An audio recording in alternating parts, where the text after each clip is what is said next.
Welcome to the world of trying to get games in very, very quiet niche indie releases.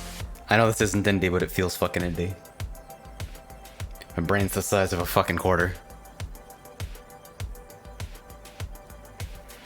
It's actually pitch black in here. Maybe I should turn on, like, one light?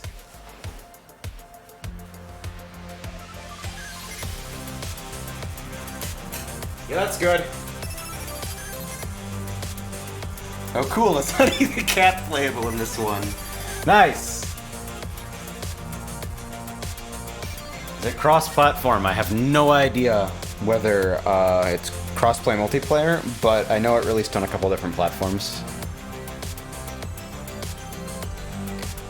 Is it not cross-play? That is dicks. Why not? It's a fucking racing game. Ah!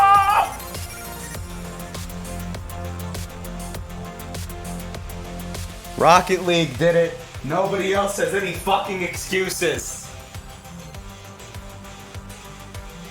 Nobody. Morning. I'm pacing in front of my fucking desk because I'm mad that people don't care about the health of multiplayer video games.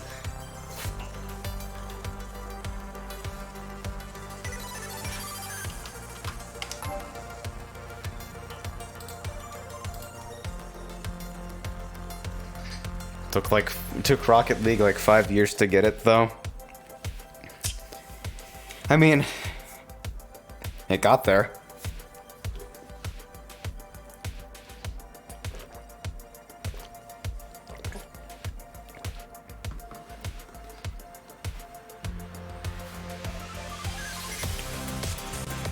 I don't really get why the minimum is 3 players, considering it fucking backfills the grid with AI anyway. But yeah.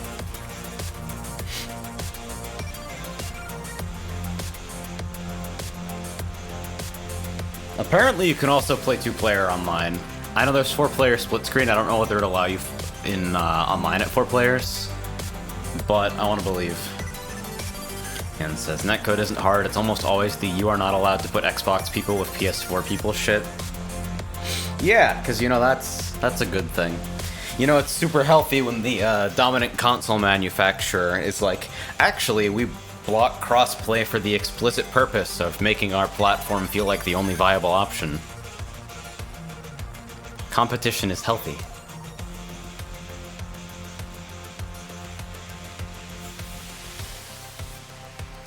Fucking dickheads. Save me from the nothing! We had games, I swear we had games until the moment I fucking turned the stream on.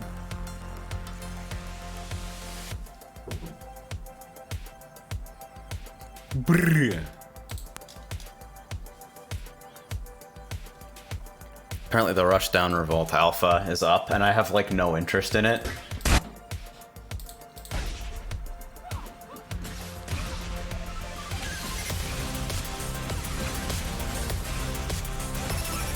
It just looks...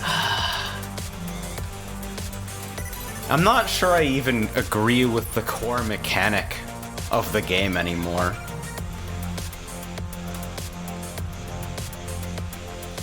Fucking RC air dash that recharges every single time you connect with a hit is like... I don't know, guys. Are you sure this doesn't make the game stupid? I don't know. Movement feels alright. Directional blocking is a weird fucking refinement. Why? Okay. We're like, okay, crossing up shields to weaken your opponent's defensive options. That's cool and all, but what if you crossed up a shield and you just fucking hit them? Crazy concept, I know, right?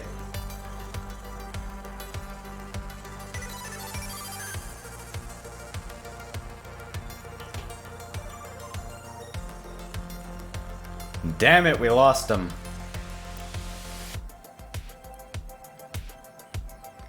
I want to believe I can get games, come on.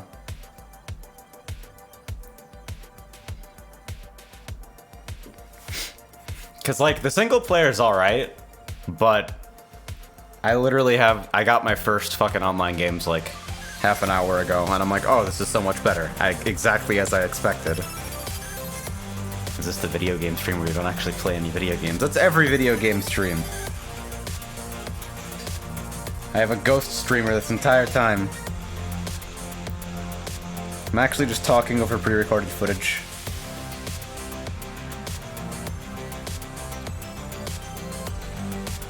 I hired professional esports gamers to generate my footage for me. That's why I appear to be so good at video games. I think the minimum to start in player-hosted lobbies is 2? Huh, are you sure? Because I'll try and host. Let's see. Let me just tab back in.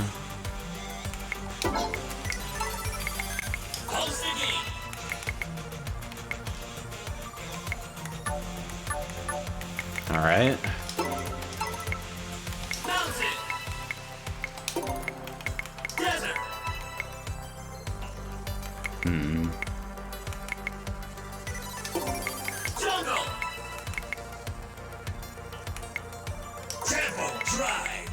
I love this fucking announcer. Expert speed seems like just the best available thing for what it's worth.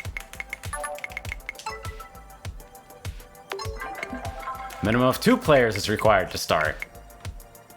Okay, so why? Also, I have to re-mute myself.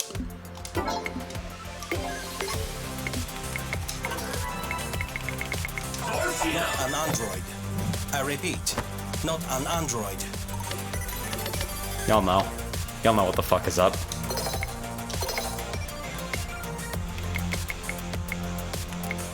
Oh, I'm the blue one. The best.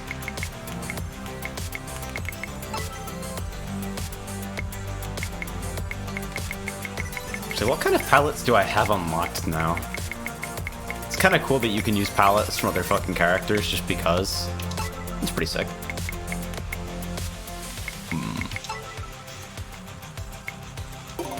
Grzov says, hi, currently at Waffle House.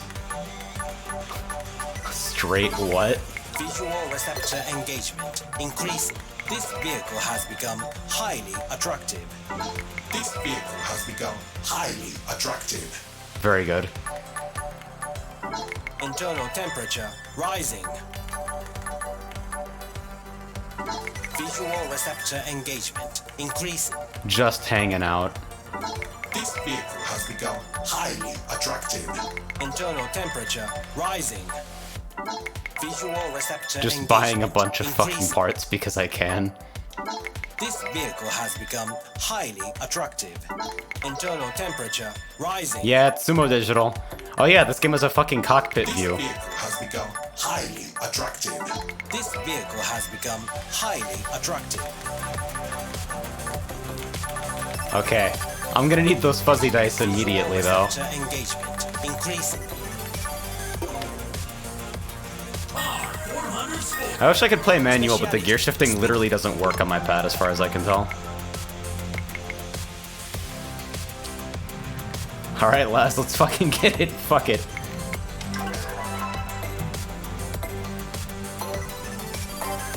Alright, we got 3.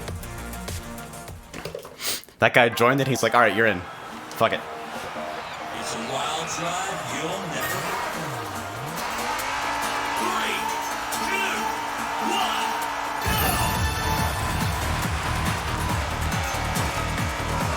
Old stuff detected. It's not a bug. It's a feature. I've left the voices on maximum so far because they're so fucking stupid that it actually makes me smile. Oh, hey there. Thanks, Rog. Literally don't know why, but appreciate you nonetheless. Automatic weapons usually have a mechanism that automatically... Okay, I can't fucking read this right now. Hold on.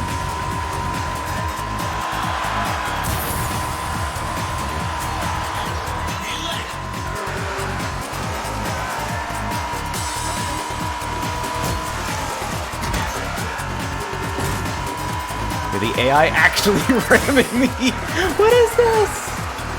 Oh no, expert AI is actually good. Or well, it's actually capable of rubber banding, which is the same thing in racing games, I guess. Travel relative to distance travel reduced.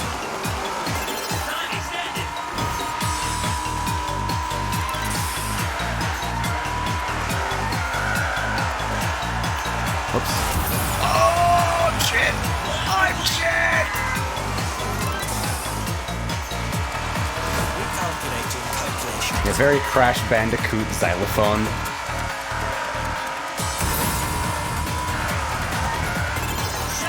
Trying to keep myself in slipstream range. That's like, as far as I can tell, maybe the most important thing.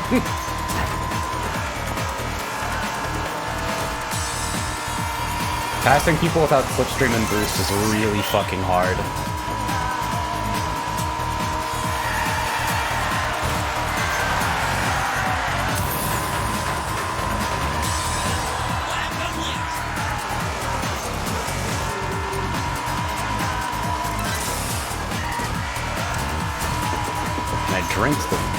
Drink the boost sauce. Yeah, let me just fucking fill up a cup with some nitro. No big deal.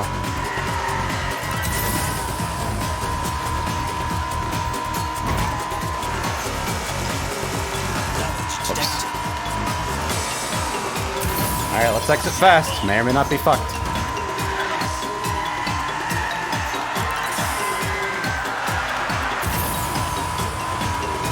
Hey, but I'm nice though.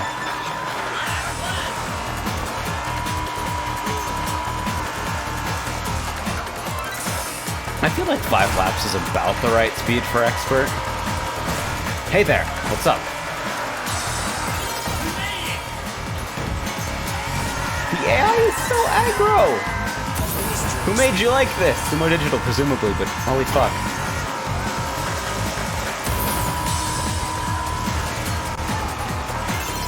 Oh, I didn't actually get a boost from that. I thought I was good.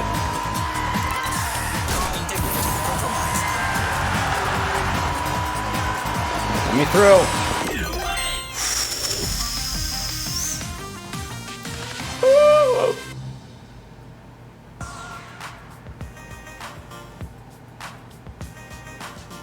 Game is hard.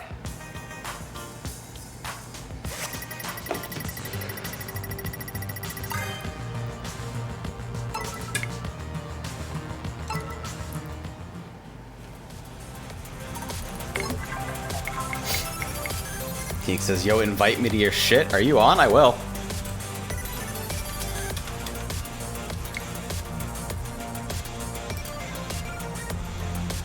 There we go.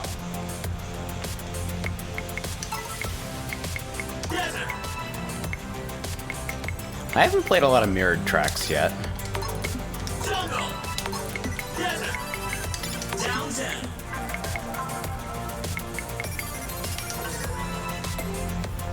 Are you going to read my firearms post now? I spent money.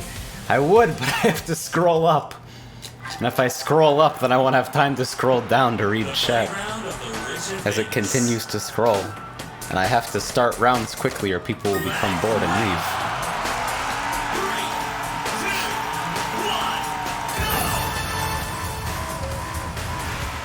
Automatic weapons, though.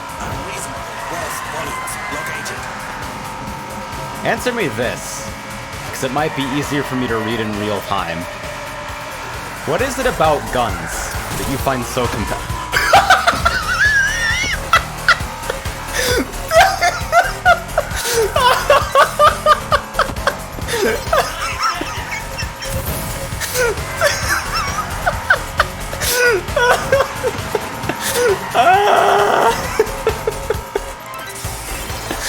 Yeah, alright, okay.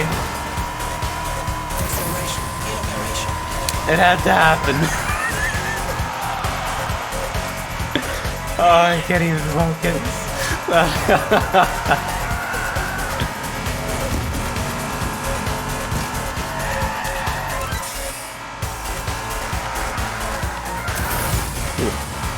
That's actually a pretty tough turn. Well, now I'm comically behind. Hey! Hey! Oh no! Please get me out of here.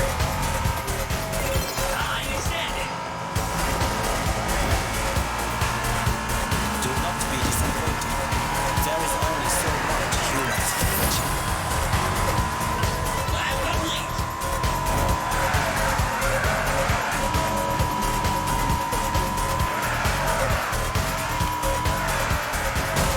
Good! Very good. Hi there! Firearms represent focused mechanical engineering innovations, one after the other. Some of the finest pieces of mechanical work of interlocking parts and redundancies and tolerances working together, all for the express purpose of killing. I think it's poetic. Also, I think they're just neat. That's acceptable. It makes a lot of sense, actually.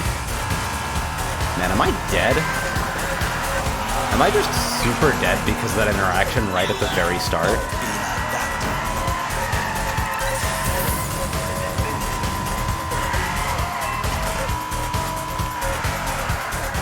Also, for whatever reason, in a game like this, filling the group with AI bothers me less than something like Mario Kart.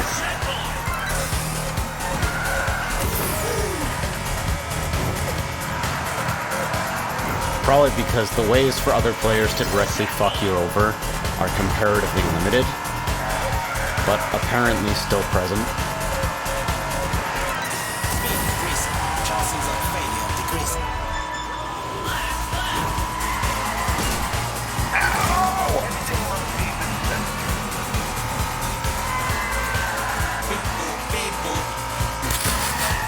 I love this fucking character. Your voice lines are the stupidest shit ever.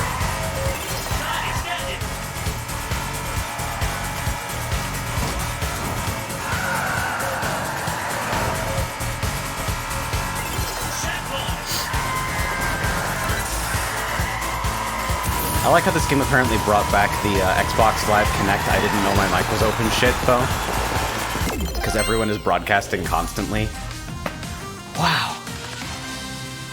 That doesn't feel very fair. I still had a good time driving, but check out that 47-second lap 1. Automatic weapons usually... Okay, I can click on you, I think, and, like, scroll through your fucking recent messages with the mod view, right? Automatic weapons usually have a mechanism that automatically locks their bolt or slide to the rear upon expending all munition in the magazine. The mechanism that causes this action isn't actually some sort of mechanical detection system in the weapon.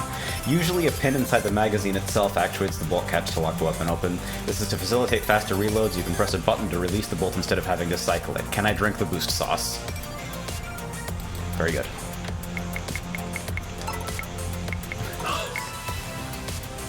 The amount of shit that's purely mechanical, it's like terrifying to me in the same way that like EM pinball machines or like watches are terrifying.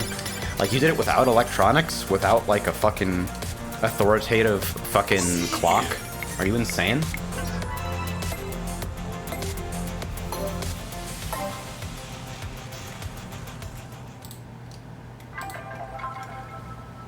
I have to go open mic if I want to be in broadcast.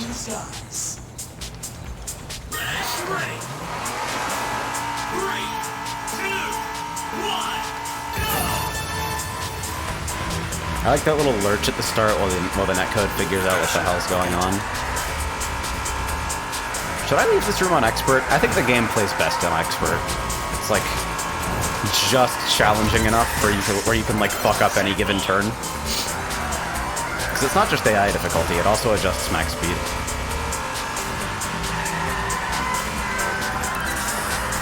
It's not a bug. It's a feature. Shiro, you're such a fucking dickhead.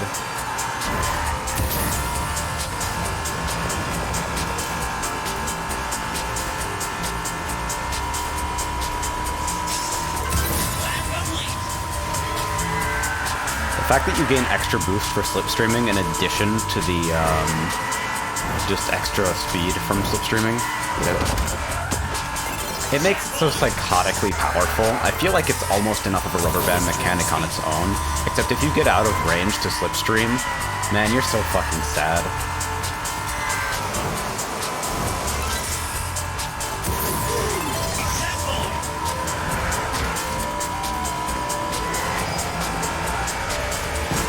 I'm also trying to figure out if I can shallow drift for like free boost generation, but I don't really think the game wants me to do that. I think you'll lose way too much speed.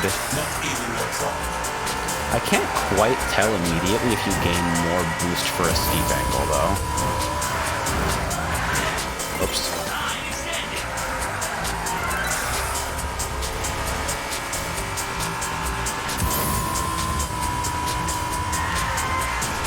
Bonk. Trouble. Relative resistance trouble. Reduced.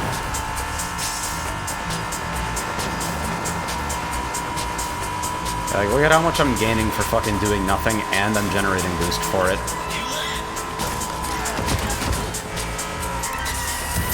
Very cool how your car is apparently on a fucking invisible track in the road and I can't dislodge you. Whereas, last time I played a round of Cops and Robbers, I got pitted by the AI when they very lightly touched my fucking back bumper.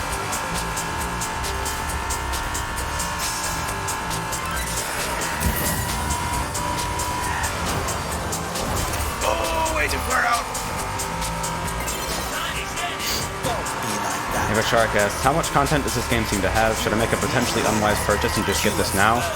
16 courses plus reverse variants, 3 game modes, split screen local play, time attacks, pretty bare bones online from what I can tell so far.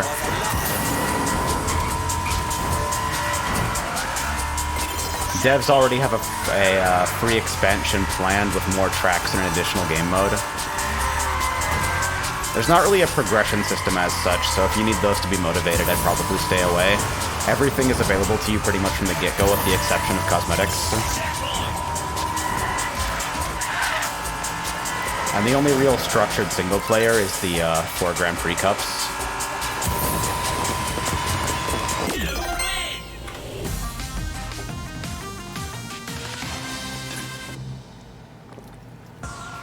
I've asked, what if Tyron does pinball streams? I've actually kind of wanted to fuck around and just like spin my monitor around and do fucking virtual pinball at some point.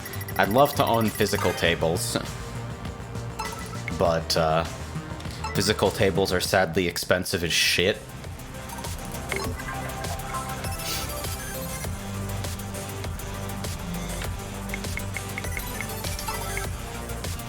Pokemon pinball is some fucking shit. Yeah, Black Knight Sword of Rage. I watched the fucking dead flip teardown of that machine and a couple credits, and it looks absolutely apeshit. It looks so fucking fun. Demon, did you actually specifically buy this? Like, again, just to get into this room? You're a nut.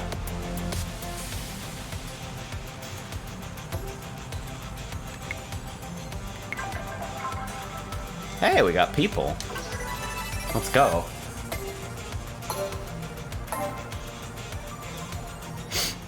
I still need to get clean sound rips from either Sword of Rage or from the original Black Knight 2000, just because that fucking announcer is crying out for using Kart somewhere.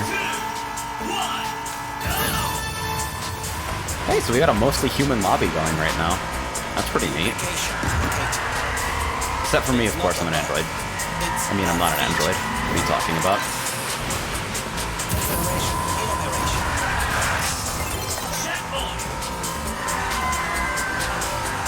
Oh yeah, there are character endings in the Grand Prix, and I have only seen Tojiro's, but it is so fucking stupid. The first line of it is humans, in case you were looking for a litmus test.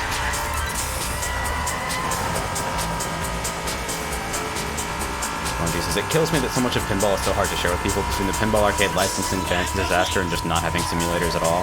Oh yeah, the pinball arcade got like delisted from everywhere, right? Because they lost their license with Williams. And so a lot of like pretty decent quality sims of Williams tables are now just like illegal.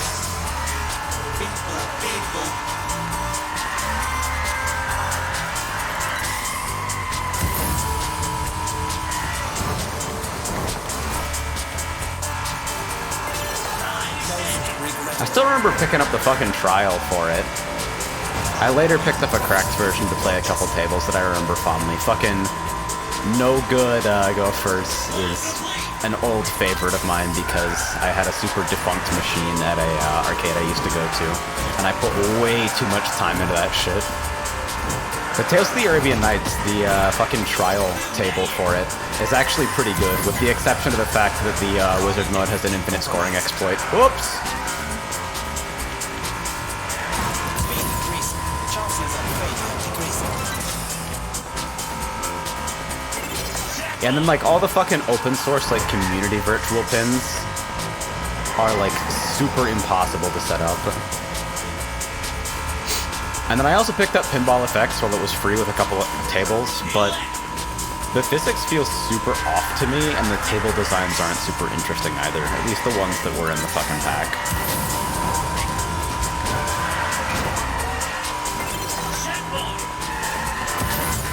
I'm just not a huge fan.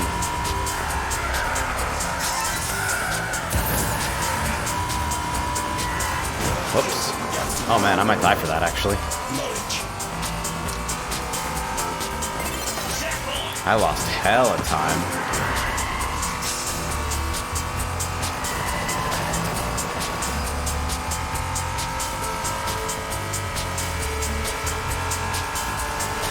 Extreme lack of trophy fish.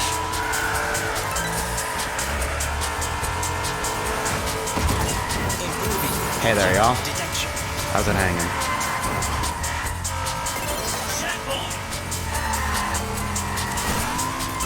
I really wish this game had a single-player mode that was more Outrun-esque.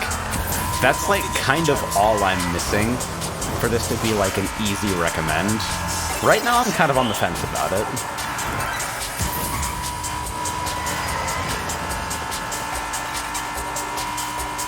I think the core racing is good, but it does feel like a major misstep to not have more substantial multiplayer than super rubber bandy expert AI.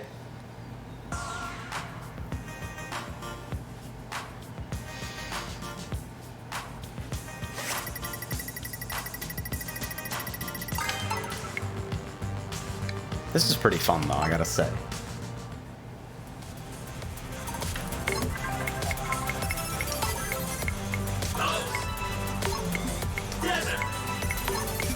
Have I put us on a mountain track yet?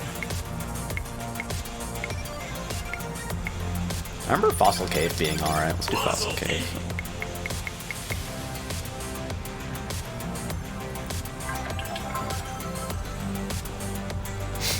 Yeah, look at that. We're actually filling up, kind of. Well, that guy's gone. I don't know why. Drive or Explode is insane. Let me put us on Drive or Explode. I'll show off the other game modes. I'm gonna try to be considerate. Oh, I see. Louis is fucking switching to my car. I respect it. Drive or Explode is maybe like the most perfect synthesis of dynamic BPM and fucking insane white knuckle controller gripping. Yeah, it's kind of exactly what it says in the tin. You either drive or you explode. I don't really feel like I need to do a deep dive on this one. Drive or explode. So SPB attack? Kind of, actually. What? We're on auto drive and I got rammed.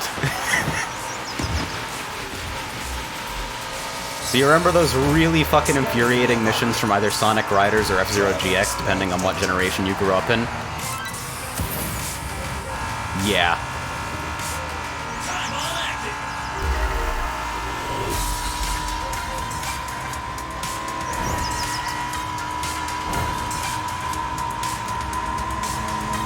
You kind of need a boost to keep. What the fuck? What is that guy doing? Wipe out air brakes? It's not a bug, it's a feature. Look at him go.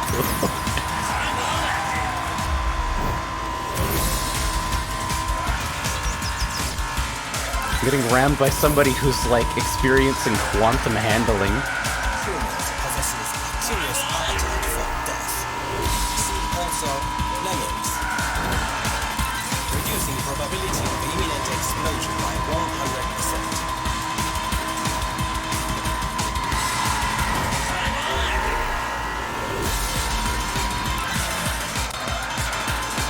So as you can see, the required speed to maintain is getting pretty close to the top speed of the vehicle.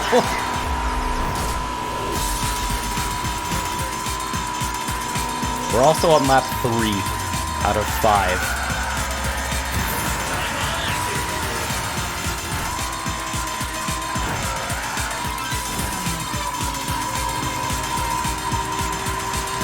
The music literally just completely going apeshit.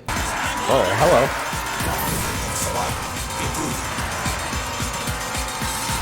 What? How does King Crimson work? He erases time, but what does that mean?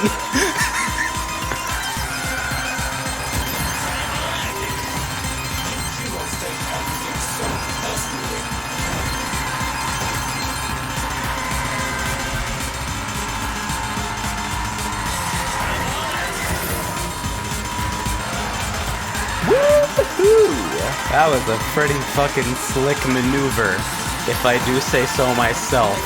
Oh god, we're not even, like, done.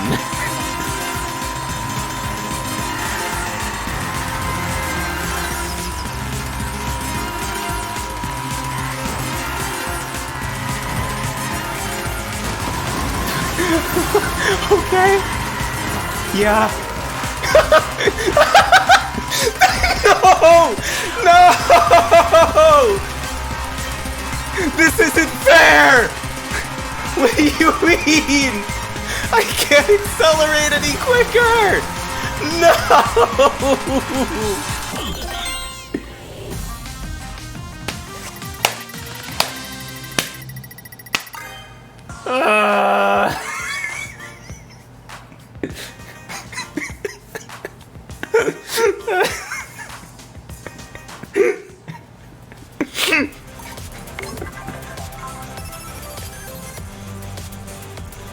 He erases time, but what does that mean?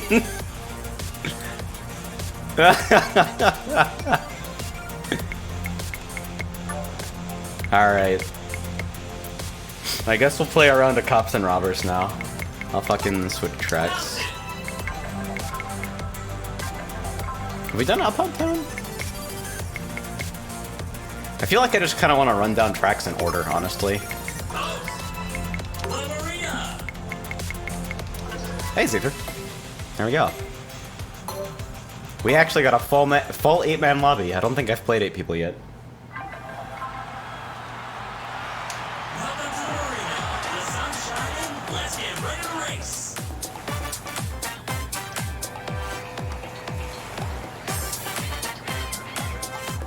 Let's race.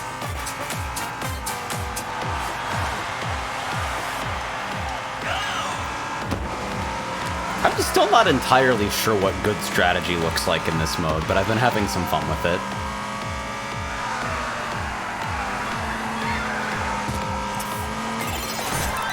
Hey, get the fuck out of my space, actually.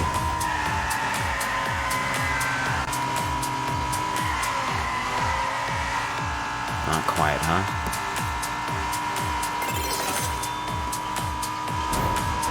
I'm trying to make myself as unattractive of a ramming target as possible by sticking kind of close to the walls. So people have to think really hard about how to actually approach me without losing hella speed. Of course, if you're getting slipstreamed, that kinda doesn't matter. Like, cops can totally just boost into your ass.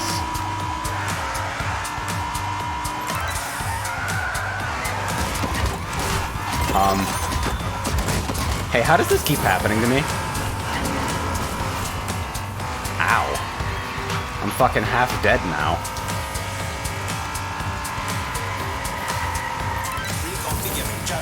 People are talking about Among Us. I can't imagine playing any, like, Mafia hidden information style game without, like, being in physical proximity to people.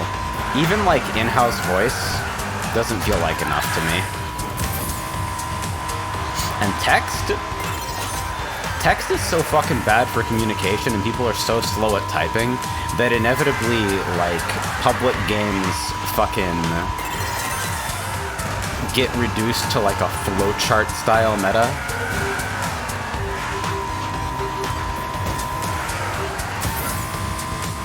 where if you're not following invisible protocol that people use as shorthand for actual critical thinking ability, you just get fucking muted. You will never catch me. No, I don't want to be the imposter, no. Alright, so Demon's more dead than I am, actually. You can see him literally fucking on fire.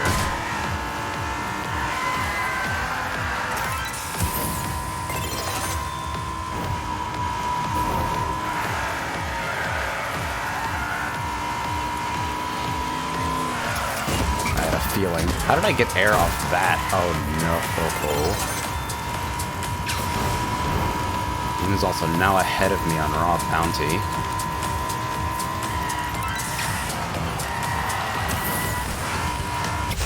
Ah, shit. Bad exit. I'm on your side, wise guy. Einstein. Give in now. I tried. Shit. Wait, hello? Improving object Stick don't work too good.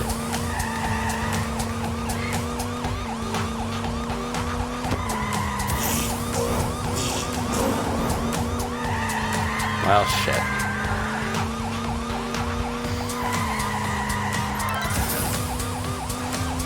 I think the cop cars actually have their own handling class as well.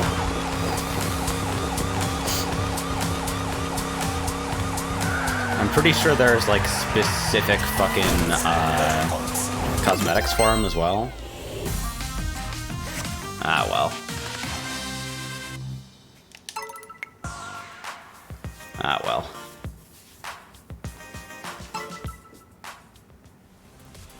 Yeah, I exited that fucking corner badly every single lap, I think. Ocean World. I might just literally run down everything in order.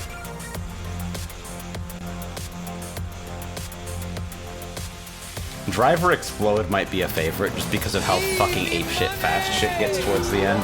Hey, Suid! Appreciate that. You're reminding me I need to fucking actually play Diabolical on stream sometime very, very soon.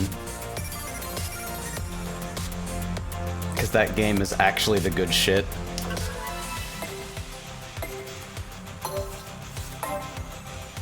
I'm having a lot of fun with it, although VQ3 movement makes me feel like a potato. And if we do in-houses, I will probably switch it to race movement, aka CPM style movement, just so I can go fast. The Shark says, driver exploding cart win. It's kind of just wipe zones.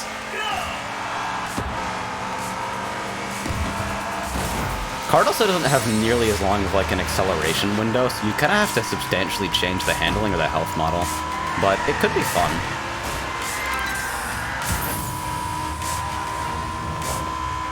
It might be a project for somebody else, though. Typically, I'm not a big fan of elimination-style game modes because of the amount of downtime involved if you suck. I feel like punishing players who are bad at the game with less total time spent practicing is super contrary to your interests. But I don't die in this shit, so I'm having fun. I've cursed myself now, by the way. That says no driver die, only Mahjong. I think full-ass Mahjong is probably a little bit too ambitious to code in Kart Lua, but Twill did give me the idea to implement a tile efficiency trainer, which would be way less massive of a project. But it does mean that I have to actually, like, figure out an algorithm for, like, determining how many tiles can improve a hand, because that's, like, the required metric for, like, did you discard the correct thing? Which means that I might have to find an open source implementation of something like that and crib it, because it seems like a pretty large problem.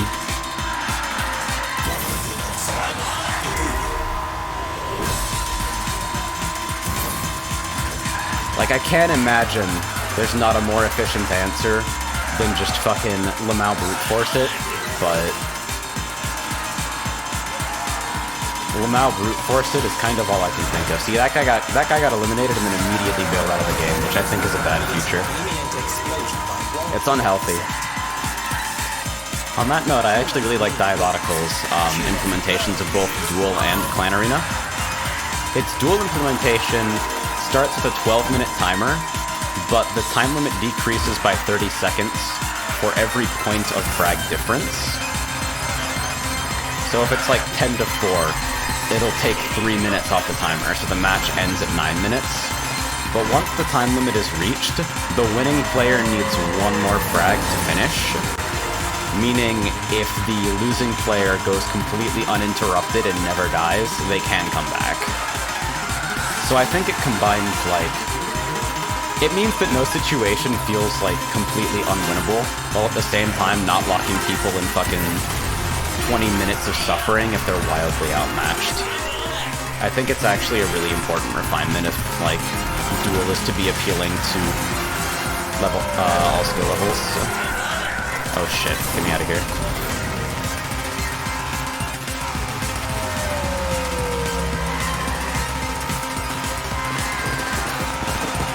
Man, unlucky.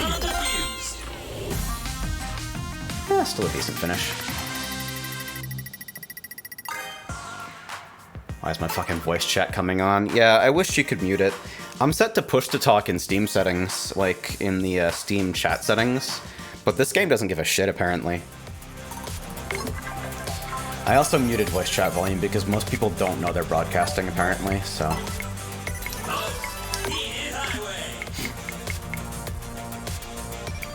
But yeah, as for Clan Arena and Diabotical, I got fucking sidetracked. It's, I think in PUBG it's played 5v5, or like unranked 5v5 and ranked 4v4. But the idea is, instead of being dead forever when you die, you respawn, but each death increases your team's respawn time. And the round is over when everyone on your team is dead at the same time. So if you're like 1v5, all you have to do is rat until your teammates are back up. Things are heating up. Which is like non-trivial for sure, but it's like,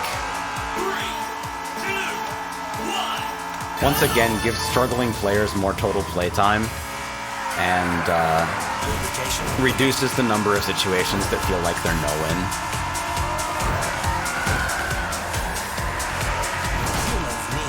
One of the refinements that I really liked from the alpha tests seems to have disappeared though.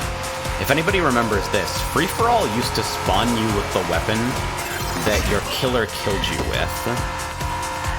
I don't think it does that anymore. I think you just spawn with machine gun now, like most arena shooters.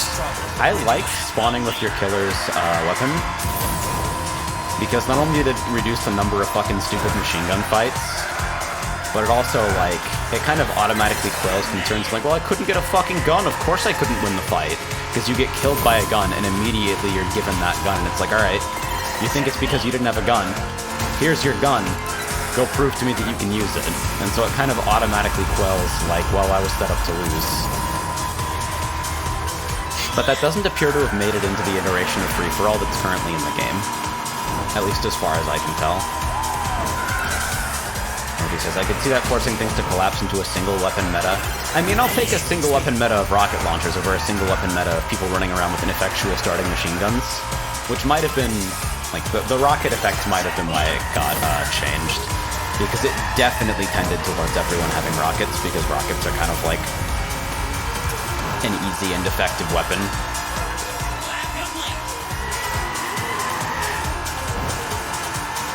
It's sort of gun game-esque, but the scoring system is more traditional, like just get frags, don't get fragged.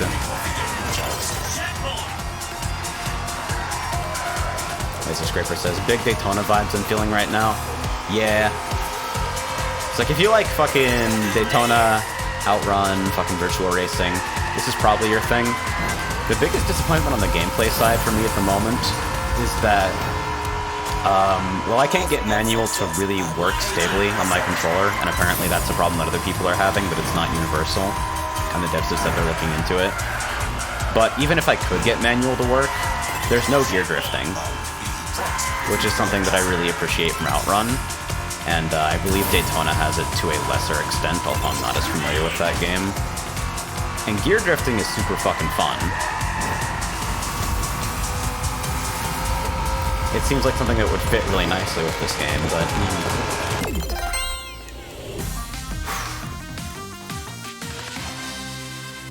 Couldn't quite make it, but that was still pretty fun.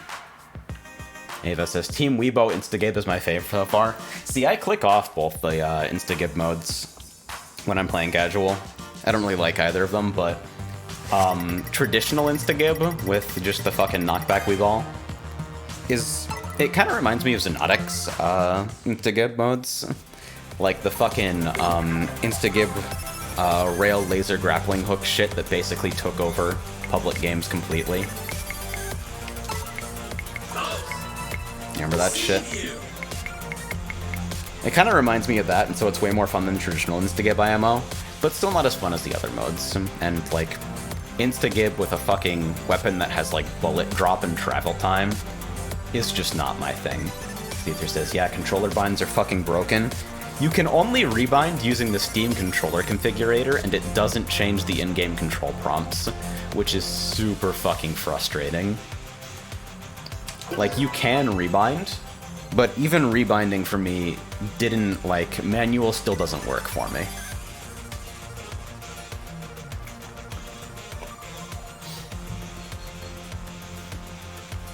And in these types of games, you typically expect manual to be marginally faster than the auto shifter, but I see a lot of people in discussions for whom, like, manual actually works, saying, well, there's no reason to drive manual because you can't gear drift, etc., etc.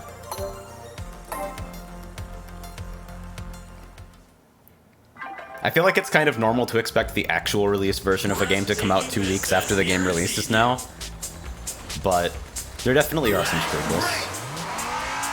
3, 2, 1. Regarding Dialogical, though, I've actually been having a lot of fun in Ranked.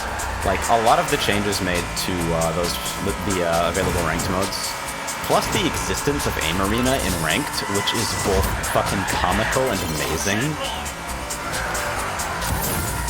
has actually made it a pretty fun experience. I basically click on everything except 1v1 LG Arena, and I just queue over and over again. 2v2 Aim Arenas are really fucking fun. But I've also been having a surprising amount of fun with Wipeout, the Clan Arena analog. And Clan Arena is usually the shit that I hate with a passion, and I'll complain about it in any other game, especially QL, holy shit. So, it surprised me that I've been enjoying it that much.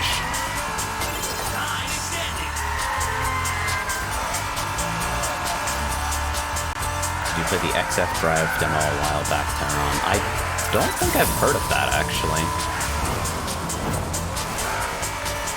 Yeah, it's that corner that I keep wanting to boost into that I should probably be boosting out of instead.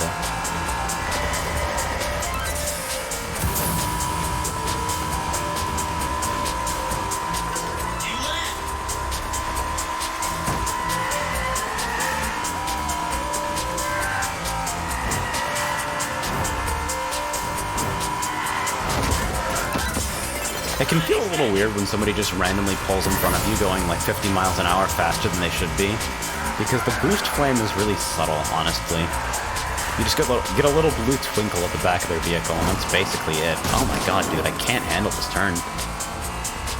Once I get past.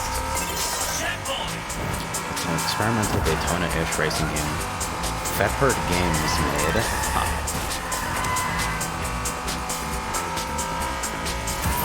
Might have to take a look at it. I've been playing some of the new Ballistic NG update as well. Ballistic NG's campaign, I actually kind of feel like it's super weak, so I've been wanting to get some online races. Just the campaign is full of way too many fucking nothing race events. And there's not really any like actual progression rewards for doing it for the most part.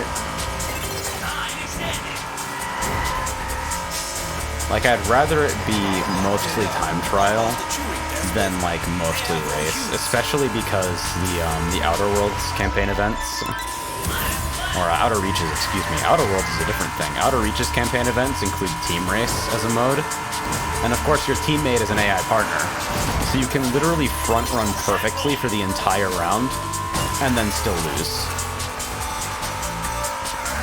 Which just seems like a gigantic waste of fucking time.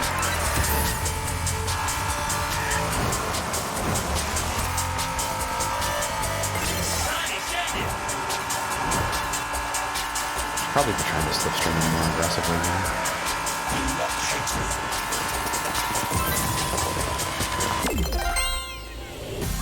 Yeah, good enough. I really like Ballistic MG for what it's worth, too. I think it's like... in terms of, like, the fucking price-to-polish ratio, the price-to-content ratio, it might be the best anti-gravity racer ever devised, but it definitely feels like it has some fucking holes in it. I need to get more into the community content side of things, though. And I've barely played it online except for... Oh yeah, we got a fucking Oculus down here now. I need to, like, actually commit some time to playing it in VR. Although I might have to figure out how to rig it up to this fucking setup to stream. I keep realizing that I'm growing inevitably closer to the fucking VR chat stream.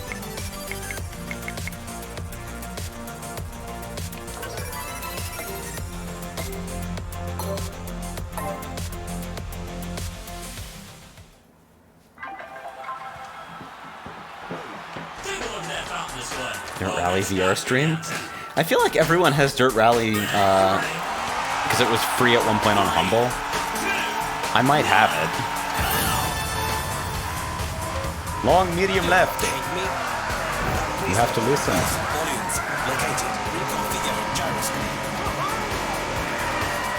Actually, I guess I should talk about my first VR experiences a little bit. Because I don't know if I haven't really made a big deal about this. Because I kind of like to keep my relationships, like, kind of in the background. But Frey lives with me, like, permanently now. Like, that's a thing. He just moved in. He's just here. And so as part of him being here, his VR setup is here. You know, 3 trackers and a set of Oculus gear. And so I got to try VR for the first time. And I gotta say, even putting on the headset while there's nothing running and just, like, flicking around the dashboard is a weird experience. Like, the illusion isn't fucking full dive mind-blowing shit, but it's definitely a qualitatively different experience. Far and away more than I expected, even if it's not, like, XD literally flawless. I probably need to adjust the fucking scrap and shit for my own dumb head. But I tried some Beat Saber, which I had some fucking depth perception issues with, and I wasn't sure about the timing being correctly calibrated, but it seemed pretty fun.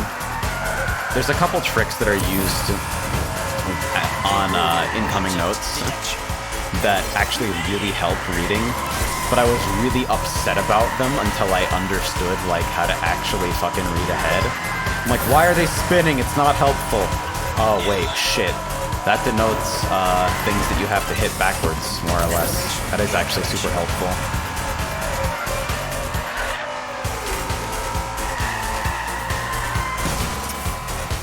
I'm actually getting my ass kicked.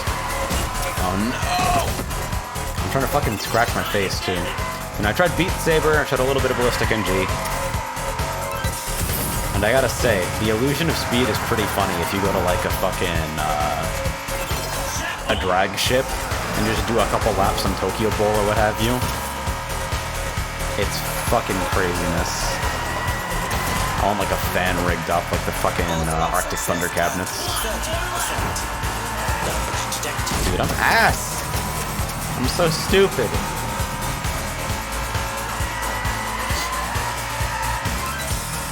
On my list to try is Super Hot, Red Out. Oh my god, I'm fucking drowning. The handling model is a little bit weird to get used to. At some point I want to try to exist in VR chat for a bit, just because there's something conceptually cool about it to me. Even though it seems like the predominant VR chat culture that I've brushed against is like, wow, I'm completely uninterested in this. Okay, so somebody else fucking remembers Arctic Thunder. Arctic Thunder is the good shit. It might be one of my favorite arcade racers of all time, actually. Cabinet design, kills it. Sound design, kills it. Gameplay, kills it. Fucking rented that shit for the OG Xbox from Blockbuster like 20 times in a row.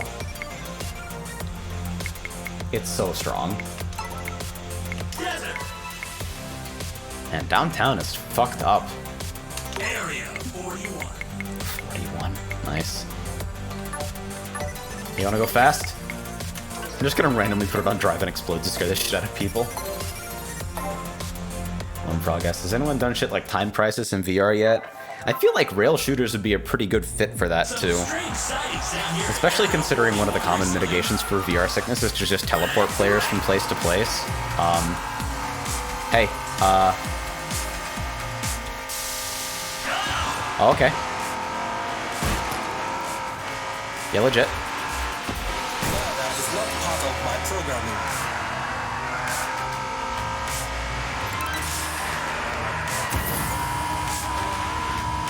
Yeah, combining boosting with slipstreaming, if you can maintain any of the speed that you get from that, it's like a fucking slingshot, it's crazy. Recalibrating likelihood of victory. That was definitely too fucking shallow for me to actually try it though.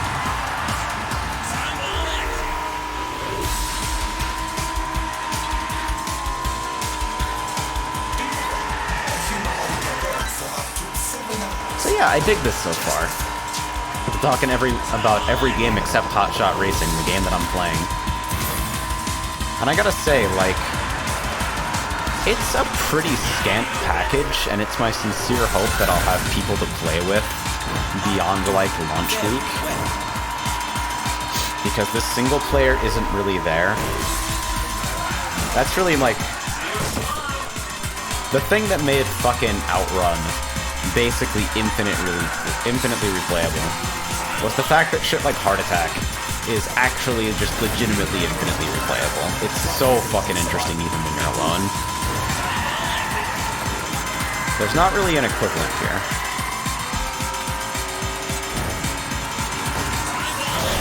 Oh god.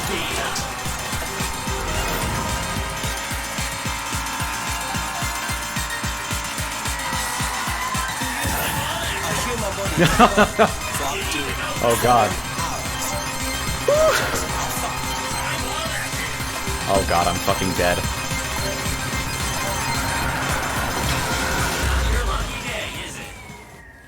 That ram ruined 2 people, I think.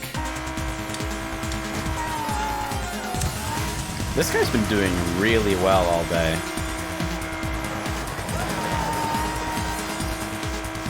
Let's take a look at the way this motherfucker's driving. It's like, legit, one of my big complaints about this game is that you can't view a time trial ghost. You have to race against them. Stealing lines is like the primary purpose of online time trial ghosts. That's like why it exists. That's a lot of DNFs, bro.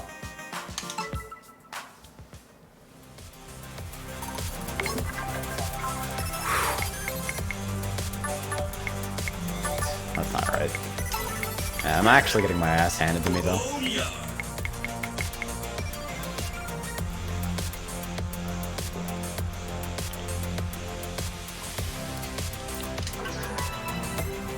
Turns out we picked Explode. Legit. But actually, though. Man, the fucking load times and shit are so quick, too. I haven't tested unlocked performance because, I'm just, like, keeping it locked at 151 for G-Sync. But people are saying that they're getting, like, 700 to 1,000 frames per second on this game. I mean, like, look at it. That isn't really, or it shouldn't be surprising. Man, you can actually snap a lot of speed if you boost into a clean drift. Like, you maintain a fuck ton of speed. I wasn't expecting that, really.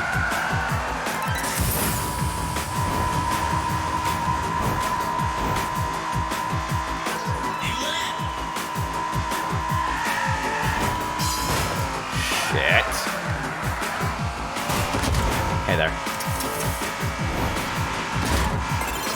I also appreciate the little hissing noise when you try to hit the boost button but don't actually have any.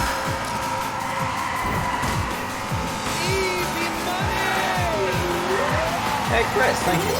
Been busy for streams lately, but hope you're doing great. I appreciate it, dude. It means a lot that you come in here and fucking toss a little support my way. Even if you're not actually hanging out lately. I mean that, by the way. Like, seriously. It's fucking weird to me. In, like, the sense that... Oh, it's nice to feel appreciated.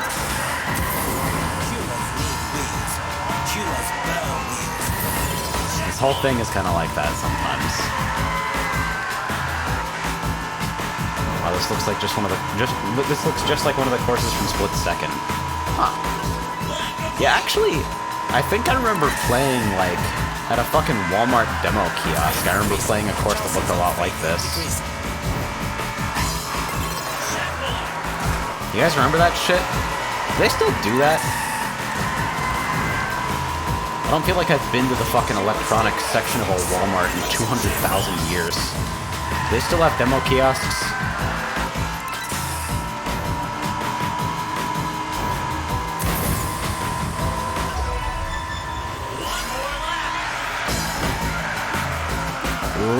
Oh, that felt clean, and then I fucked it up. Nintendo did for Ultimate. Oh yeah, I remember. For Smash 4 and Smash Ultimate, there were people fucking trying to lab the Best Buy demo, right? Like, alright children, get off the fucking demo. It's time for serious shit.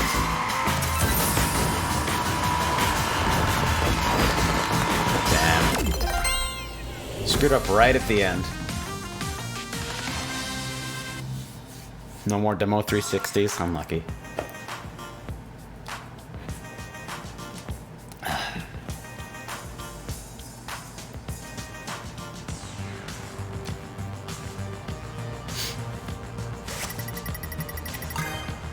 Globetrotter, 6 out of 16. I wonder if that's just the achievement for play an arcade race on every fucking course or something. Desert. Casino Run.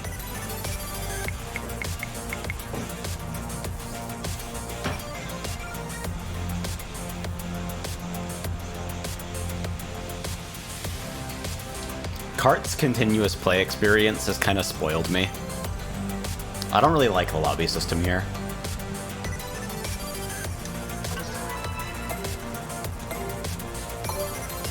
I also don't think you can, like, drop into a lobby in progress, which really impacts, like, whether you can actually pick up players.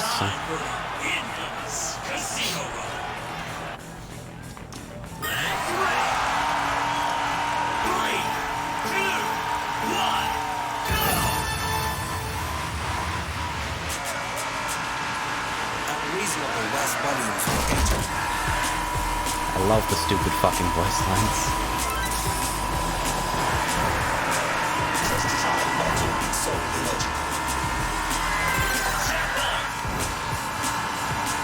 The amount of boost that you can actually stock is kind of hilarious. I feel like the game really wants me to, like, be measured with how I fucking apply my boost. And, like, spend a lot more time slipstreaming than trying to fucking aggressively take the lead. And I'm like, I don't want to do that. Gotta speed, kids.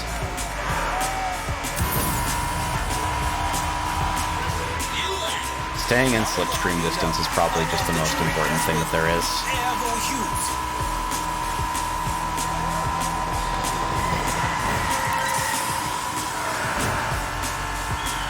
Tried to chain a drift there without having to break a second time. Didn't quite work out the way I wanted.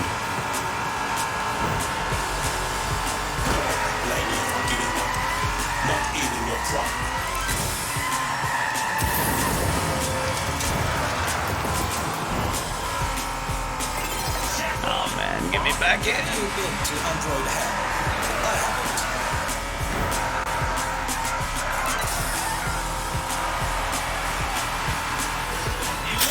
Okay. Yeah, Expert Grand Prix is actually fucked up. Like, normal and hard are sort of both, like, free-ish. And then expert is like a massive jump in both handling difficulty and AI difficulty. It's kind of insane. I wonder if this is my chance to pull away. Nope.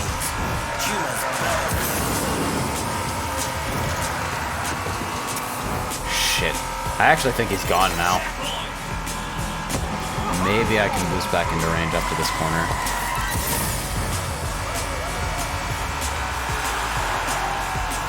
Am I lapping people?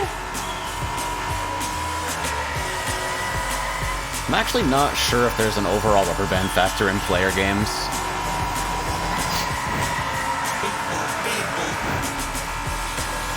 It actually really surprised me that it was a toggleable option in games like fucking Wing and Midnight. Which I'm almost certain I pronounced wrong because of how stupid it feels when leaving my mouth.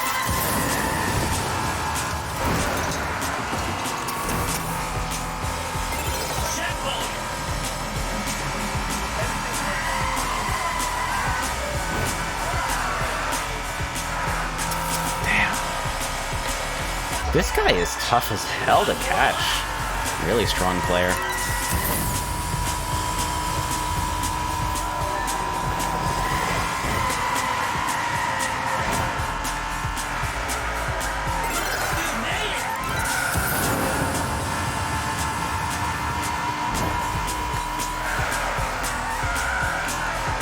Ah, shit, I wanted to fucking take that super aggressively because I feel like I've got to catch up. But that's like the fucking snowball. The snowball of sorrow. Where you feel like you're falling super behind, so you drive more and more risky to try and catch up. But it just fucking teleports you further and further back.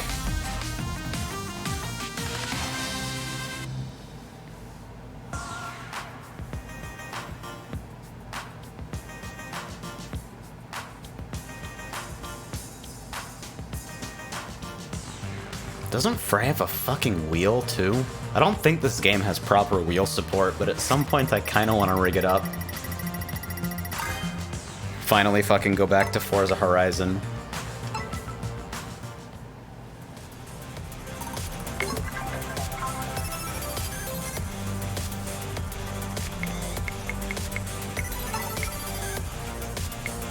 Desert.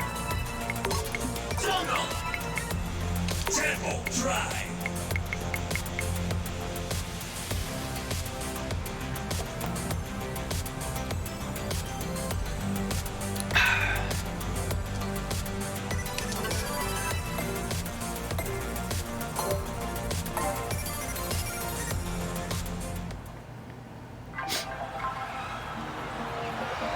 It's a wild drive you'll never forget. Chris says, I need a new wheel. Hori makes pretty decent cheap wheels, but they don't even have 360 rotation. How important is that, really? So you'll note, I don't drive.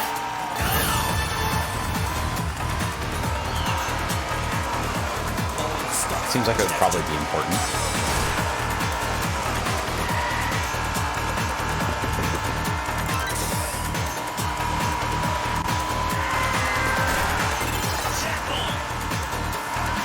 You see, look at the fucking AI, just like, I will overtake at every possible opportunity. It wouldn't surprise me to know that they don't actually have a boost gauge, and just boost whenever they're fucking falling too far away from a player. Scanning nearby vehicles. Driver I don't know if I actually wanted to overtake there.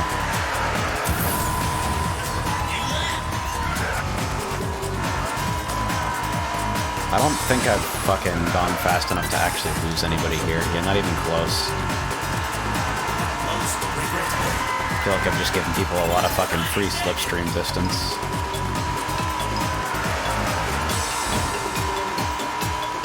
The idea of just don't let people break away. Like, slipstreaming being so fucking powerful really does severely warp how you fucking manage things. I don't think it's in a bad way necessarily, but it's in a way that you gotta really account for. I think I basically drove that section without drifting, if that view was accurate. I wonder if it's faster to just try and maintain your speed through.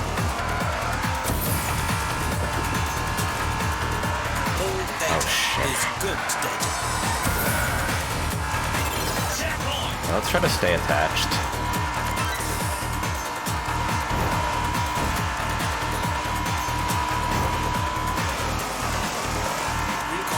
Just speaking of arcade sticks, y'all see the fucking Paradise Arcade Shop, like, hitbox, but the thickness of a fucking credit card? It's not that fucking thin, but like, that crazy thin travel-friendly hitbox. If I actually had the chance to travel for events, bro, I'd order 12 of those. I kind of want to order one just because it would fit better on my desk. I guess in a way all the stickers I've got on my fucking old Hitbox arcade case have kind of helped me, like, not make those kinds of purchases. Because now that case is super sentimental to me. Because it kind of represents, like, some real fun I had at some events. So I want to keep it around for as long as I can. Even if I drove the new trick hole completely fucking wrong.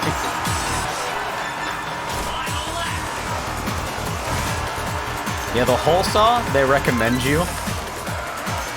Like, I think specifically Paradise Arcade Shop recommends. Get a size up. That's all I'm saying.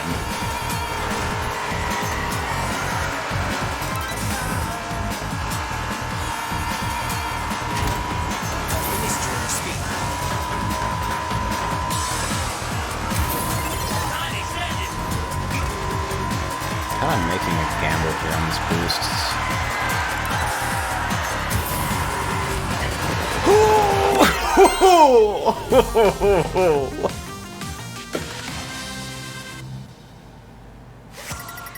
That felt like a really, really stable run. I just felt like I was super in control the entire time. That's satisfying.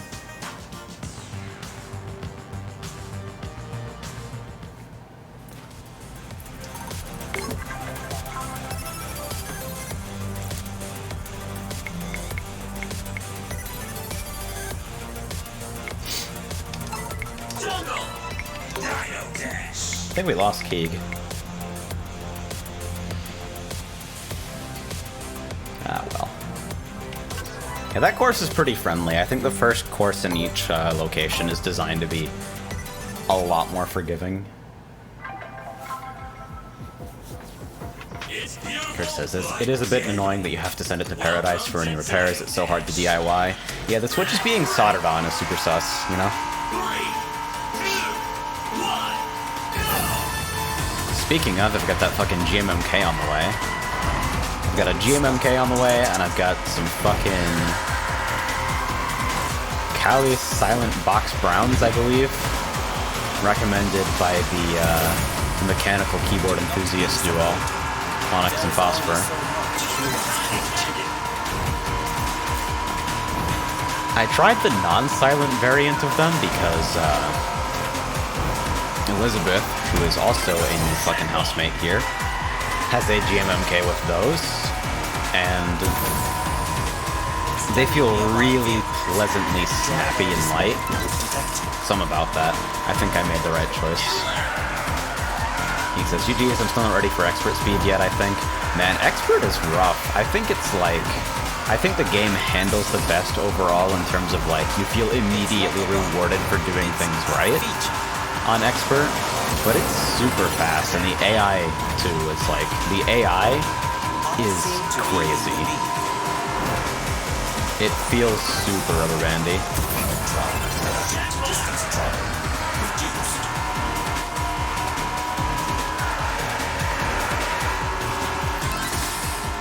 Chris says, you hear about Coin Game? It's like a weird American arcade simulator. Huh, in what sense? What is the game about? What do you do? Not the fastest exit. Yeah, he's gonna pull up for sure.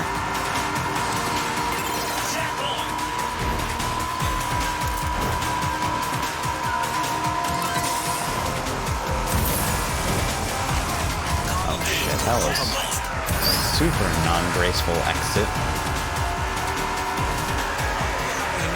I passed the jury test with airborne hues.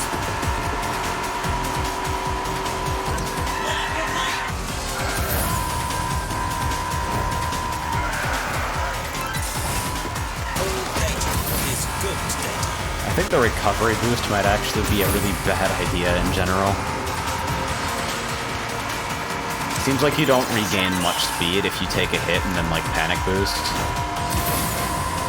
See, now I feel like I've got to be boosting just to stay in slipstream range.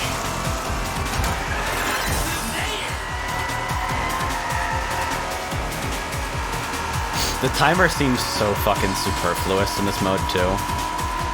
Like, it's just there for aesthetics. The timer doesn't actually, like, do anything.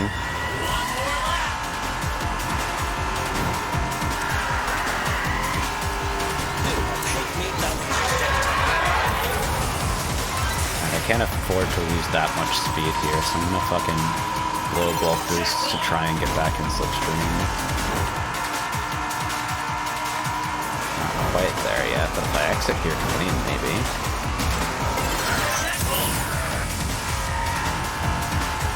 Now that guy's gone. He's like turbo gone. And I scrape suddenly get past here. Shit.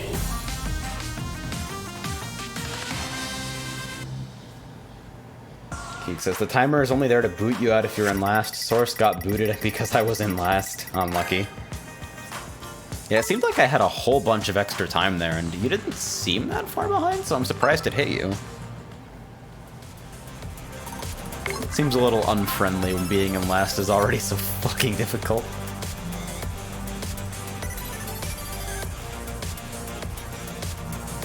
Chris says, you play arcade games for tickets like Coin Pushers and Skee-Ball and even some carnival games, but for some reason it has a survival mode where you do odd jobs for money and have to manage energy and curfew like a kid who just wants to go to the arcade. What the fuck?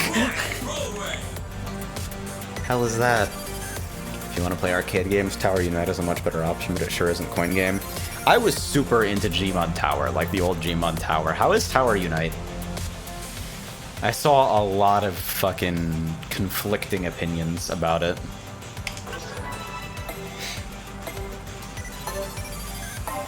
Cause like, customizable minigame hub is a genre I don't think gets tapped enough. Good luck, Chris. Drive safe.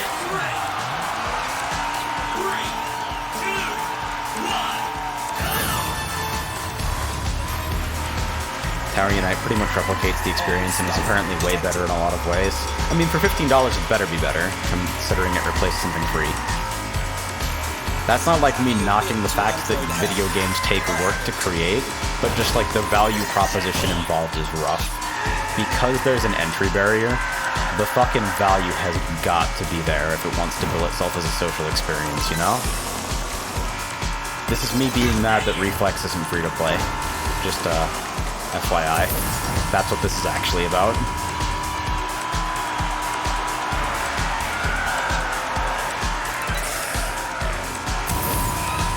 I wonder if I can pull away here. Speed increasing. Chances of failure decreasing. I am starting to think I may be addicted. Nah, they're too close by like a long shot. I just exhausted myself for no reason. Because they were probably holding boost too.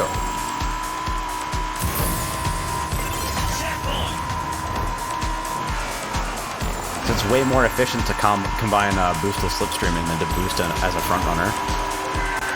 And it's that dynamic that requires you to constantly defend your position, except it doesn't feel like there's a whole lot of defending you can do sometimes. You just kind of have to drive good. It's not like you're actively trying to cut people off, really. I don't feel like you have enough control to do that, and considering that they can just fucking park behind you and gain speed regardless, it doesn't feel like you get rewarded a lot for trying to do that. The cake was a lie. Did he just say the cake was a lie? Are you shitting me? Reconfiguring gyroscope. Onyx says, RIP Reflex. I knew you were fucking here!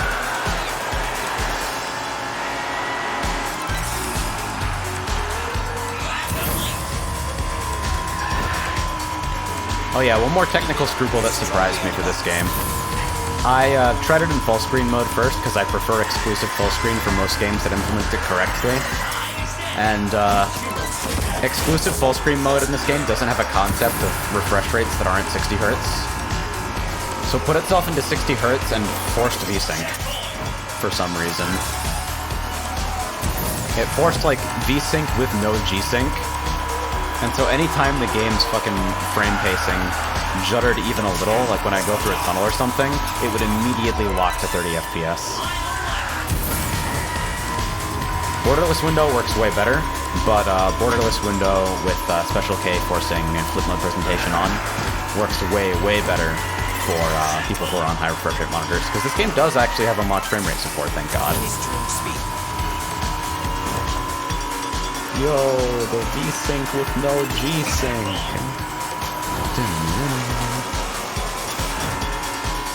Oh shit. He actually beefed that turn. I might make it out. Oh, bastard!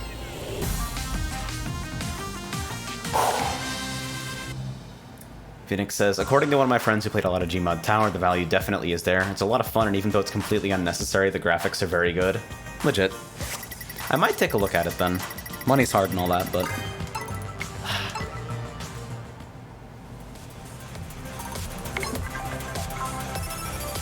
You know the desire for, like, a virtual social space that actually has a reason for people to fucking show up there, you know? It's the driving force behind, like, a lot of MMOs for a lot of people.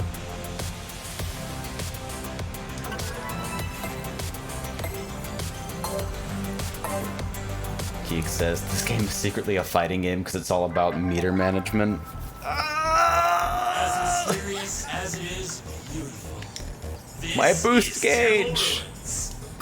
Am I talking about racing games or Thomas Wave games?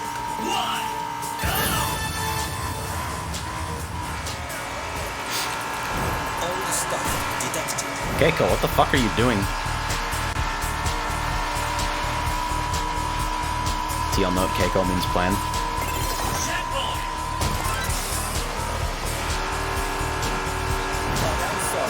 did not know what I was thinking.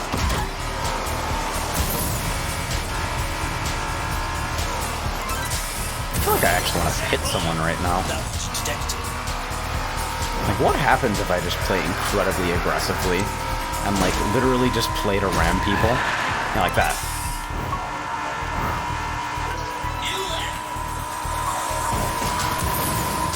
Hello?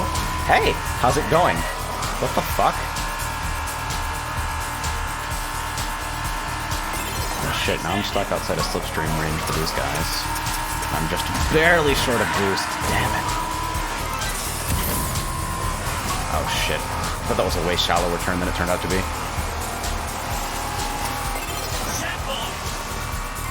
I shouldn't have drifted. See, like, the way you can approach corners is pretty flexible, honestly.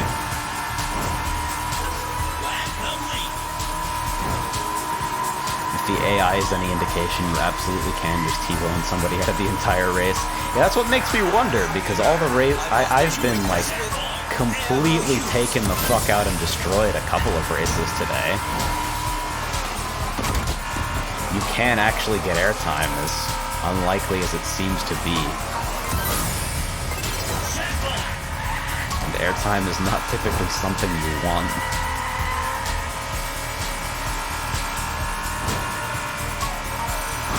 I wasn't sure if no drifting that might have been faster, but it seemed to be a little bit too wide. Chronic says Burnout Takedown mode. I literally just want a fucking re-release of Burnout Revenge. Give me a fucking unlocked frame rate, unlocked resolution, fucking decent port of Burnout Revenge for PC. Criterion, or whoever the fuck owns the Burnout IP right now, $60 from me day one. Doesn't matter if it has a Bitcoin miner.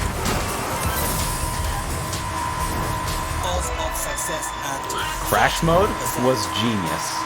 Traffic attack? Genius. Fucking Burnout has like the only Eliminator combat race style mode that I've ever actually been excited to see in the campaign, you know? strongly advised. I have a very legitimate copy of Paradise kind of waiting for me to play it, but I just can't get motivated.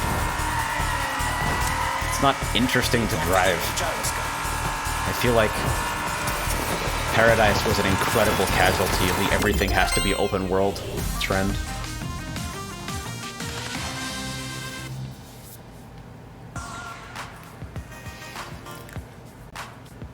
He says, saw someone say Burnout Revenge is a fighting game because traffic checking is the same as throwing fireballs. God. Player vehicle versus 18-wheelers, just Ryu versus Guile.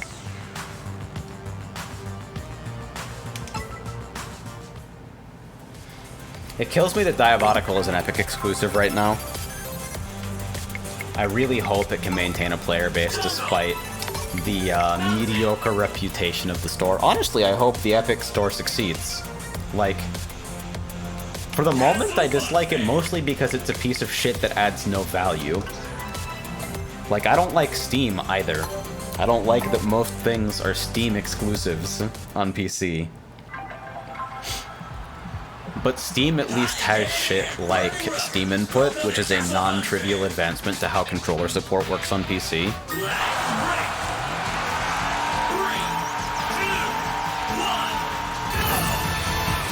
The Epic Store doesn't even have a cart, does it? Like, does it still not have the concept of a shopping cart? Oh yeah, if you tap a wall during your drift, you lose part of the boost you gain. Yeah, it has no cart, according to Ava. It's like, that's the shit. It's like, I don't dislike the Epic Store because of, like, it's spyware, so is everything. Stop using closed source software. They buy out exclusives. So does Steam. Steam has such an enormous market presence that people feel like they have to release on a fucking DRM lockdown storefront because they have no chance for discovery in comparison if they go to a platform like itch.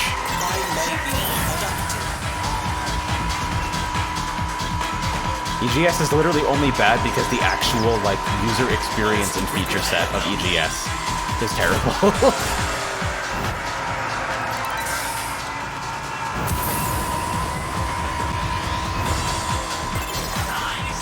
I think the biggest deal breaker for me on it is the fact that every single time I've tried to boot up a game on EGS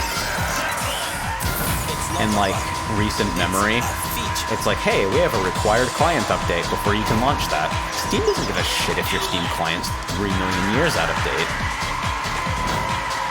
Maybe it'll silently update you before it launches your game, but it'll silently update you. As in, it won't fucking ask you for a prompt that takes you out of the flow of what you're doing. It's a lot of little things like that.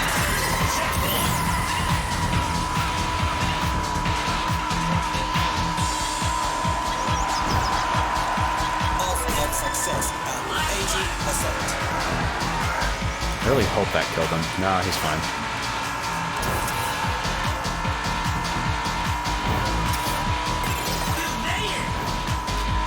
Last lap, huh? Just barely gotta take a boost from that.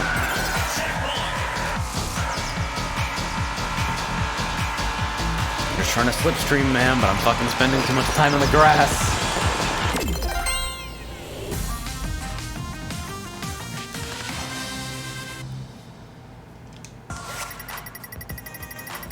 Yeah, this game is fucking tough. It feels like sometimes you are really fucking hung out to dry and can't, like, recover if you fall too far behind.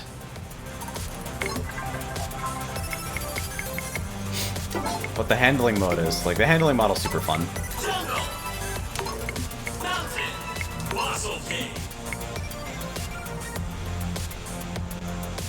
See, they're just getting rammed all day. Oh no.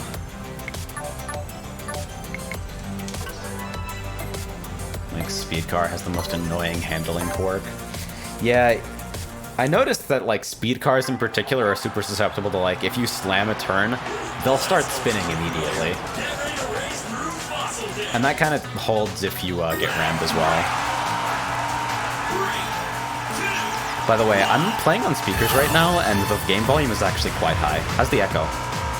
Does it sound weird to you guys? Located.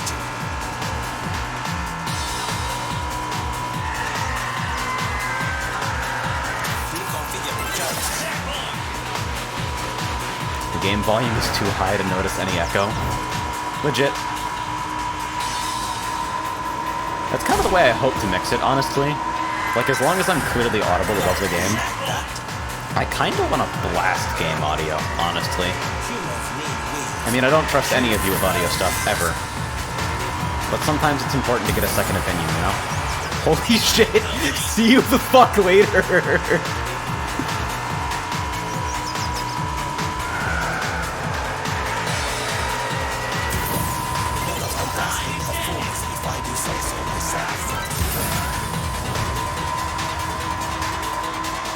Yeah, I didn't break away nearly far enough. They're slipstreaming off each other. Yeah, the out to dry effect really only happens if people are both too far behind and too far in front of you for you to, like, benefit from anyone's presence at all. Oh, that's cute. There's a slipstream marker. The little, like, check icons, they do actually mark whether a car is receiving slipstream benefit from you.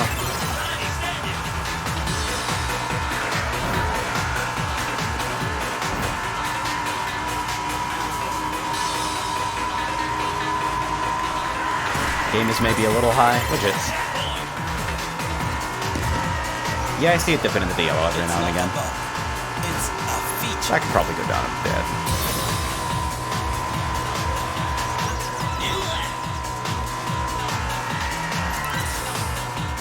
Have you been to Android Hell? I haven't. Is Android Hell also a Portal reference? Fucking lord.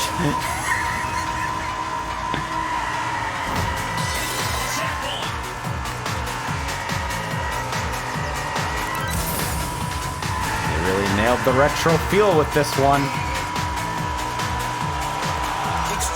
That reference is old as fuck.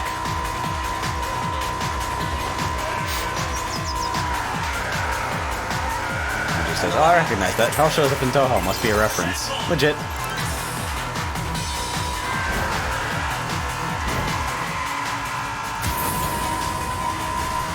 Did you know Zone created this game and Sonic All-Stars Racing Transform?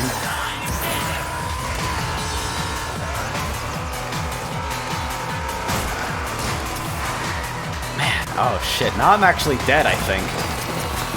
Wow, that is a rough fucking last turn of events.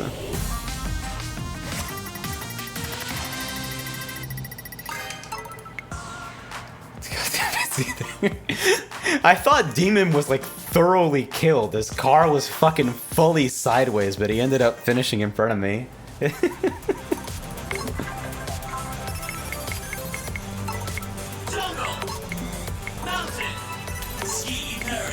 I got full flipped. Oh, you 360'd and just kept driving? Legit.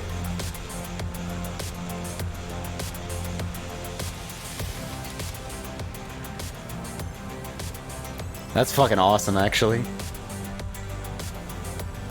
180. Okay, so you had to spin around yourself.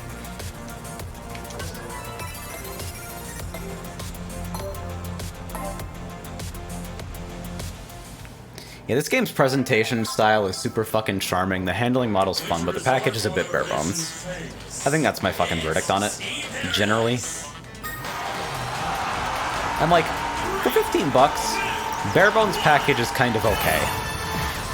I kind of want to do away with the idea that, like, if a game doesn't have fucking 50 hours of unique content, it should be $5. Because I think there's enough here to keep you interested if you're, like, a fan of the genre. Time trials alone are like, yeah, you know, I could be about this. Oh yeah, Driver Explode is a horror game. If it were to get an Outrun style single-player mode, something like Heart Attack, I think my recommendation would go from, yeah, keep it around maybe, to Holy fuck, yes, absolutely. Alright, Zether died, unfortunate.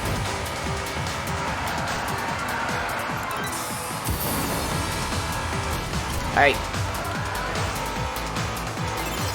To the Twitch Hero AI is so aggressive. Phoenix says, I have 50 arcade racers, but I don't play any of them. Like, I love the fuck out of Ballistic NG, but I don't play it nearly as often as I feel like I should, because the activity that's actually interesting for me on a single-player basis is zone and time attacks, and it's hard to get online games because of the way online is structured. Redout, I actually bothered to complete every campaign race. I have all golds in that game, which took a pretty non-trivial amount of time. But the AI difficulty is wildly imbalanced. It's even on the hardest setting, it is far too weak.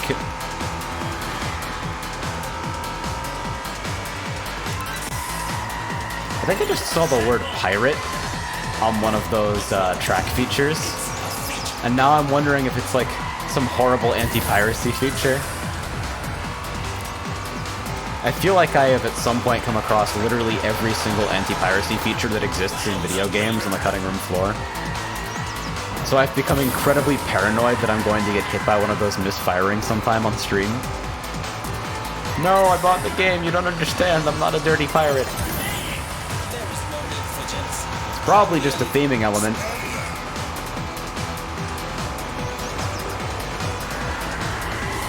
I want to see AJ pit himself against F-Zero GX someday. Honestly, I probably should. Dolphin has gotten a lot better with it, right?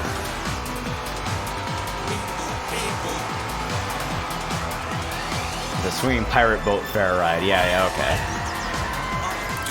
Appropriate theming.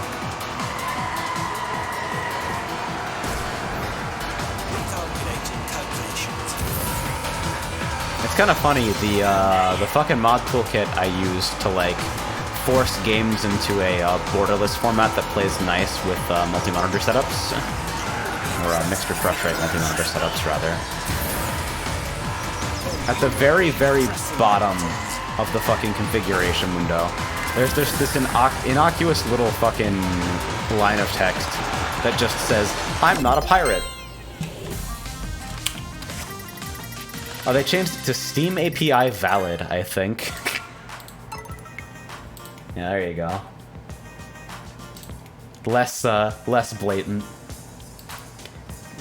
Because the dude kept getting crash reports from people who were trying to use Special K with cracked versions of games. Started around, like, when, like, Nier Automata, the PC port launched completely broken and Special K was and still is required to fix issues like the resolution just being objectively wrong. Zether, are you getting back in, by the way? Oh, are we on normal now again? Shit. I don't know how that happened.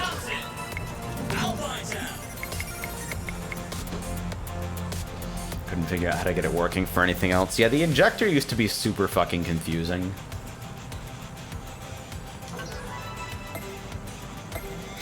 I use it for a lot of games right now because,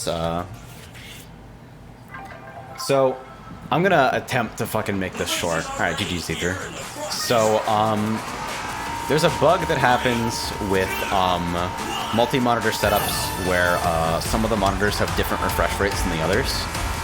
So, like, if you are, like a lot of people, using, like, a 144Hz panel as your main panel, and then some cheap 60Hz panel as your secondary display, if anything is moving on the 60Hz display, then your 144Hz display will go berserk and will not work correctly. It'll start fucking stuttering as it, like, tries to match the refresh rate of a 60Hz display and just judders all over the place.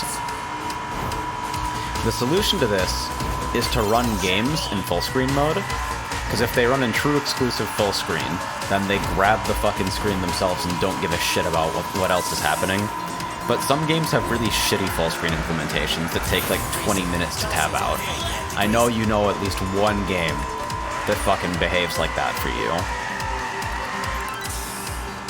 So obviously you want to use borderless where you can, but if it fucks up frame pacing, then it's a pretty disastrous situation. And especially for like somebody like me, like if you stream at all, OBS on your second monitor will trigger the stuttering problem 100% of the time. So you need to have a workaround. And so you either play in full screen, or use the workaround that I've figured out, which is for DirectX 11 and up games, Special K can force flip model presentation on a game while it's running in borderless. And somebody who actually understands shit about graphics APIs can explain this in a way that's like actually technically correct.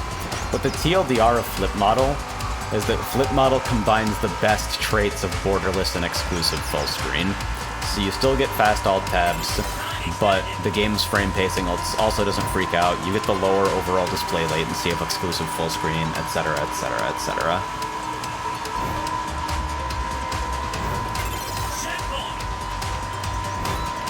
And so, in situations where Special K will actually fucking work with something, it is a godsend for me. Of course, I'd appreciate it if people just implemented full screen correctly, or like used flip model by default, so I didn't have to use some fucking rando third-party piece of software that got banned off Steam for no apparent reason to do it, but yeah, because Diabolical has flipped natively. Diabolical's engine is so fucking good, actually.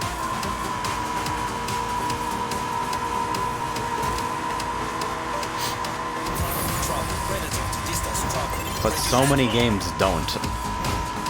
And especially for stuff super, super fucking old, like PSO2, I did some combination of horrible fucking settings file edits for PSO2, and I got it working, so I got fast alt tabs, and I got no stutter bug.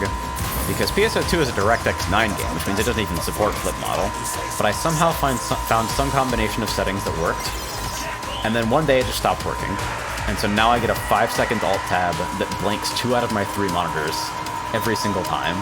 And in an MMO where you're constantly fucking context switching as like the game is making you wait on stupid bullshit, or even if you're just like you're trying to maintain a conversation over text while you're doing your dailies, it's unbelievably frustrating. And it's half the reason I haven't been playing the game much. Oh god, passed on the last turn. Fuck.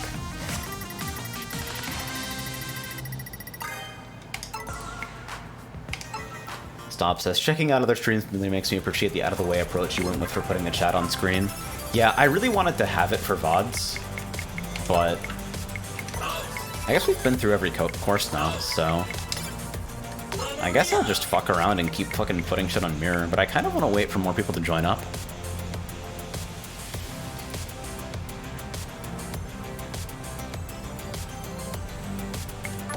Actually, I might just bail out and see if I can get a ranked race out of curiosity.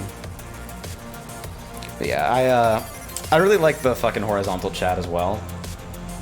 I feel like I still feel like I could make the scrolling less obtrusive, but I think overall, my overlay, I like my overlay more than any ones that I've ever seen.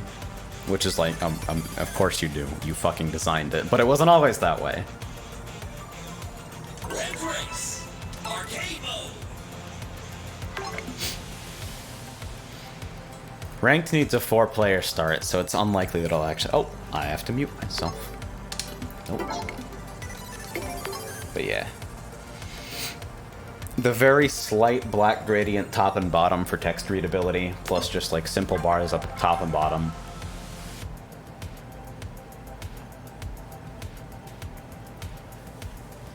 I think it works pretty well.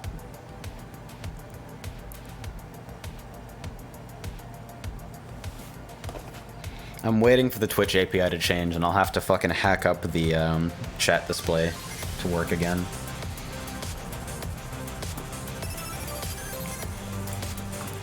It's broken for BTTV and FFZ emotes right now because they changed their API endpoints, but I don't give a shit about those, really. I've been trying to move away from them, so, you know. I don't think I've seen anyone use, like, Tyron Pride in the last, like, year.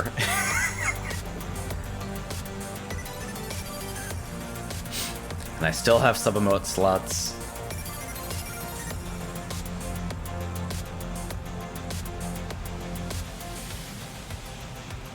Wes, please help me.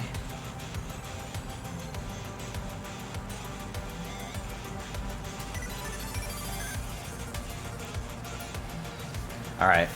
I'm gonna fucking pray that this might actually fill up, but I'll be right back. Won't be longer than a minute or two. Oh god, what did I do? Okay, we're in 10 fight, just don't die. Fuck!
Alright, we have 3 in ranked, I want to believe. I'll ready up just in case.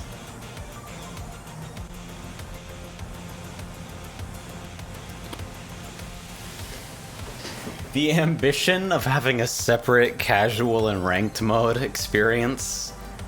It's like, damn, you really think so, huh? You think the game will have the player base required to sustain that?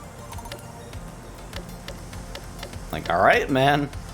I don't know if I believe you, but I want to. Correction, it is fast and steady that wins the race.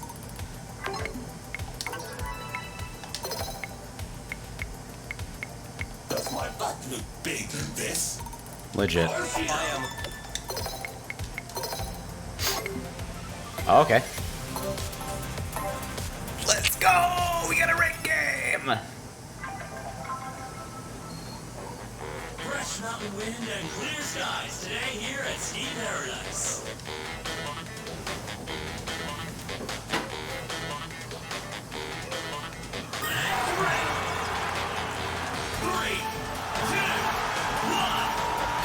Oh shit. That's a really bad start. this. Located. It's either just crashed apparently. Oh, that's unfortunate. I guess you get replaced by an AI in real time if you fucking crash out of a ranked game. Recalibrating likelihood of victory. Oh, you are really pressing my buttons. Ooh, I feel mad fast. I feel so fucking fast.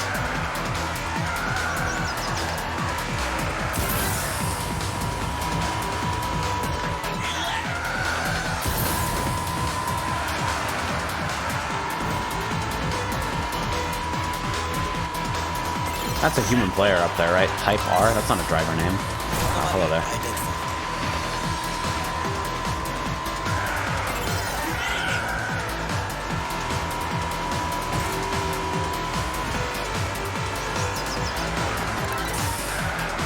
It's not a bug. It's a feature. I feel like I gained literally 0 distance with that boost. Oh, ranked as 3-lap expert. Okay. I honestly felt like 5 was like a better fit, and I joined so many casual rooms at 5 that I thought it was the standard, but apparently not.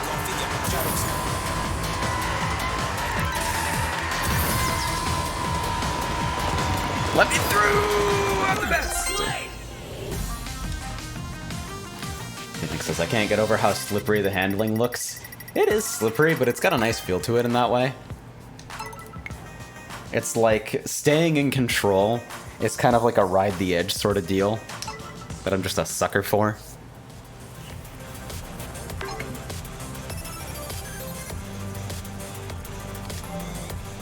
Okay, ranked is a continuous lobby, huh?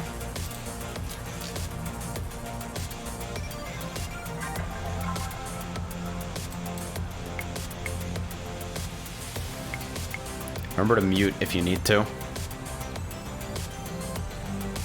I mean, 1:30 isn't an unreasonable fucking marker for a race. Coming from Kart, I feel like 2 minutes or slightly above is sort of the sweet spot for like, I've spent enough time in this race to feel like a winner can be fairly determined. But that's kind of fundamentally arbitrary. Oh no. Does everyone need to ready for the game to start? Wait.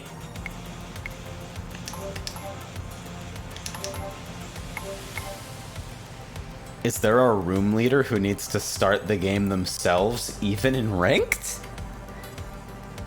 What? Oh! Help me!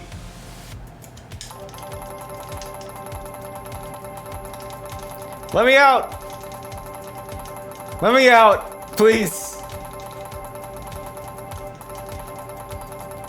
Please help!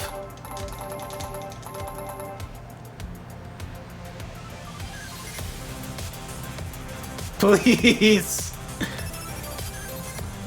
Why? Alright. I think the room might be bugged.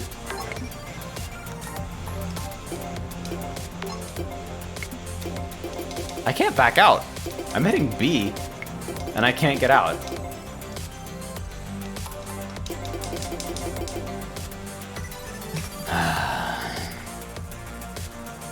Can I unready and back out? Nope.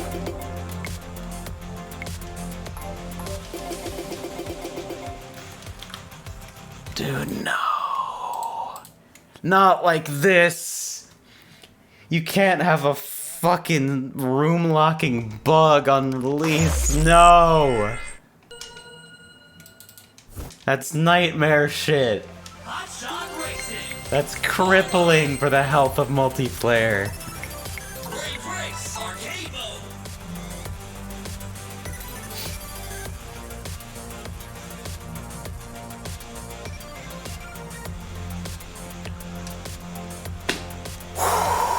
Hoo-wee.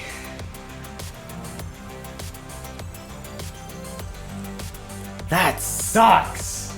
That is fucking awful.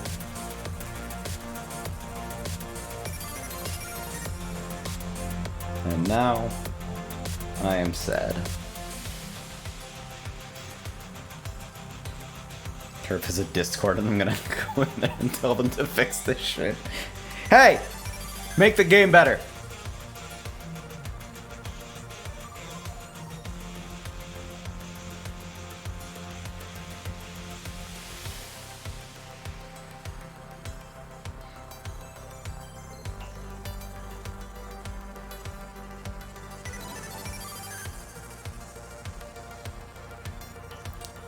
Well, shit. Wow, I can't even back out of this screen. I'm actually stuck searching for ranked.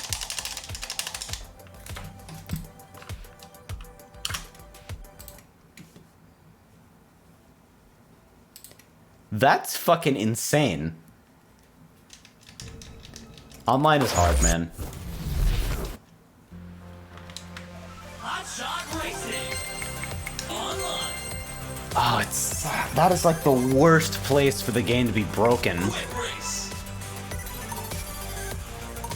What? Up.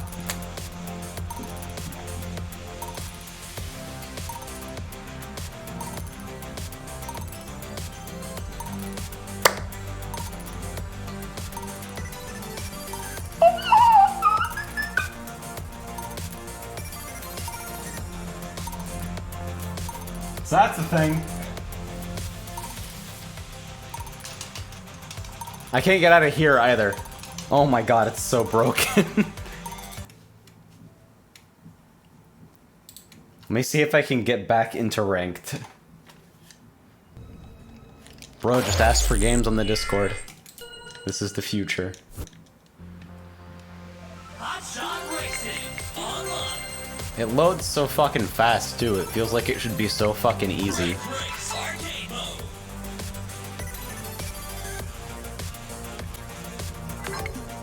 Okay. So we got into ranked again. Yeah, I think I'm just barely past, well, I'm past 2 hours on this stream, so... refunding definitely non-possible. I also didn't get a chance to change my car, oh well. Oh, and I'm not muted. Hey, nice! Hope everybody likes dealing with this. 3, 2, 1. Yeah, it doesn't save your car or driver either. I don't really understand why. Would love it here.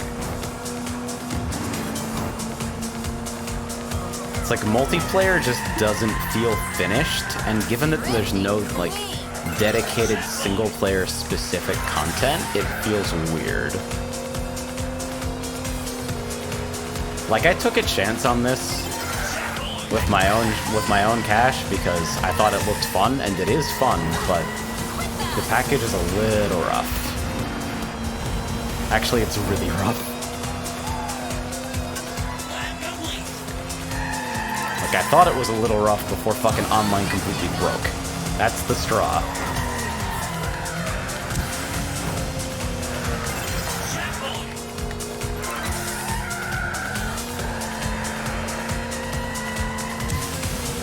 It sucks that for a lot of games like this too, you only get the one chance.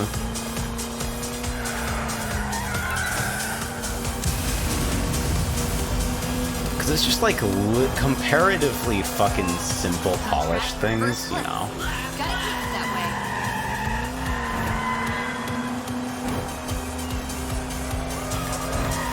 way. It sucks because the game is actually super fun,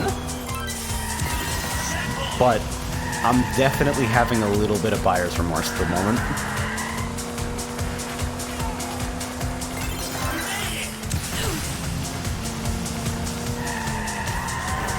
Keeg, online basically fucking freaked out and locked me in the menus in a broken state on like 4 consecutive launches of the game.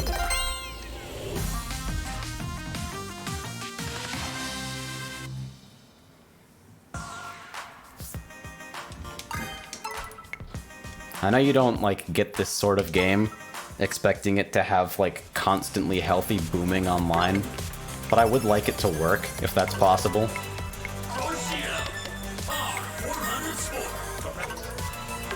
It sucks because the game is good! Okay, so we have like a 20-second voting period. I need to mute myself.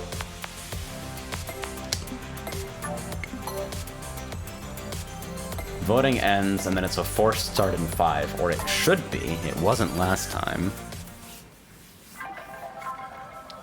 God, I don't even know if I'm gonna play the new PoE League. It's been so long since I've played Path. I think if I were to do it, I'd probably want to do it in a private. Or SSF. I think I'm done with, like, full-ass Trade League forever. Just because of how... Da-da-da-da-da-da. Am I dead? Am I actually dead to that?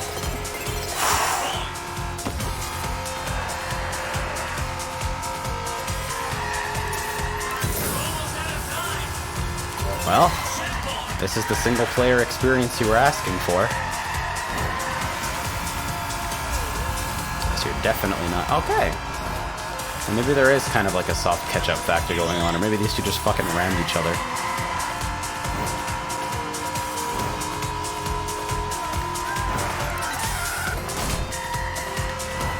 Oh god, I'm so bad.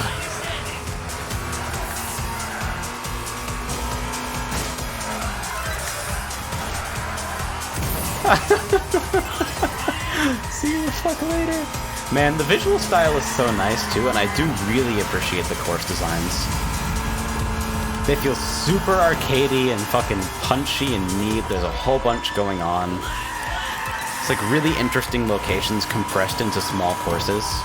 It's kind of like the Daytona special, you know?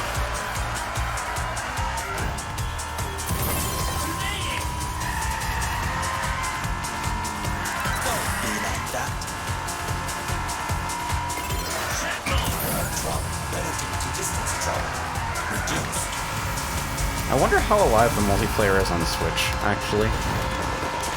Because didn't this get a multi-plat release?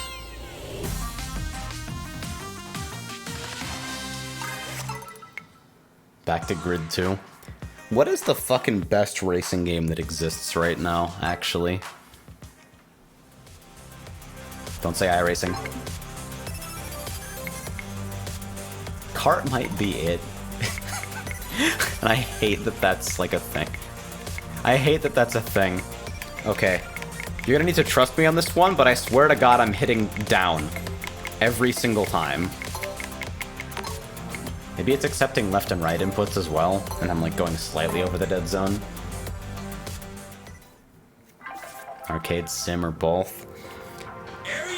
I kind of just want to play some racing games. I feel like it's a genre that I've grown to appreciate more and more. I will say that I have absolutely no interest in CTR purely on the basis of the way it looks and sounds. The aesthetic is like actively terrible. At least to me. I'm really not into it. Horizon 3, Grid 2. Need for Speed Most Wanted 2012. I feel like Horizon 4 would be fucking sick if they just refined the online a little bit. The fact that Free Roam Rush is still like a forced meme in almost every playlist and literally just fucking resolves as pick a fucking pickup truck, drive in a straight line to the destination, pray you can tell which trees are solid and which fall over. It's like a funny meme, but it shouldn't be 50% of fucking online. Imagine even being able to connect to online more than half the time. That's the other thing. For whatever reason, fucking Horizon Life is hilariously unstable. And on top of that, the waiting times to get into games are kind of insane because you're accounting for like all different levels of loading times and all different levels of potatoes. I played the Battle Royale mode like twice.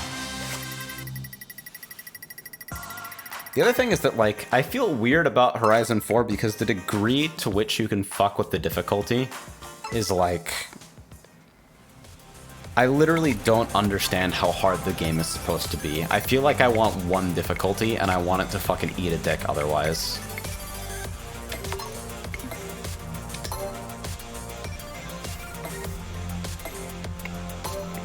Because whenever something is challenging, I'm thinking about nothing but the fucking combination of assists and AI difficulty and rewind on off da da da da da da da da. And it's like, hey, is this appropriately challenging? I don't know.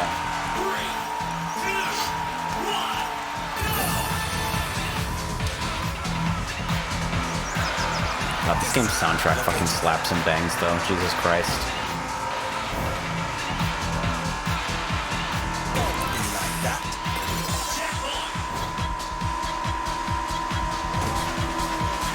Hey there. Yeah, I see you also like driving.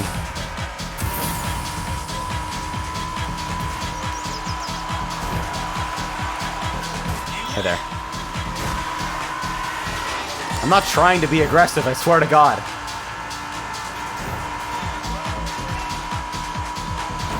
I know you don't like being rammed, and I don't really think me ramming you helped me either.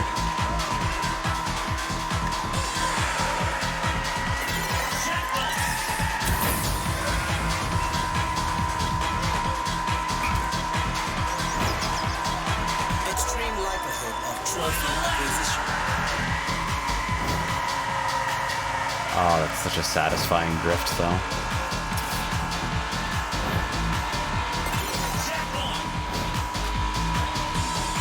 Like, I hate... playing this game is fun, but the primary emotion that I'm feeling at the moment is, damn, I wish Outrun 2 had working online. And that's really unfortunate. It's not your fault, Sumo. It's just that, like, maybe the best arcade racer of all time is already made.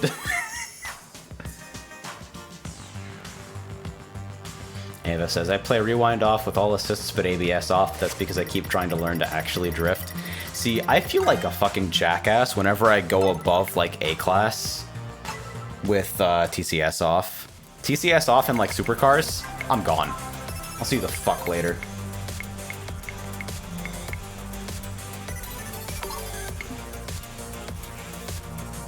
Geek says, to be fair, I am feeling that particular emotion for, like, most of my life. Could be just eating lunch at work, and I'm like, damn, Outrun 2, though. It's so good. Every time I talk about this, I'm obliged to talk about how the Outrun 2 Special Deluxe cabinets are maybe the most powerful things ever created. They're so strong. I have so many good memories associated with that fucking game.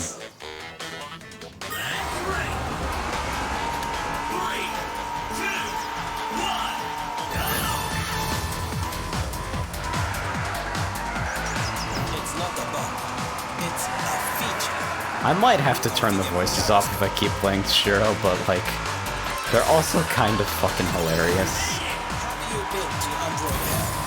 I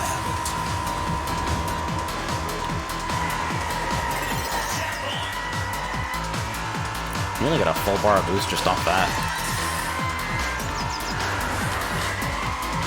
Maybe next race I'll play a fucking drift car just to see, like, how drastic the difference is. Because I've been playing speed for all of today, basically.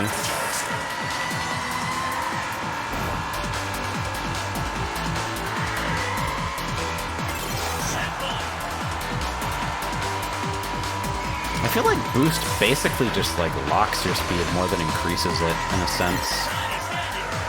Like, the most powerful way to use it by far seems to be snapshotting slipstream speed.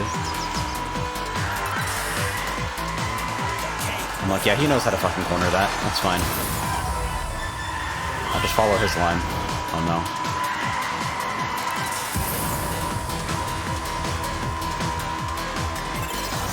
I wonder if I can fully break away right now.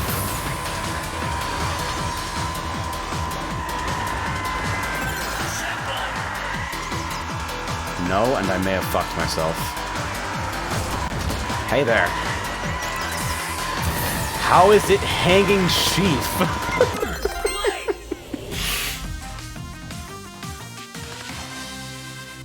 They talk a lot and also have very few lines, so you will hear every line a lot. Yeah, basically.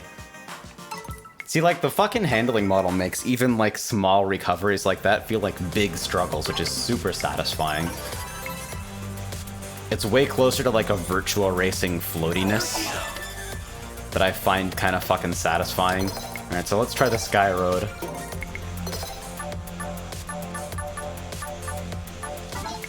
This vehicle has become highly attractive.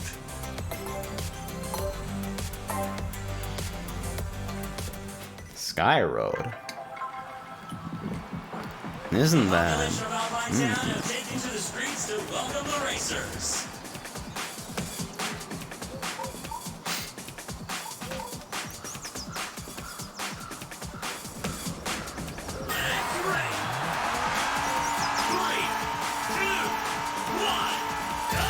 Oh, just barely burned out. Ouch. Alright, so I got my work cut out for me, I guess.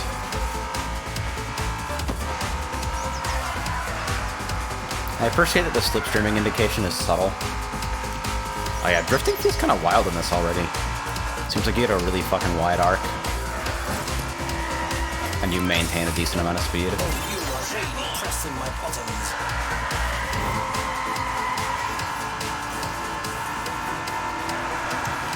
Hey there.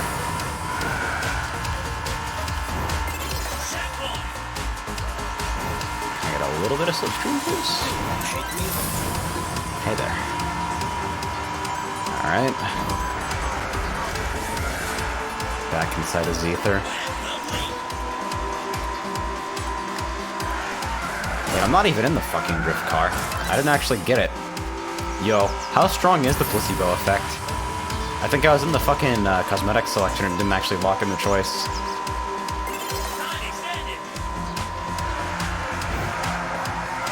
I'm amazed nobody called me fucking stupid for that shit. If you were thinking, it is now okay to admit it. is now socially acceptable. Dodge and weave, bro! Strongly unbalanced.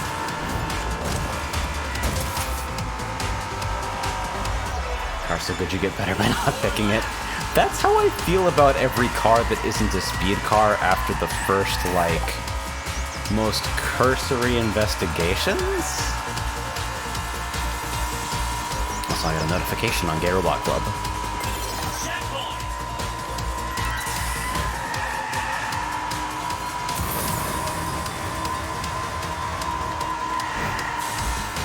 I have a thread going there about why the FF14 interface design is a huge piece of shit. And apparently it resonates with people. Did you get track reset? What the fuck was that? Where are you? What? Okay.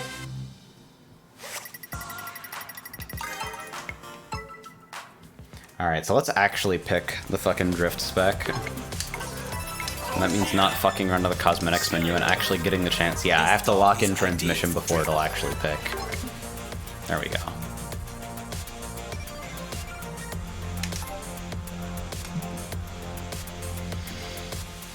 And the Shark says, even though it's less a racing game and more a survival trial against nature, Dirt Rally is really fun to mess with every now and again.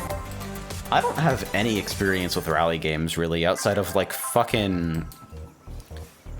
one fucking rally game on, like, the OG Xbox that I remember liking quite a lot, but I was also shit at. I'm very bad at traditional sim stuff, which is... I want to get some more experience in it.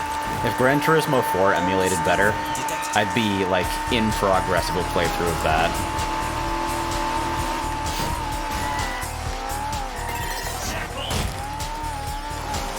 Whoa, yeah, okay.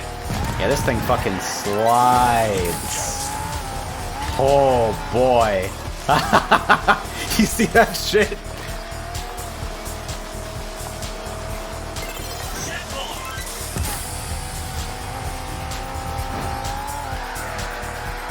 Have you been to Android Hell? I haven't.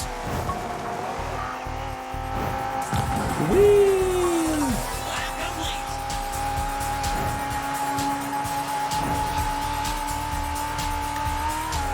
Because, like, because of my history at being really bad with Sims, one of the things that I've always wanted to do is just completely destroy one. Like, to just get over that and fucking own it completely.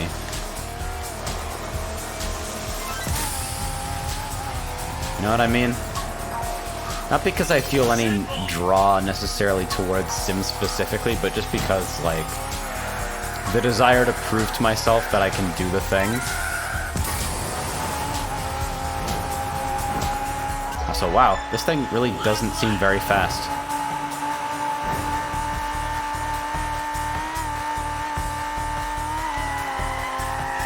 Gran Turismo emulates so fucking poorly in my experience recently. Might actually be easier to emulate fucking GT5 on our PCS3. That's how fucking insane PCSX2 is. Geek says, like me but with beating Kid Chameleon. Oh god.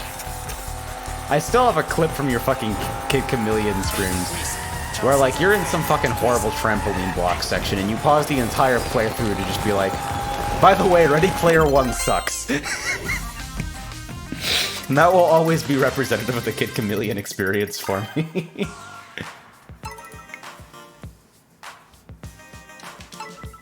Moji says, being dog shit is kind of the fun of it, because then when you get to the point of unconscious competence, you feel like a god. I respect that. God, anything but Casino Run, please. Actually, let's go try hard. Keiko has an actual max speed vehicle, right? Yeah, the Super F90. Super F90. Oh, hey, we got another one. If that clip is actually saved, I will be eternally grateful. You can check clips of my channel, and it should be there. I haven't deleted it.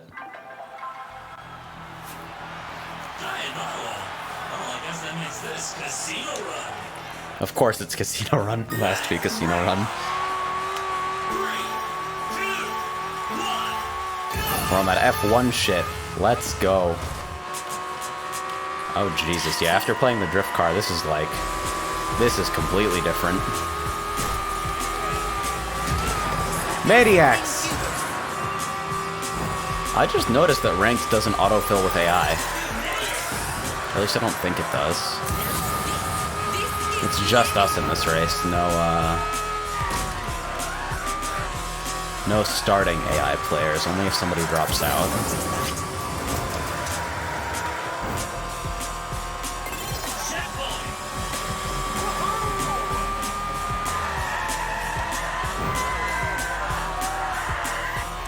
I thought I could get a bar out of that. Oh no.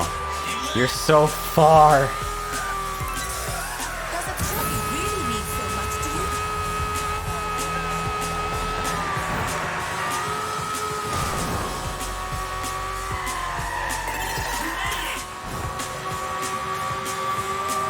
Just gotta fucking drive consistently. If I never make mistakes, then every mistake from my opponent is a little bit more distance. He said, ramming the wall, and then ramming the other wall.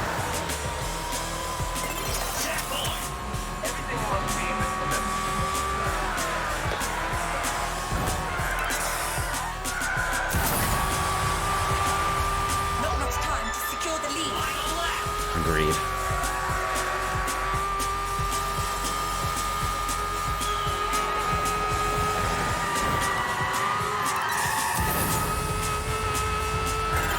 Oh, I wasn't sure how fucking... it was so much fucking more than I expected.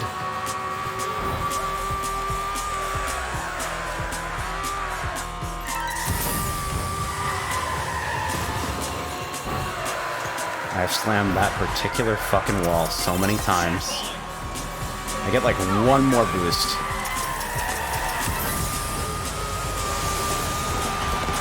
And it was almost enough.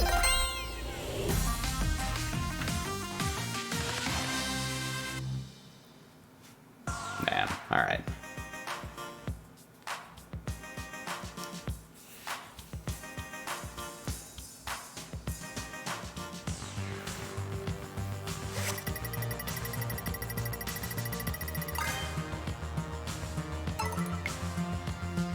Man, I tab into Hitbox Dimension General and I see, hey, for those who have played Xenoblade 2, do you need to use the gacha system in order to beat the game? And I'm just like, oh, fucking fuck. That is a cursed sentence. Oh. Fucking fuck no, get out of here.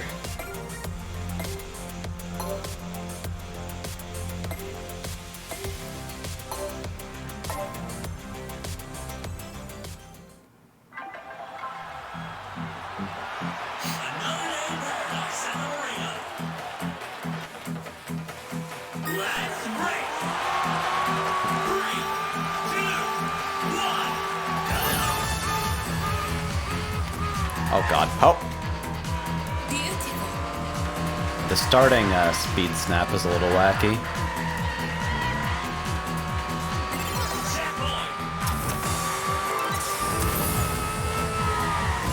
Well, that was a waste of a boost.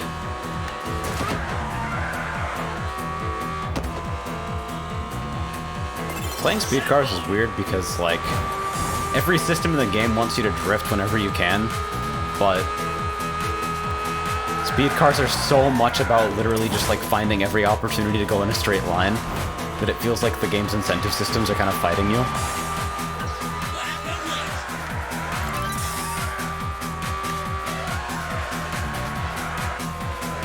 Like that. That was fucking clean. I don't know if it was all that fast, but it was pretty clean.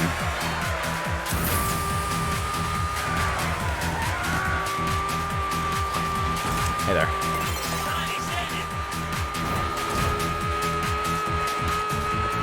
He says, the best part is that the gacha system does not ask for real money. There are no microtransactions.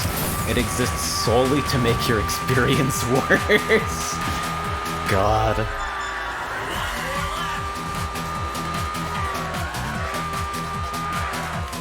I want a company that makes fucking heartbreakingly gorgeous JRPGs with, like, beautifully scored soundtracks and fucking compelling characters and world design that are like 5 hours long.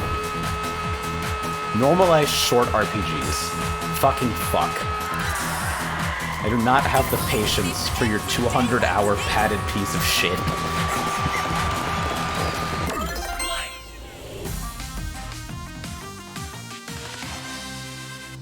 How'd you add more content that made the game worse? The fuck? Looking at you, Fire Emblem Three Houses.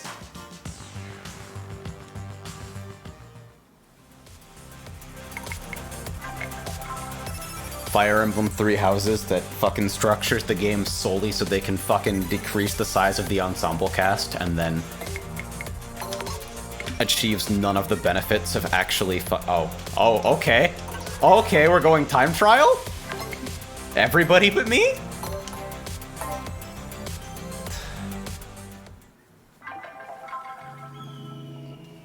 Oh shit. Feel the anticipation here at Boneyard as we get ready to race. What fucking character is that? Yeah. 3, 2, 1. It's 1.0 Metal Sonic. Is it that strong? I mean, I saw it on all the time trial leaderboards, but I assume time trial is sort of its own thing. Because time trial is often sort of its own thing. It's like you're ripping a lot of systems out of the game, you know?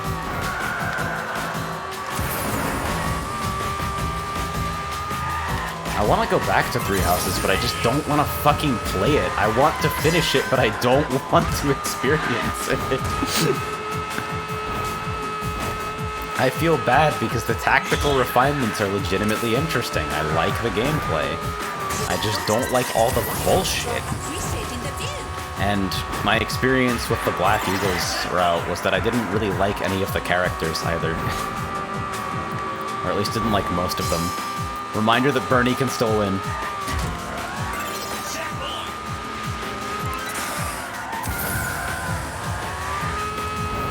Hey there.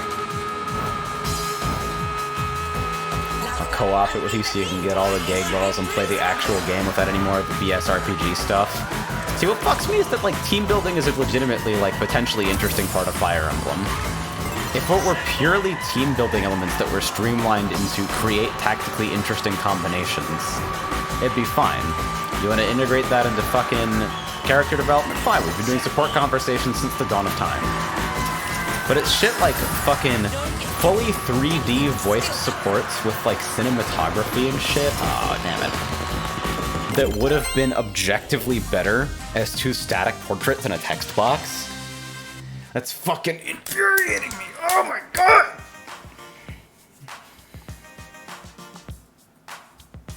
There's a Scraper ass. You have a favorite among the arcade racers? Outrun 2, no question. Second place is fucking Arctic Thunder. Third, probably a toss-up between Daytona USA and H2 Overdrive.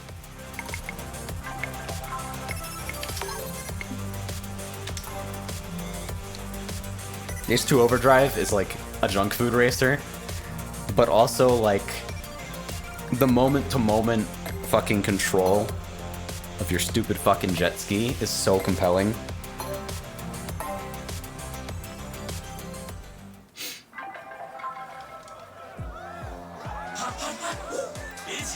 Arctic Thunder is so fucking strong, though. Arctic Thunder is something that I will always have mad nostalgia for. Like, I don't have nostalgia for Outrun, really. It's something that I picked up pretty, like, recently as far as, like, the sum total of my life goes.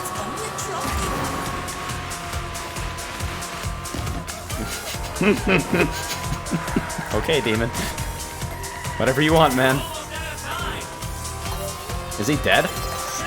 Oh my god, is he dead? No, I'm not dead just yet. But I'm definitely fucking stuck in third forever, huh?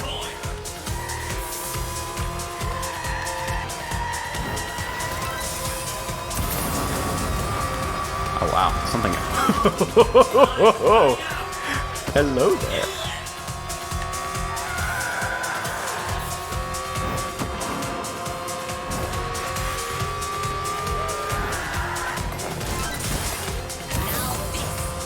Fast exit, don't worry about it. Get the fuck out of here.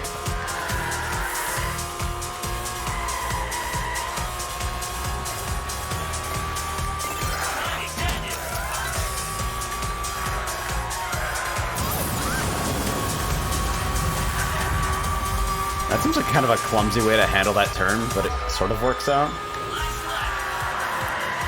You keep rolling when time runs out, and if you roll past the checkpoint, you get to keep playing. That's awesome, actually. That, like, exists for the specific purpose of being hype, and I deeply appreciate it.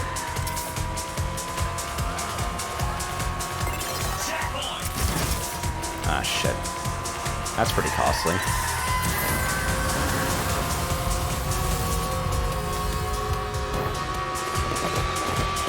I did the win? Okay. Arcade air conditioning sounds meta. No, dude, fucking the Arctic Thunder cabinet literally just blasts air at you while you're boosting, and it's the hypest shit for no reason. OG says, 3 houses, like the tactics engine is so good, but strategy gets outclassed by team building and brute force. Enemy AI sight is like a fucking brilliant, absolutely insanely smart refinement. But like shit like leveling fucking, what is it? Squadrons formation? The weird special attacks that lock enemies in place and stagger them and shit. It's like, okay, this is kind of interesting, but why is it tied to a fucking leveling curve? Combat arts are interesting. They introduce a depth to fucking non-magic that's sorely needed, considering how magic is incredibly over-centralizing in every Fire Emblem game. But like, what's going on with weapon durability, etc., etc. Apparently Zether crashed again. Battalions, yeah. Thank you.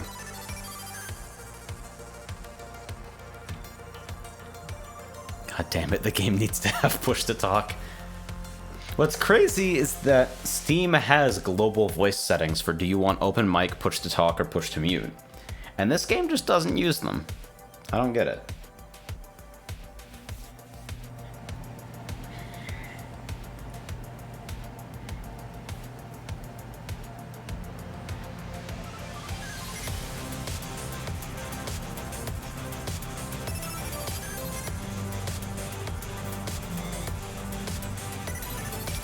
I wonder if we can get one more.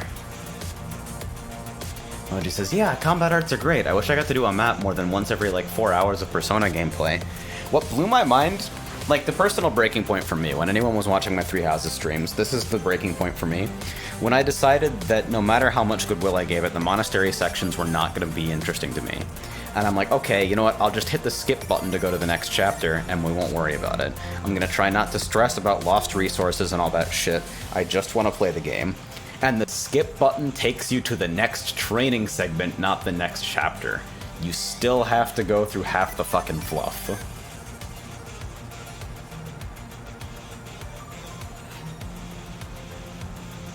There is no take me to the fucking gameplay button. You still have to go through every single class period and every single training sequence.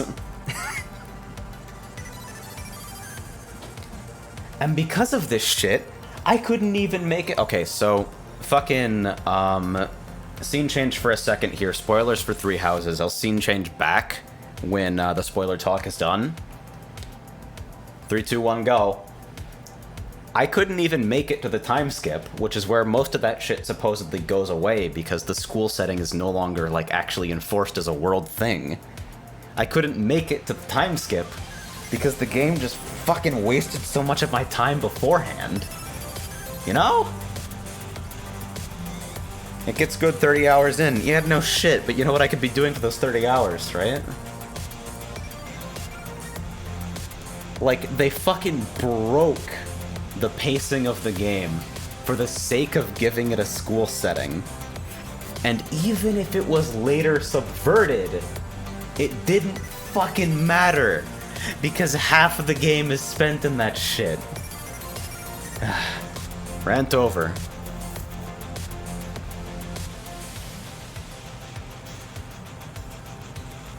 Alright, adios, Les. GG's. Yeah, I think I'll bail out of online right now as well. I'll try one of the Grand Prix on Expert, just to show off how fucking insane the AI can be. And I guess I may as well, if I'm going for the fucking time trial meta, I may as well kit out a Carbon.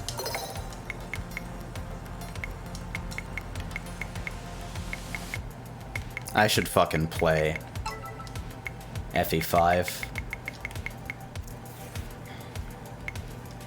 I think I'm gonna try to limit myself to one long-term playthrough at a time, though. That seems to be working for Trauma Team.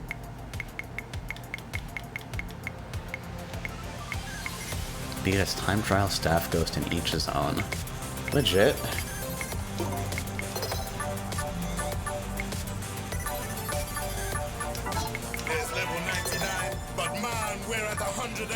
What he says, well, I understand why they made this decision for player count reasons. It's weird that they just let you sit in the same ranked lobby with your friends. Yeah. I feel like the entire game should be continuous, automatically match-made lobbies. Like, the lobby system... The entire premise of the lobby system extending to quick match and to ranked play is weird. I got to see this thing in action. There's level 99, but man, we're at 100. I got to see this thing in action. There's level 99, but man, we're at 120 over here. Fucking voice lines.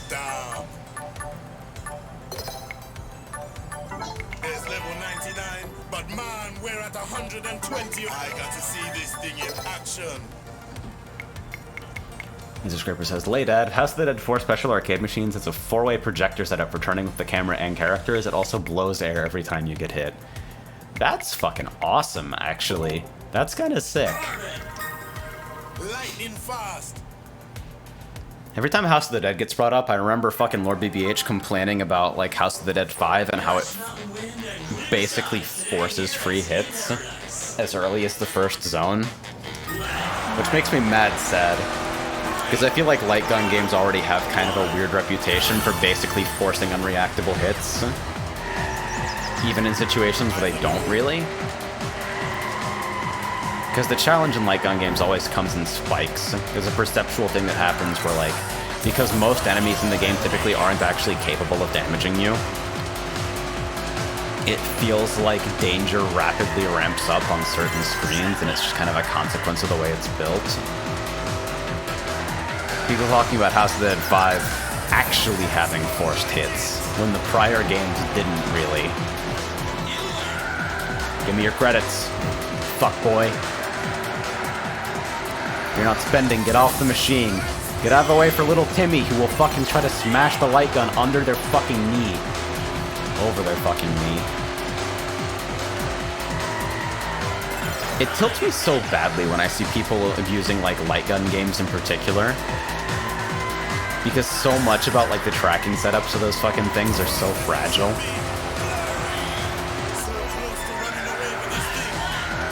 Am I on expert difficulty?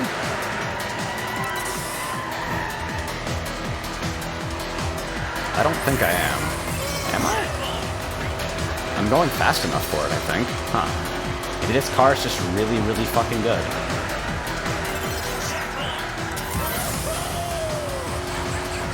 Maybe I've gotten better.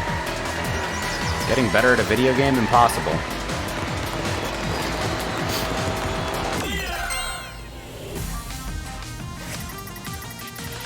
There's a reason it dominates TA leaderboards. Fair enough, right?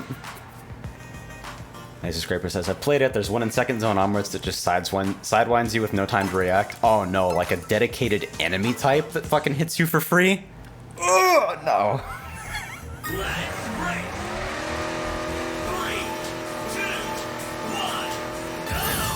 It's like, I think the light gun game that I spent the most time with is probably Time Crisis 4, and by no means is it a lot of time, but it's like, I spent quite a few credits there, mostly in co-op with friends, and there's definitely a difficulty snap about halfway through, like, the second stage, where it basically turns on the jets and says, alright, think fast. But nothing feels unfair fair. The difficulty curve seems harsh for sure. It definitely wants your money, but it feels surmountable, and it keeps you on your toes.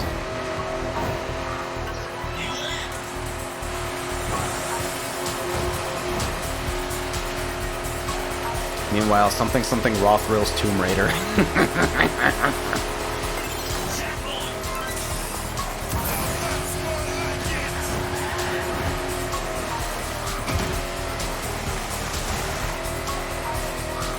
This is the first time in a while that I've actually undone the trigger stops on my controller.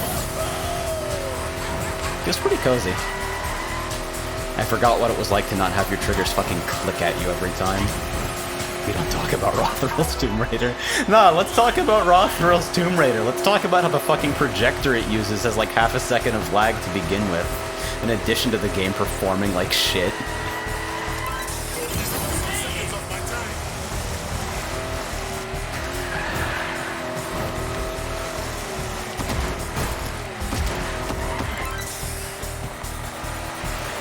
Isn't there a fucking cruising game or like a game under that name and license by Raw Thrills? I think I remember playing something like that and actually being somewhat impressed by it. It was like junk food, but it was kind of fun anyway, you know?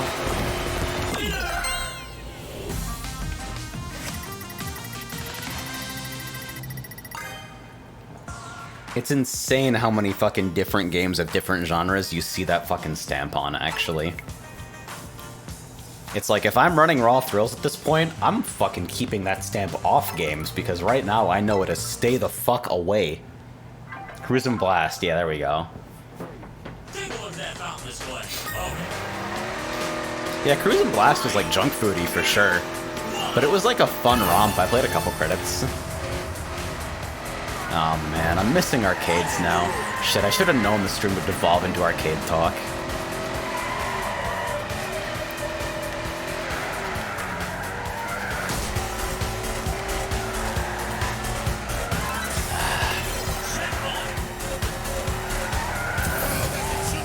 One of these days I gotta become incredibly rich and successful so I can just fucking vacuum all arcade hardware directly into my home.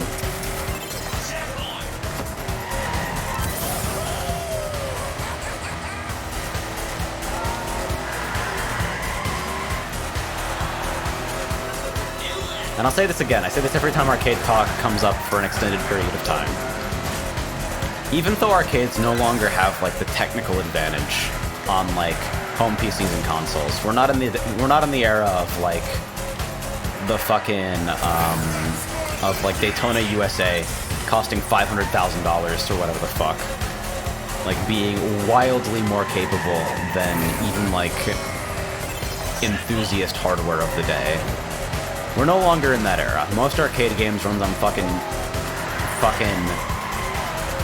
OEM PCs, fucking Dell pre-built with like a cabinet built around them.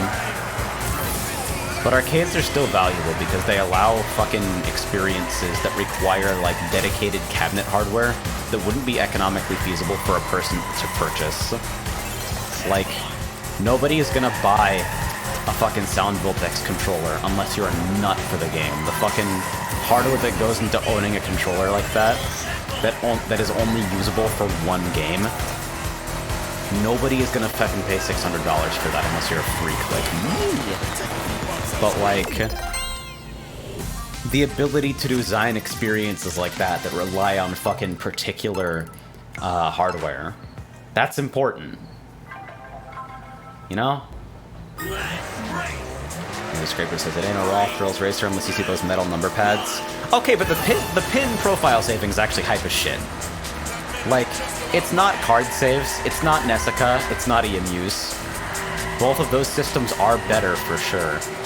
But as kind of like a prototype of that, one that doesn't require network support either, pin profiles are hype actually. I think light progression elements, as long as they don't turn into RPG bullshit grind like admittedly a lot of Raw Thrills racers, are neat. Being able to fucking store customization settings and shit is neat. There's a cricket in our fucking basement. God damn it.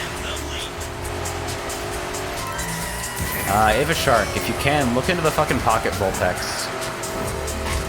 Mon sells a Minicom that goes for like, I think 80 to 100 bucks. It's a very small little thing that uses like 4 mechanical keyboard switches in place of the FX buttons and is like sized accordingly. It's really good for like, if you're not sure about the game but kind of want to get into it or adjacent to it for a low price. It's definitely a viable approach.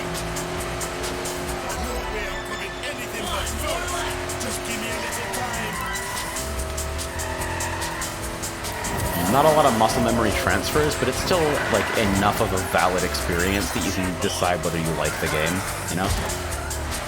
Rothro's voice. Pay coins to upgrade your stats. Yeah, the super blatant versions of that and like a lot of the fucking Rothro's Need for Speed games. Hey, I finally took that fucking corner clean. Let's see if I get rewarded for it. I keep trying to drift that really shallow bend. Don't you dare. Yeah, there we go. Leader says, I've already posted on the Steam forums with the bugs. I don't need to go to the Discord because the devs are probably getting enough of an earful. Yeah. And yeah, speed cars getting to turn early so they can fucking exit quickly and also get a decent amount of drift. The auto drive, just fucking beef it into a wall. Nice.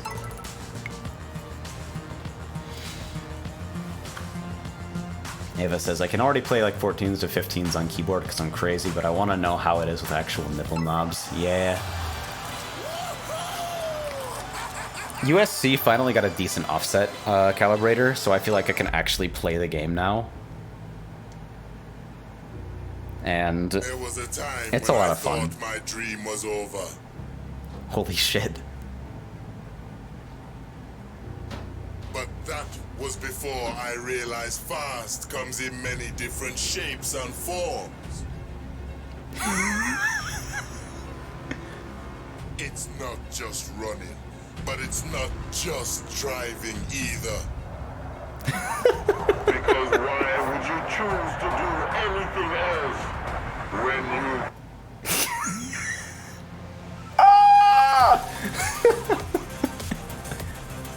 Oh, that's so stupid. So it did actually cut off. I'm not fucking hearing things. Oh my god, dude. It's so intense. Purple Marcus immediately. Let's go.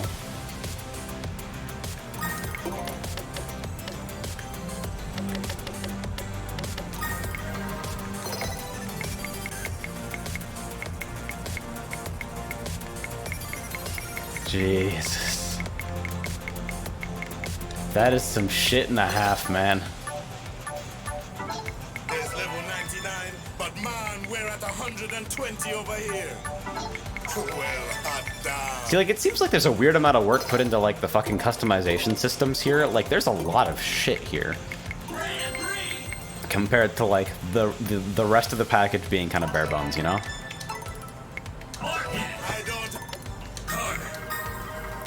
I also wish manual worked. Fuck! I wish there was a reason to choose manual even if it worked. Fuck!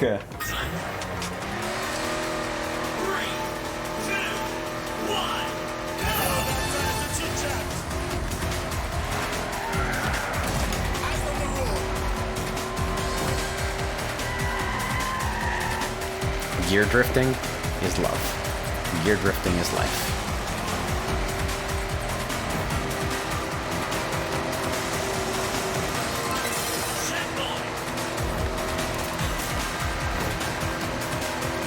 Actually, people who don't like driving manual in arcade racers, I kind of want to hear from somebody like that.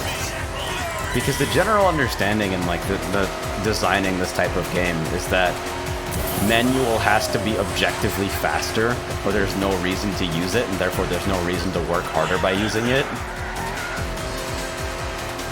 But like for people who are really attached to automatic for whatever reason, that's got to be like, well, I have to fucking use the gearbox, or I just can't be good. What do I fucking do? Is manual objectively better? In this game, I'm not sure, but if it is, it's not by much. Steam discussion forums seem to think that manual is, like, no better than automatic. And also, manual doesn't work for a lot of people. Like, the shifters just don't respond correctly. And this game doesn't have gear drifting either.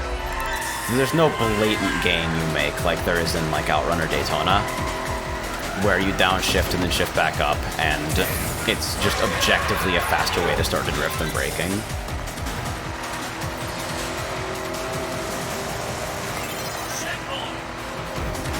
You figure that usually automatic has a small amount of designed inefficiency in it, with regards to, like, both how quickly it's allowed to shift and when it decides to. It's typical to arcade racers, I think. Oh, does Daytona Manual actually have higher top speed? Well, there we fucking go. Daytona drifting is different because he uses an H shifter and you basically go from 4-1-4 or 4-1-3-4. Yeah. That's a cool part of, that's a cool amount of cabinet design, honestly. Because, like, an Outrun, it's super simple. An Outrun, it's literally shift down, shift up, you're in a drift now. It's not explained anywhere, really. You kind of just have to know.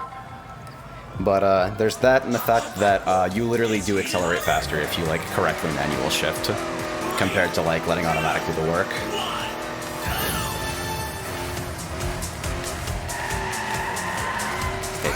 Daytona HD and Daytona 2 never, dude. I fucking want it so badly, though.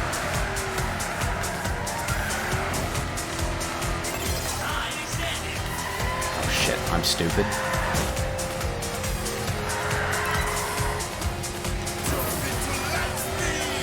I'd be more inclined to use things like manual shifting and have more impact than doing a thing better that you always want to do better. Yeah, I feel that.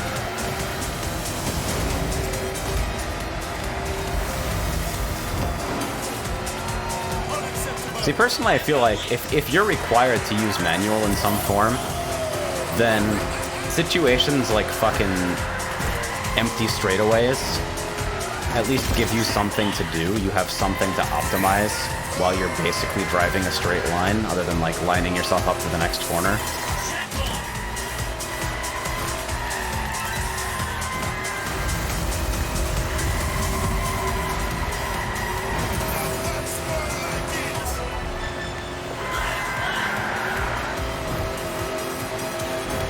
Fantasy Racer where the gears had drastically different functions would grab my attention.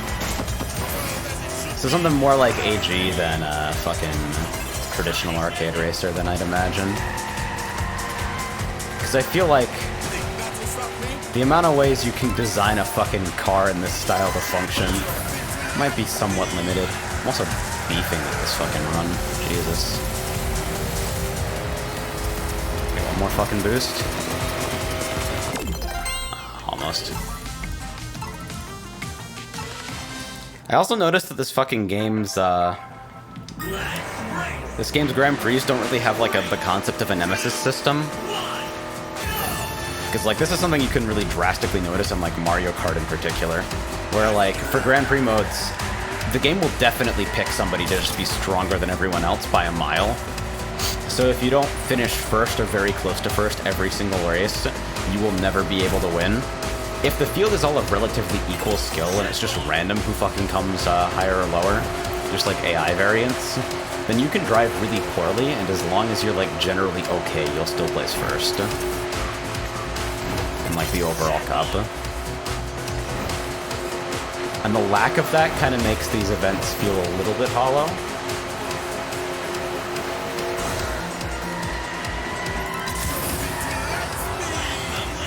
Big RIP to Drift Stage, the artist for mask off from Twitter. Now, I'm very inclined to believe that programmers say this was not because what Abdelko claimed. Oh no, dude.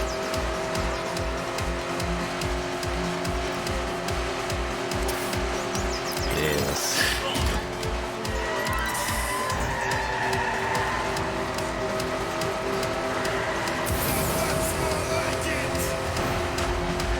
The more I think about multiplayer models in these types of games, the more I realize that SRB2Kart is basically set up exactly the way that I'd want this type of game to be set up.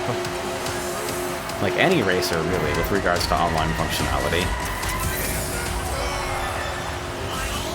Dedicated player-hosted servers for everything, where control of literally fucking everything that exists is given to the host.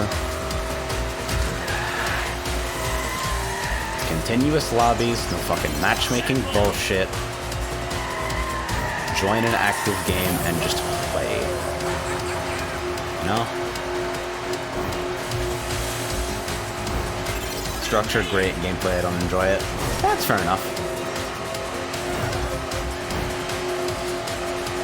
Like, if you don't like kart racers in general, even though I think SRB2Kart basically executes on them better than anything else that's ever been created, you're still not gonna like it. You still have to be on board with the core premise.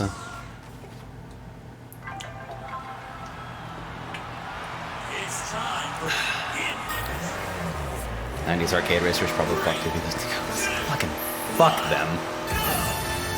Why do all the things I like have to end up fucking screwed up by terrible publishers? Callus and fucking Dangan, dude. Still fucking waiting to buy Devil Engine. I'm still waiting. And Karasi, oh god, that too.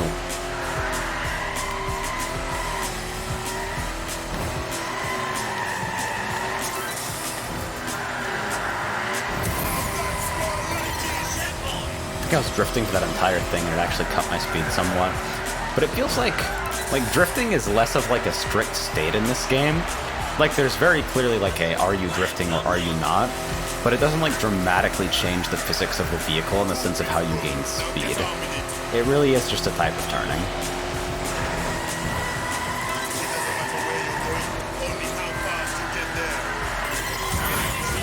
Oh shit, that was terrible. I still managed to fast out though somehow.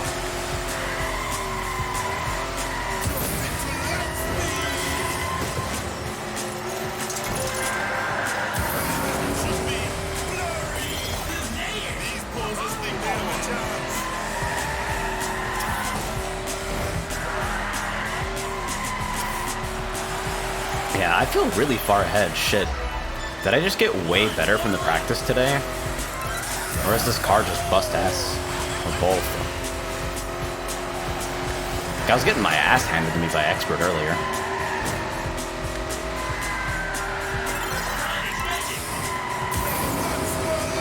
Which says both. Yeah, you're probably right. It can be two things. This course is growing on me, though, as I learn how to handle that fucking turn. Hell yeah, wall grind, baby.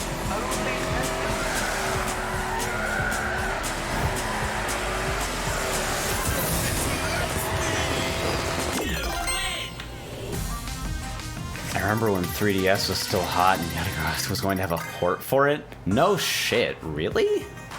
Wow.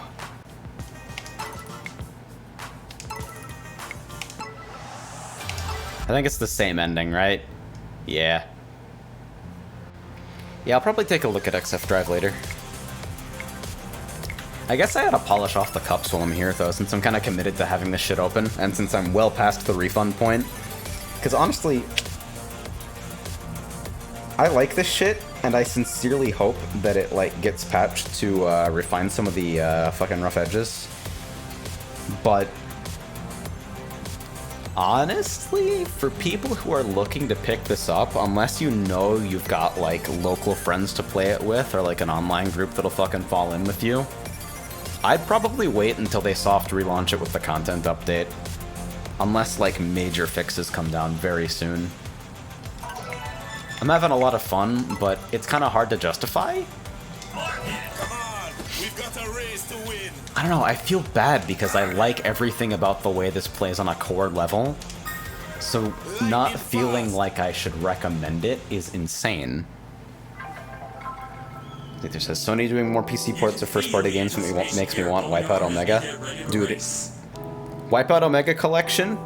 Fucking actual non-checkerboarded 4K, 144 Hz? I will buy 3 copies for a kidney each. Don't ask where I'm getting the other kidneys.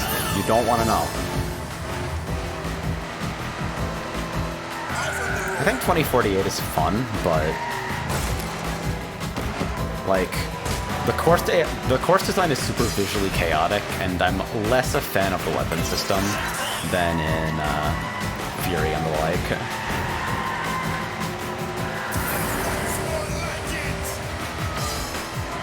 Yeah, it's also hard as balls. The point of like near insanity.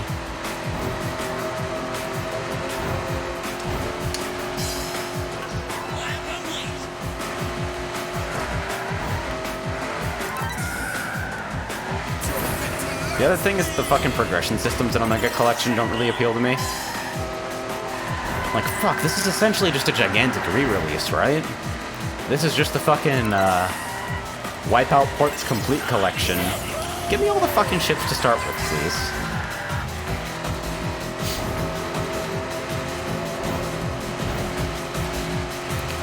The aesthetics of 2048 are super cool for shit exactly like that. Oh god, I completely lost control.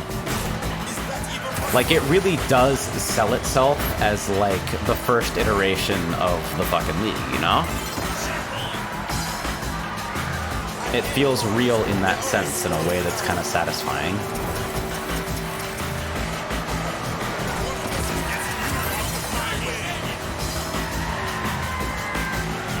Oh yeah, that was mad fast. Did you see that shit? I was fast in and fast out.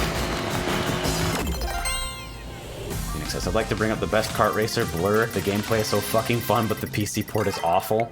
I've been meaning to take a look at Blur at some point, honestly. Both Blur and Split Second were games that I was interested in when near they launched, but wasn't able to try them. Near they launched. Here's my earlier fun fact. Oh god. I think it scrolled off the screen. Things are moving fast. Everybody's got fucking opinions about shit now. Oh shit. That was way stricter than it actually was.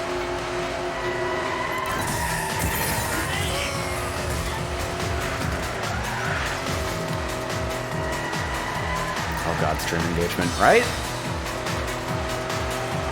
Fucking fast-paced games are so bad for actually, like, keeping up with a relatively active chat. And I appreciate the conversation, I really do. I mean it when I say that, like, we have fucking good talks here. It's more than just like, oh, I have a way to fill dead air. I do actually enjoy these conversations deeply. But I feel like my attention is being competed for right now. This game wants me to fucking pay attention to what's going on, or the AI is just gonna run away.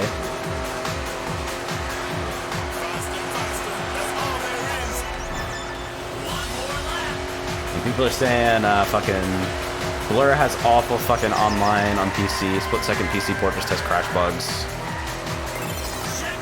I have a completely non-legit copy of fucking Outrun 2 before that got delisted because of the Ferrari license expiring. That's the shittiest way to lose the game too, right? Like, I think most parts of the Outrun 2 PC port are not that great with the exception of like the straight up one-to-one arcade mode, because that's really all it needs, IMO. But like, the fact that we lost it to the fucking Ferrari license, that's so stupid. Zether says, I have a DVD copy of Outrun 2 from Europe and I had to CD crack it to make it work, right? Dude, we fucking complain about like de novo and shit now. About like restrictive and stupid DRM systems. But like, back in the fucking Securom Star Force days, shit was so much worse.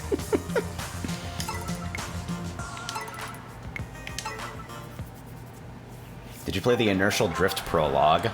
Inertial Drift? I feel like I've heard that name. Laz, you can repost your fucking fun facts, by the way, since I now think I've, like, completely lost it.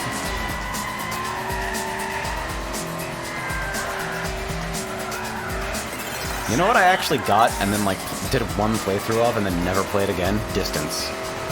I want to go back to Distance, but the fucking way it's, like, more interesting courses are designed is, like, Kaizo tier. It really seems like memorized sequence of moves. I think the game has kind of a conveyance problem that maybe only applies to me because I'm typically kind of bad with, like, modeling 3D environments in the sense that, like, it's hard for me to place myself in a virtual space in that sense. Oh god, this is really punishing off-road. Holy shit. What was I fucking saying? On the note of being bad at placing myself in virtual spaces, okay. We're just gonna fucking try again. You can feel the anticipation here, Boneyard, as we... I get fucking T-boned after going into off-road, and it's like, alright, I already lost the first race. Get out of here. See, because I played a little bit of Nitronic Rush to evaluate whether I wanted to get Distance, because Distance was a recommendation from Demon. And I had fun with the playthrough of Distance. It was like... the initial playthrough of the campaign, while it was frustrating at times, the fucking atmosphere of it was really neat. And then I just felt absolutely no compulsion to ever go back to it. This game was originally named Racing Apex on Kickstarter and had weapon combat, which got removed after the Hotshot rebrand, which was when Sumo got on board. Huh.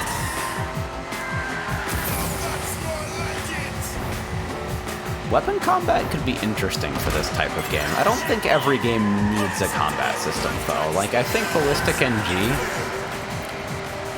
it's a weird thing, because there are actually, like... so for those of you who haven't played it, crafts in Ballistic NG have a firepower rating that determines what types of pickups they're actually able to get from the random pads, with a higher firepower rating giving you the stronger offensive items. And I think like there's a certain threshold above which like you have to have a certain firepower to be able to pick up E-packs, which are kind of like if you have access to E-packs, they're kind of a fucked up way that the afterburner system works. You basically just burn yourself to 0 health constantly, and then fucking roll for E-packs so you can burn yourself to 0 health some more. But anyway, the point is, the firepower system exists, but some crafts have 0 firepower, which means that when they fly over weapon pads, nothing happens. They actually can't pick up any items because there's nothing in their drop pool.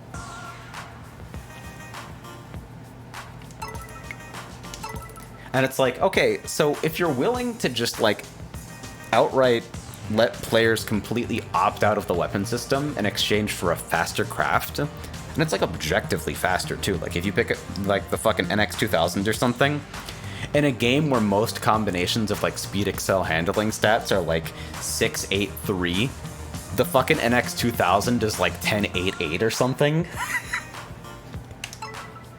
With just bad shields and no firepower. If you're gonna let people just pick a faster craft that opts out of the weapon system, what is the weapon system fucking for? You know? Like, it's drastic. Crafts that don't use the crafts at 0 firepower are significantly and objectively faster. And the only thing that really keeps them in check is, like, either the ability to super aggressively burn Afterburner from high shield crafts, or, like, the existence of Quake in general. Oh god.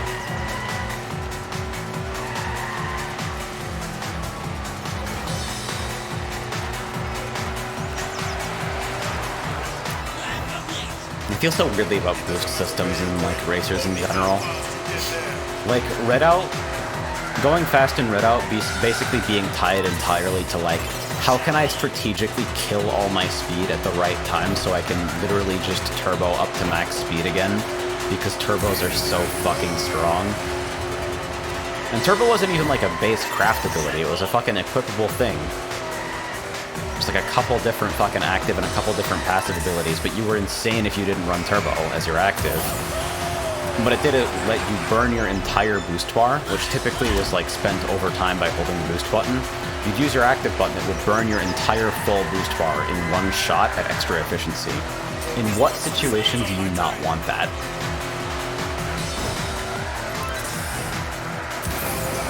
You know? And outside of like one guy who tore up the fucking weekly community races, using like an outright troll combination of weapons and just being better than everyone used turbo.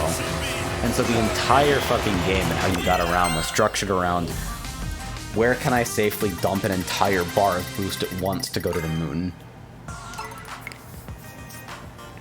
And there's a pure race mode that disables fucking equipable stuff. So you go back to the traditional boost system where it's just spend this when you feel like you need to get speed back. And it's more interesting to me by a long shot, but nobody really plays it.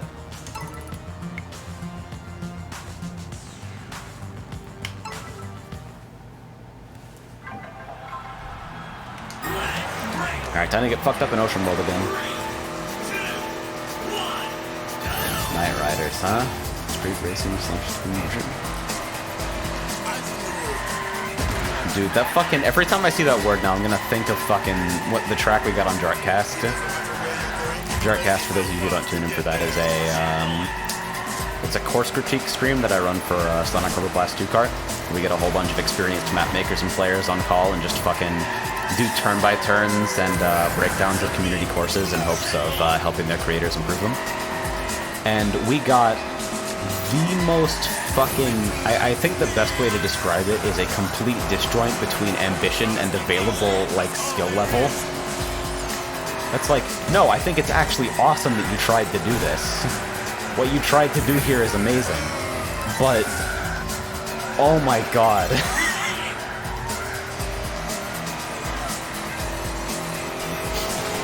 Yes, oh, this looks neat. Is it online? Yes, online is pretty bare bones and seems a little buggy from what I've done with it so far, but I've gotten quite a few races today that seem to go pretty well, so... if you got, like, friends to play it with, by all means, give it a shot.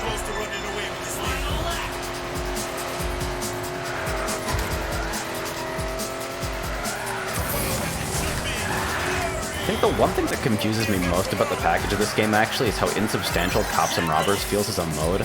It doesn't really feel fully developed. Is that just me?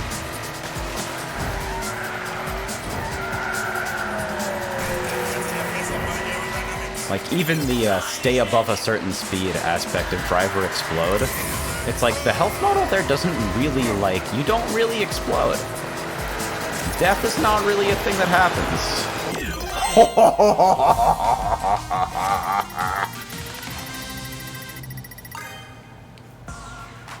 Like, the appeal of Drive and Explode is literally just... oh, did they launch 1.3? Bro, did they launch 1.3 right now? Bro, no! Why would you do it while I'm streaming? Okay, because here's the reveal, right? I host the master server for Kart 1.3. The entire master server 2 shit? Oh god. Tactical easy. Incoming!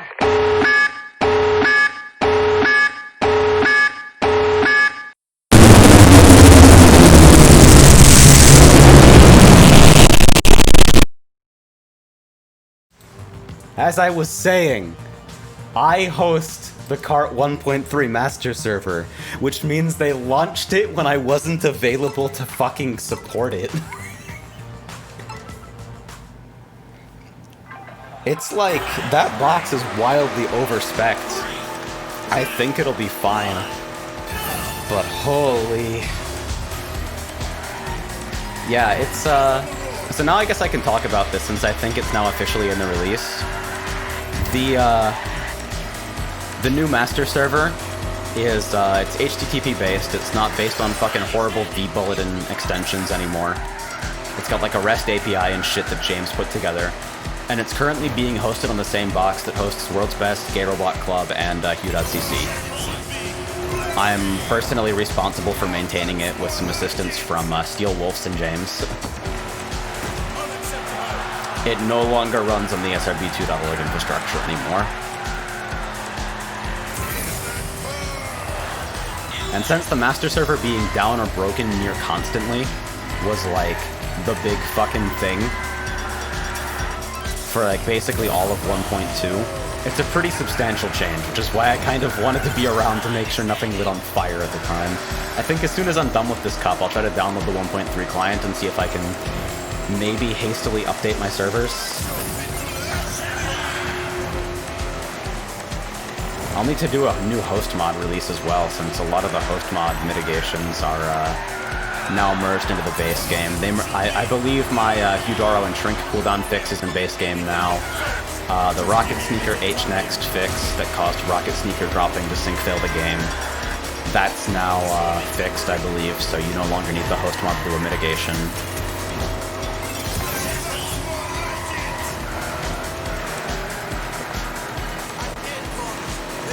Oh god, I'm so excited, but I'm also so nervous. I hope everything goes well.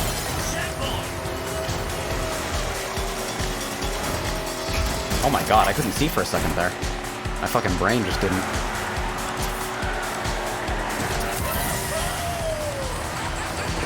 Hey, cool, I'm actually the best.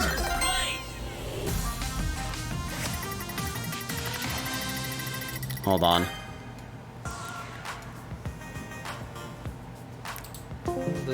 Hey! Hi. Why did you release 1.3 while I was streaming?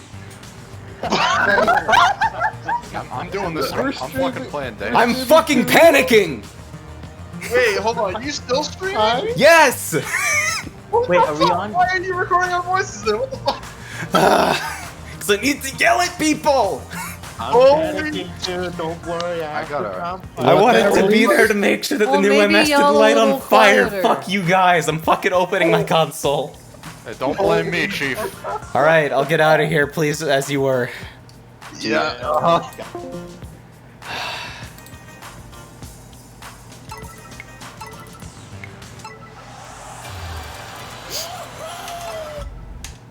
Fucking fuck.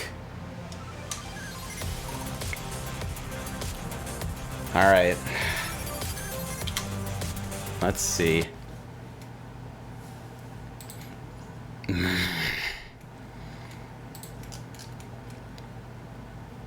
Can't fucking believe this shit, dude.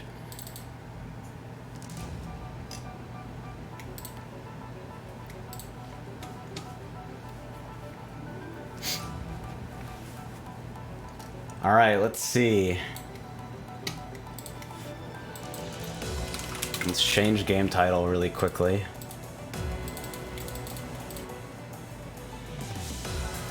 Alright, fixed join bug and chat bug. Basically, net plays more stable now. Fixed online sync issues with Rocket Sneaker's mines in the kitchen sink. Added support for new HTTP-based master server technology. Kart's master server is now separate for SRB2s and will be hosted on kartcrew.org. Overall, improved the server connection screen. There are prompts for downloading files and waiting to join a server that's full. There's also a total progress meter for downloading files. Clients now choose a random port when connecting to servers. Port 0 should no longer be needed. Up to 126 servers may now appear in the server list. Caret color codes can be used in server names. Players can now change their name no more than 5 times per minute while playing online. Use player.ping to access the player's latency in milliseconds. Fixed display players that iterate, crashing in replays. Added replay playback, which tells you whether you're in a replay. Added file I/O support. Fixed sound volume not working on sounds that have an origin. OpenGL fixed flat rotation being slightly off. Fixed the game sometimes crashing on startup. Fixed encore color maps being slightly off.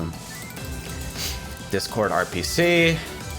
Adjusted item mods in Battle Node. Orbinauts, Jaws, Invincibility, and Grow are now far more likely. Bananas and Sneakers much less. Also removed item mod skimming with bumper counts. You no longer sandbag to 1 and then sit on Invincibility. Last use render is now saved. It means you only need to start the game with OpenGL once and the game will remember it thereafter. Minor bug with console aliases. I think this is the alias recursion fix where the counter would go up when you nested but not down when you left the fucking nest. First person camera no breaking on replays. Fixed clear bands not clearing band.txt. I fucking reported that a million years ago. I'm so glad it got fixed. Fixed record attack ghost potentially crashing if recorded with Lua added. SPB no longer forced in a 1v1. Thank god. Fixed Thunder Shield item mods, fixed a memory leak with PK3 files, fixed SPB shrink and Hudoral items only appearing once per race, made looking back instantaneous, fixed Toad, fixed a memory leak if replay is not saved, you can no longer line ride off-road. Oh my god, line up riding fixes, please fucking god, thank you. Okay. Increased rarity of a previously played map showing up again in vote, added join, leave, and kick sound effects, and updated bonus characters with brand new Sakura sprites. Okay, so an explanation for the line def riding situation. So basically, your player has a center and you have a radius, right? So like, your center doesn't have to be directly on the ground for you to be considered on the ground. As long as your center is within radius distance of the ground, you're considered on the ground. Makes sense, right? So you actually have a physical extent and you don't like fall off fucking floors when you shouldn't. But The only thing checking for whether you are currently considered like in off-road or in an ice sector or in like a fucking spring jump is the sector that your center is in. So if your center is not in an off-road sector, but your character is only touching off-road, you would still be driving as if you were in normal road. So like an example of this is the shortcut on Mania Special Stage 5, I believe, or is it Special Stage 3? Which one is in the base game? I don't remember. Where basically there was a cut that was literally off-road the whole way through, but if you hung yourself more than 50% off of the road over thin air, you could drive it as if it were normal road. And that affected a lot of places. There were a lot of fucking exploits that worked like that.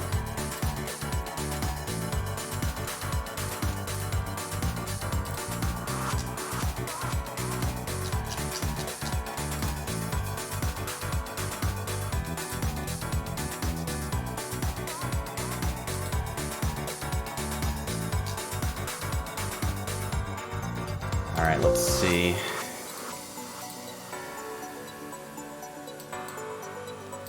Extraction folder. Yeah, there's actual install wizard now. That's kind of crazy. Alright, I really hope the fucking master server is not currently on fire, actually. Extract. Done. Wow, there's not even a confirmation.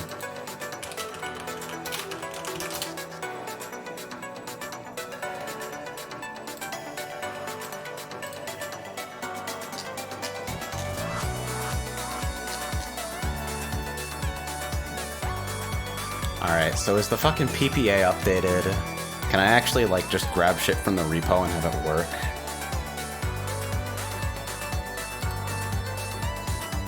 Alright, apt install SRB2Kart. Oh, wait, fucking apt-get update.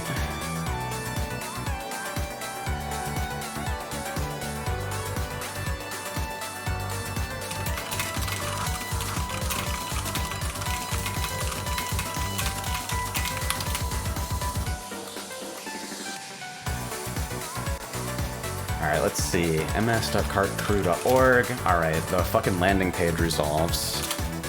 Let me see the admin page. This is obviously gonna remain off-stream for the moment. Let me log into the admin UI and see what's going on.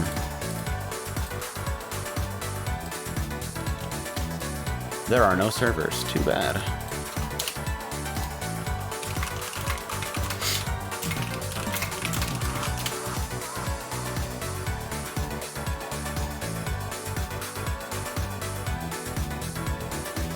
Okay, alright, app fucking update should have finished. apt-get install SRB2Kart.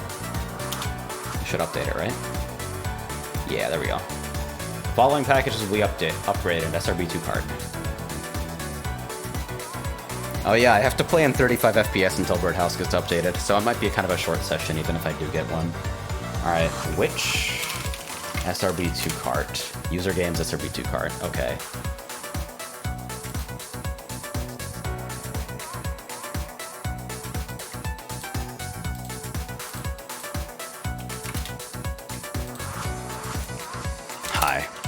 Up.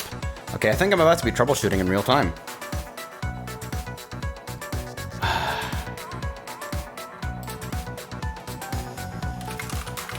Can you move API to ms/API sec? Bro, did they launch the game with the wrong fucking string? Oh my god. I fucked up in source. Okay, sure. Okay, so it's literally resolving to the wrong place and I have to move the API route. Why didn't you fucking tell me? Alright, it should just be nginx-t. Okay, config's good. System control. Restart nginx.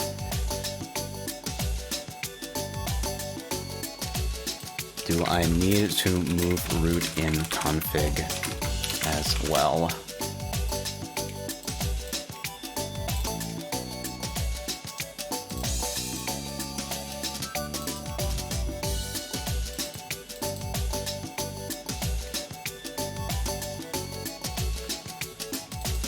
Okay, wait, it's not in config at all, I think. Never mind. /ms/API/v (v equals 2). Okay, unknown action. Good.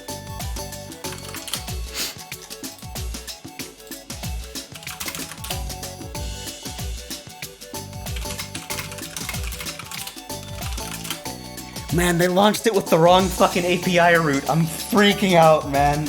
I know a lot of shit goes on, and I'm not like, no, it's completely normal for like things to be weird at launch. But I feel so bad that I wasn't here to like do a last check, and that nobody fucking pinged me or anything. I think I have the fucking route repointed correctly.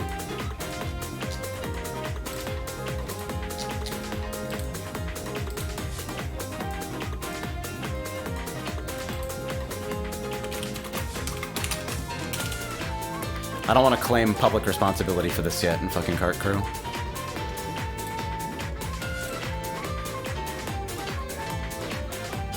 Alright, let me actually... I can launch the game now, right? I think. I should be able to just launch SRB2Kart.exe. Is this 1.3? It is 1.3, okay.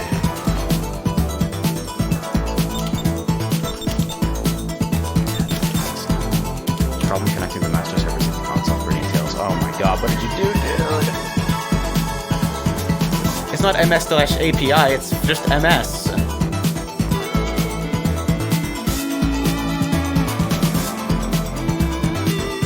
Oh god. Shit, James, what did you do? Hold on. Fucking...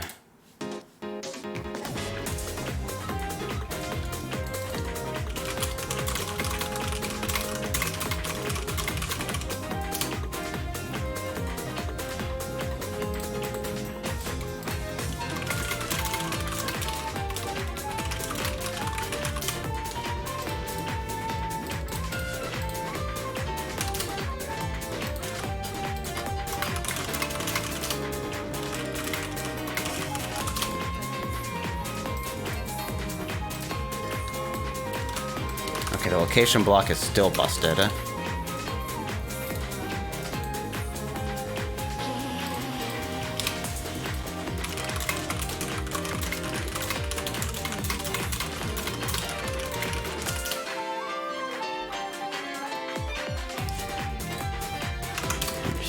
X-T, system control restart.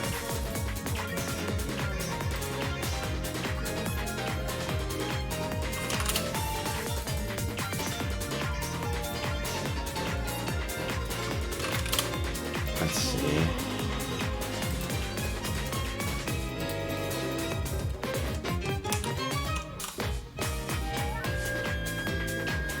Engine X-T once more. Yeah, literally testing in prod because they fucking launched with the wrong, they launched with the wrong API route, and so now I have to repoint it while the game is currently being updated. Hehe.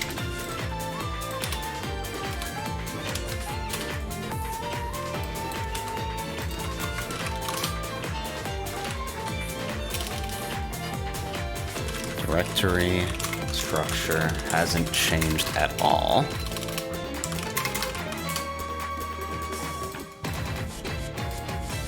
Do I need to move something in the config? Oh, I have this in the fucking jams playlist because I meant to use it for something later. Please move directory structure to... Oh god, dude, why the fuck did you do this?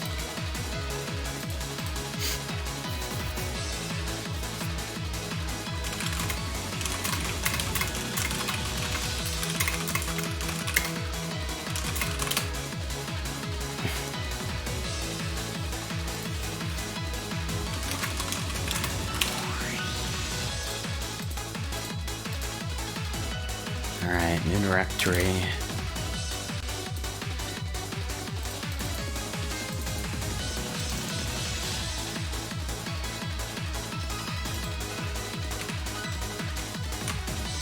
Alright, Engine X-T, system control restart Engine X.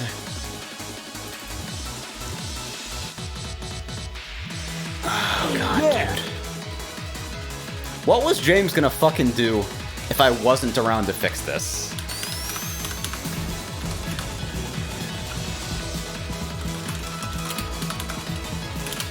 I'm not mad at anyone, I'm just fucking panicking.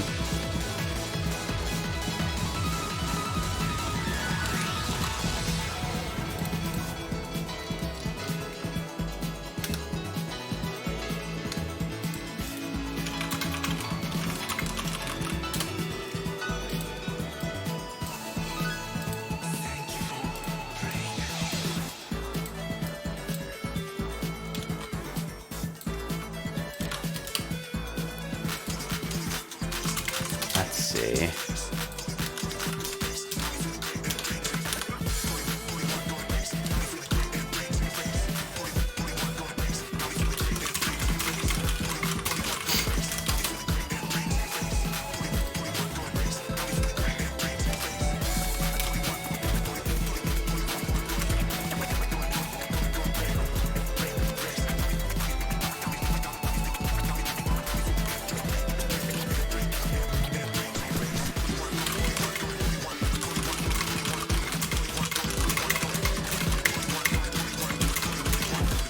Okay, we need to fucking deal with the overlapping music right now.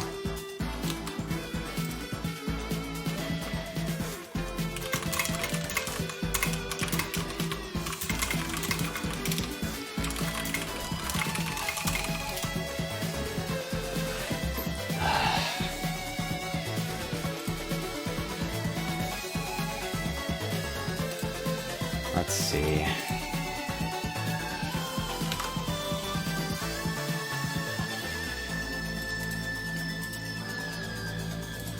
I just need to keep fucking restarting the web server until this magically works.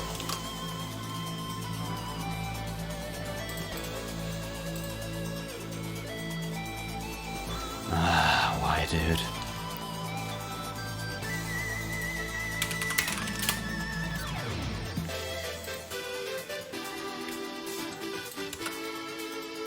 Give the entire fucking server block if you can help me debug this. It's not DNS. It is actually resolving to the right place, thank God. Is it working now?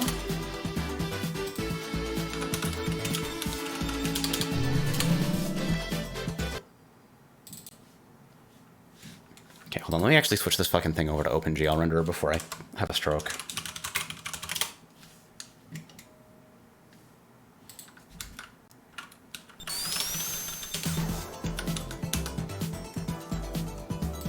I'm not getting it.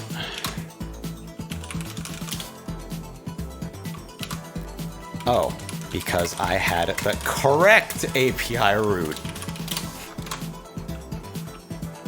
Master server, https://ms.kartcrew.org/ms/API.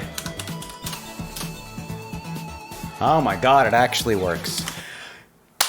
I swear if you guys ever do this to me again, I'm gonna fucking shit myself live on stream.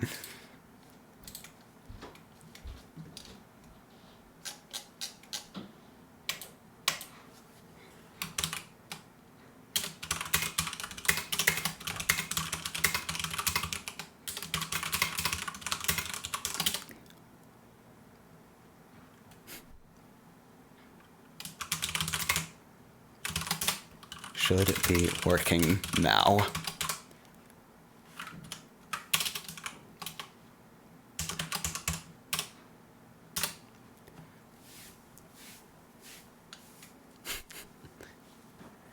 Okay.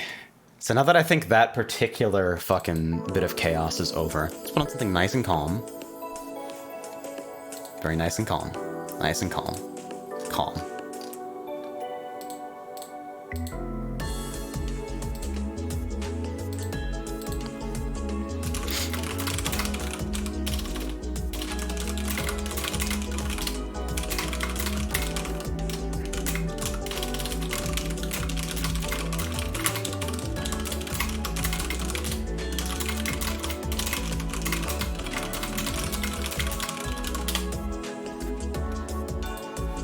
I just literally told someone, check that your master server CVAR is default. If you use one of the release candidates, your API route will be correct. It should be wrong since I have now updated it so that the wrong value is correct.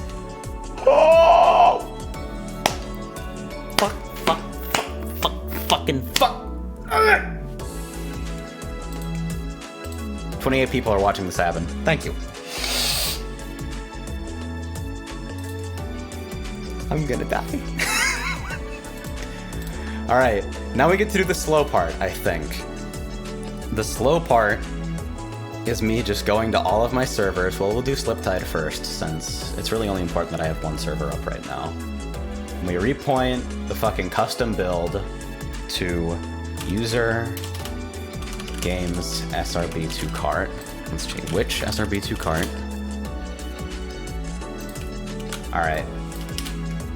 What is announce flag? Just announce?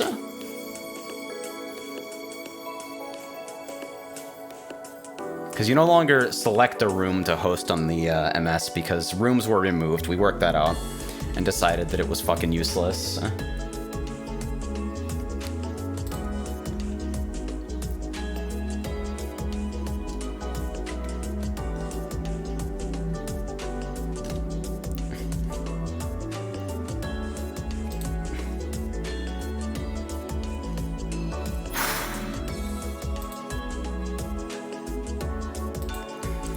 I'm just fucking around. We thought everything was good to go for a while now, but one of the recent commits changed the API location very slightly by mistake. Nobody screwed anything up. It's just part of the release process, really.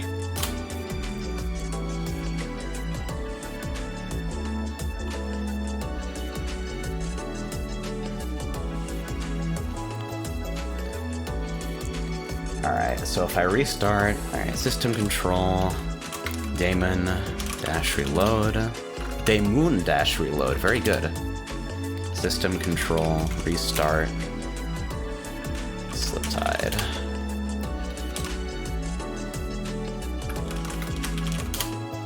Alright, so now I tab into the fucking screen and watch it go through the 15-second restart sequence. Do-do-do-do-do-do-do-do.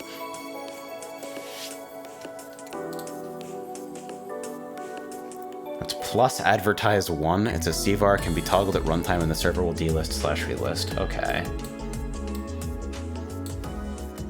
Okay, so that means I can just do it in a base config. So I go to my fucking configs directory for my cart servers. Base.config. An advertise 1. Hey, get out of here. Okay, so it's now crash looping. System control, stop, Sliptide. I think it probably is just using the wrong version of the resources. Let's go ahead and check the log. This is now my servers instead of like the master server, so I'm less concerned about it. Fileless corruptor has been modified. User games SRB2Kart patch.cart. Alright, so it just means that the resources are wrong. I could figure out why the apt update didn't pull the correct resources. Or user games SRB2Kart. And I could literally just drag in patch.cart and bonuscares.cart from my working 1.3 install and just drag them on.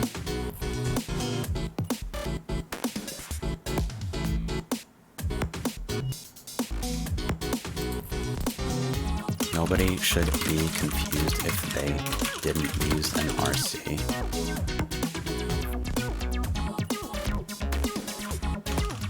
Or birdhouse, maybe? Or birdhouse shouldn't.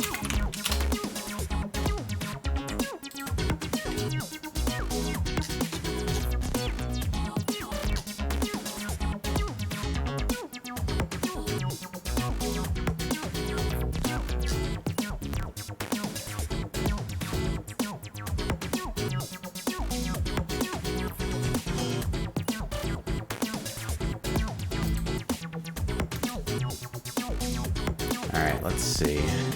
So now...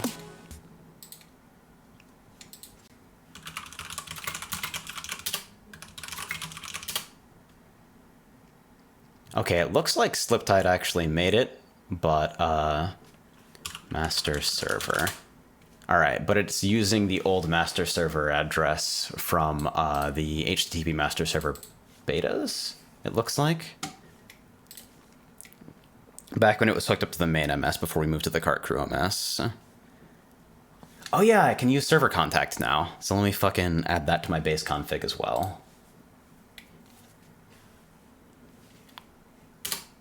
Server underscore contact AJ at world's best slash Tyron on Discord. Is the code for the new master server public? I think at the moment it's in a private repo, but I want to talk to James about making it a reproducible kind of setup. It is pretty reproducible as is. The bootstrapping process is not very hard, but for the moment, I think it's the repo's closed. All right, master server HTTPS mb.srb2. Oh wait, that's wrong. ms.kartcrew.org/ms/API. All right, now we Control C this, and it should load the new config without needing a full restart.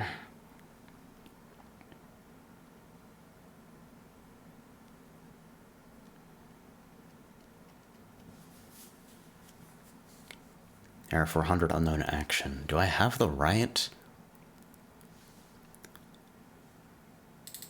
What is it in 1.3? Let me see. Because I think the server console just blatantly told me the wrong thing.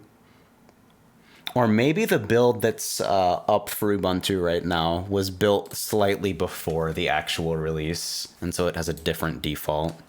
Here I come.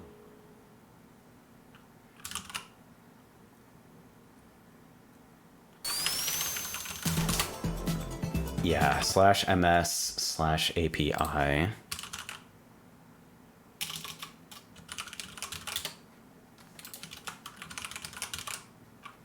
Oh, the MS got reset like one fucking line later in the config and I didn't notice.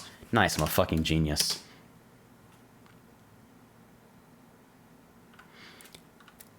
Game server registration successful. Okay.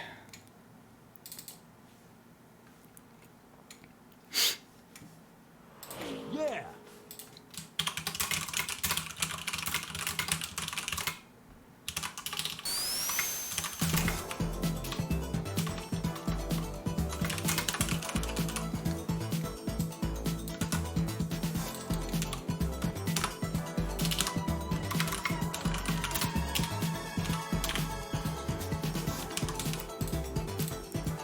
Go steal. Should I just drop that in announcements? Ray Birdhouse migration.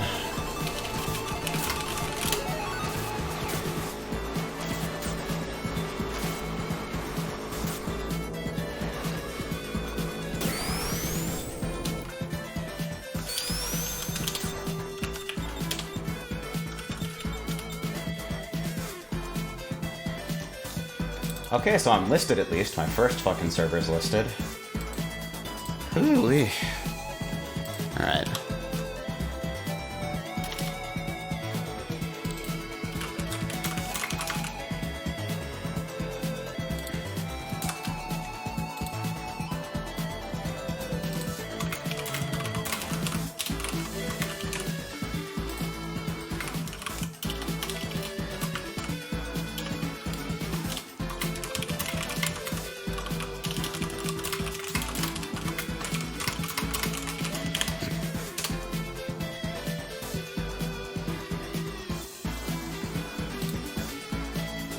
Okay, it looks like servers are actually coming up, thank God. Is Kart gonna game capture? There it is.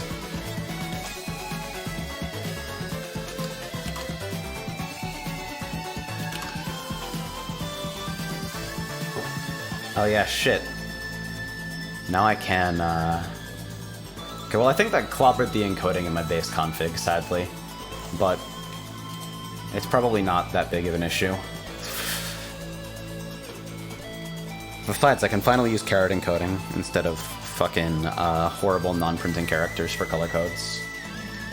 So let me really quickly...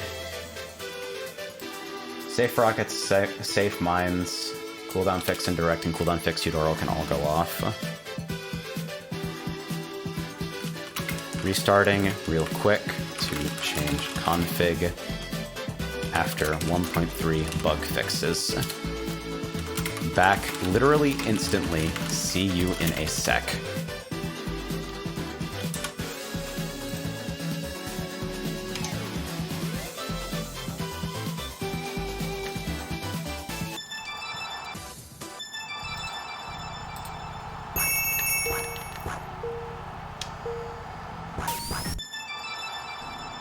Hell yeah, brother, we're in there. Shit. Turn my trigger locks back on. We are in fucking business, dude. How much does this update fuck up server side things? I'm gonna need to do a new host mod release because there are a couple things that got changed that are basically fixes that host mod was only hacking around. There are 4 fixes that host mod does that are no longer required because they're part of the base game. There's a server contact field that host mod scoreboard will use in the future instead of the, what am I fucking talking about?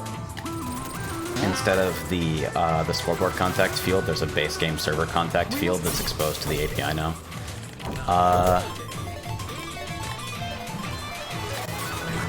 There's a couple different things that have changed from the backend perspective, but really all that you need to know is if you were previously using an HTTP master server build, you'll need to manually update the address yourself. But apart from that, everything should be way better. Wow, that actually didn't hit. That's fucking crazy.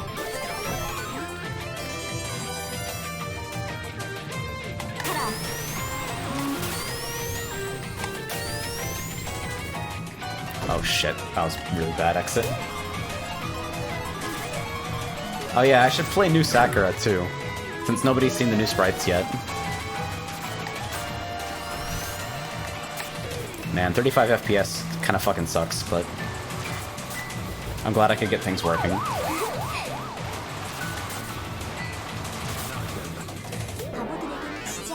Oh yeah, that's Geralt. I think it's from Streets' character pack.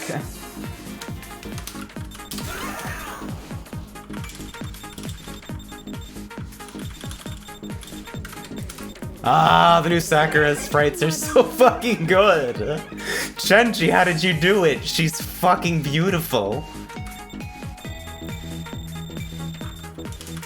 The fucking cutest.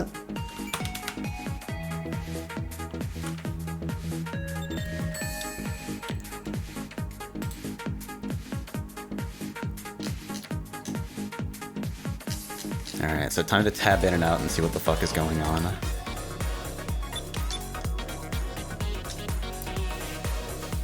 Yeah, I don't think there were any map changes in this as well. It's just that line def writing is fixed, so Rev has to fucking... Rev can revert a lot of changes that were made solely to work around line def writing. So many Sakuyas. Wrong anime girlfriend.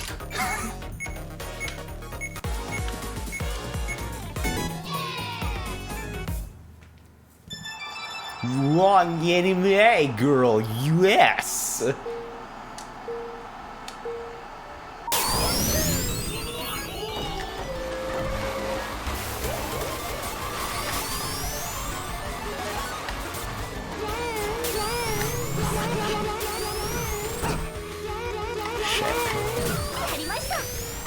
I'm already thinking about all the fucking shit I'm gonna have to do now. It's the host mod updates aren't so bad. I think I can do just a simple maintenance release with very few new features. Just all the stuff that I've got cooked currently. I'll finish up so that it's done enough and then push it out. Yeah, for dedicated server, just download the new version and put in the new MS address. There are no room numbers anymore. That's the other thing. It's, there are no rooms on the new MS. Instead, you want to set, it's either advertise or announce. It's a CVAR now. You just want to set it to 1 to say, I want my server public. I'll check on that in a second.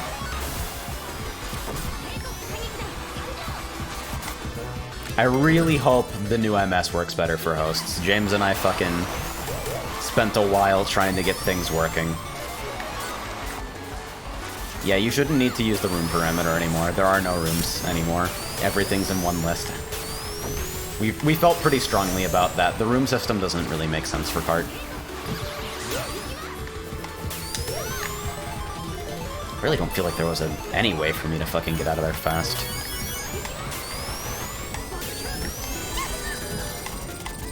Oh wow, you actually keep rocket sneakers when you get fucking hit? I took a mine hit and kept my rocket sneakers. Wait, that's super strong. I wasn't aware that the H-Next fix actually changed that behavior. I think that's probably fine, but I wasn't expecting it, you know? Emma says, the logistics of line def riding is gone, creates a potentially titanic workload for myself, and I'm already burned out as zone builder.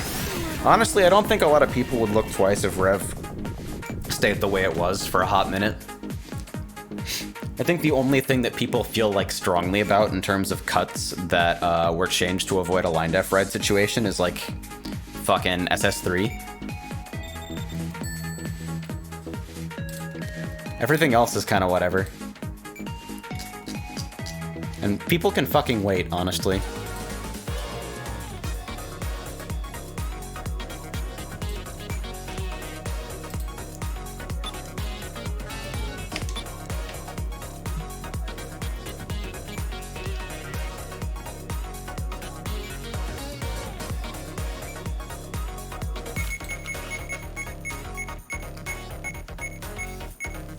Emma says, frankly, it's also part of the fact that I just want to kind of sunset it in the near future.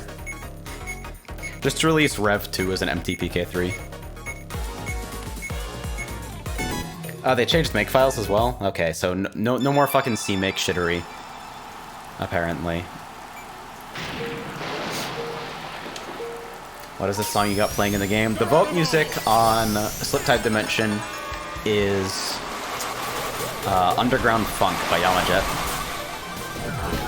Some kitty cat asks, will Hostmod give me any problems now if I run the current version?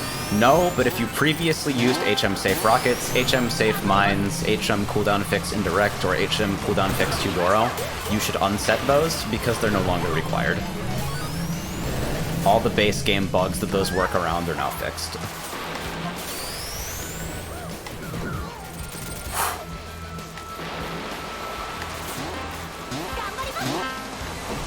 Oh shit. Cool. Oh, huh. Flat alignment did change.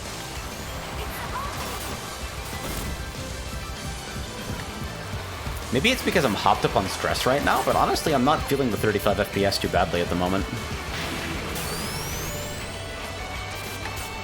Yeah, I clipped that wall like it was fucking Quake Live.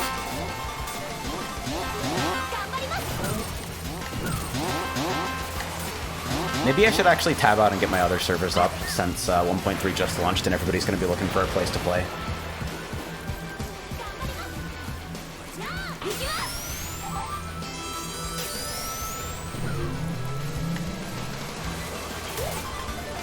Someone says, my eyes are definitely having trouble adjusting, unfortunately. For sure, but it's not as bad as I typically expect it to be. I think the motion sickness will probably set in like... probably like half an hour to an hour, honestly.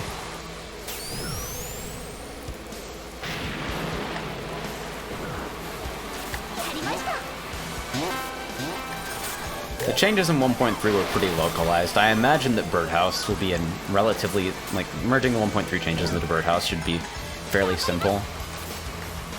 I could be totally wrong, but my understanding of the changes that were made this update, it's mostly just a maintenance release. There's very little in the way of new features besides Discord RPC.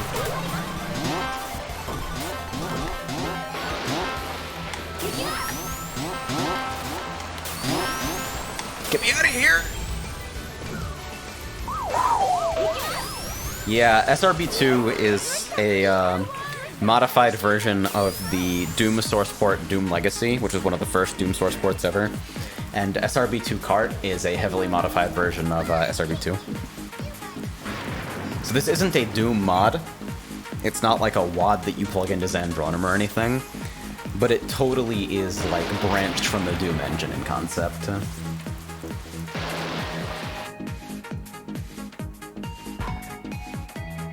Oh yeah, the new sounds for player joins and leaves. Alright, let me go set up my other servers. Let me go set up my other servers, RQ.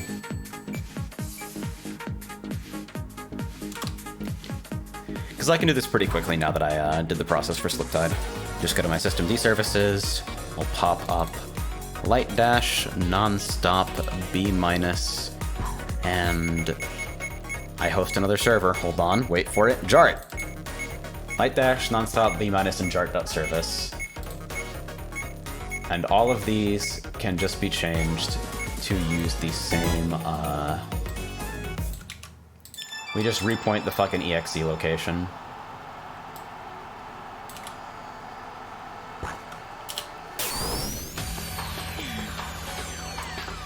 Ah, the sound of horns in the distance. My influence on the game grows and grows. Soon no one will be able to stop me from ruining Kart. Save, save, save, save. Apparently the PPA just wasn't updated. I got 1.3 from, I think at some point I fucked up my assets directory and that's why my update didn't work, because I did get 1.3 when I did apt-get update. So, I don't know. Brimcon asks, is there a global list of horns somewhere not in-game? Outside of the in-game list, no, there's not. I haven't compiled one. Alright, system control, daemon reload. Control, restart, light dash. Restart B-, restart jart, restart nonstop. Okay, and all those should be coming up. Okay, I broke the admin front end of the new master server. It's probably important that work. So, really quickly, I'm going to go ahead and repoint that. Engine X-T, system control, okay, not system control, restart Engine X. I restarted that cart server by mistake. Okay, Engine X comes up, the fucking admin front end is in the right place. Holy shit, that's a lot of servers! Oh my god, the contact information works! Oh my god, it's beautiful! Holy fuck, we did it!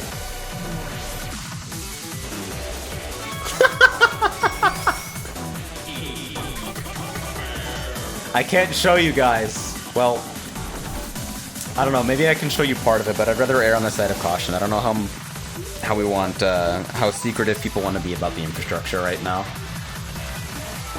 The admin tools actually work. The ban system works. I'm free! I'm fucking free! The server list is populated with like 15 servers and it came up instantly. And the contact field that we added to make sure that people could get in contact with hosts without being able to join the server and see the message works fine.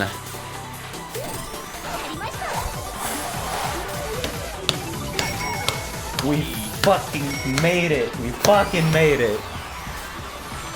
I know, there's no reason to be secretive about any of it, but, I don't know. I'm like... I have not previously been in charge of fucking any infrastructure for this game, so I want to be pretty reserved with how much I crow about shit on the off chance that, like, shit's going on that I don't know about yet.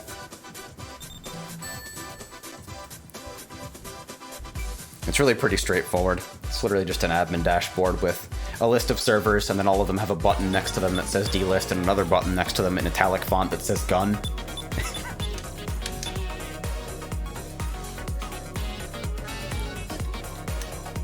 I will say that the Nino no mercy, no forgiveness meme, where she's holding a fucking handgun, is in the fucking admin tools.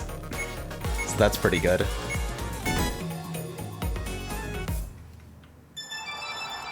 Ah, what an adrenaline rush, fucking having the release dropped on me unexpectedly.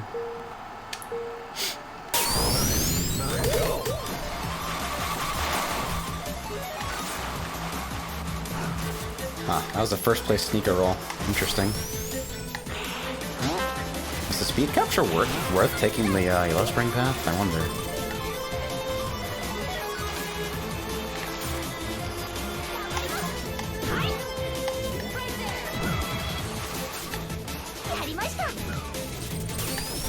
Ow! Jesus, that sucks. This is the worst place to take a hit. Alright, see you later.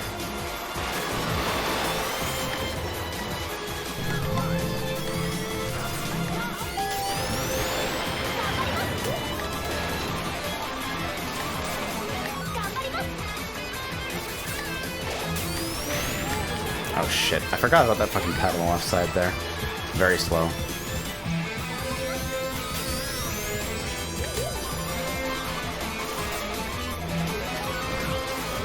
Oh shit.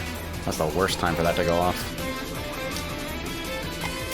I wanna believe that it was worth for me to turn around and pick up those sneakers.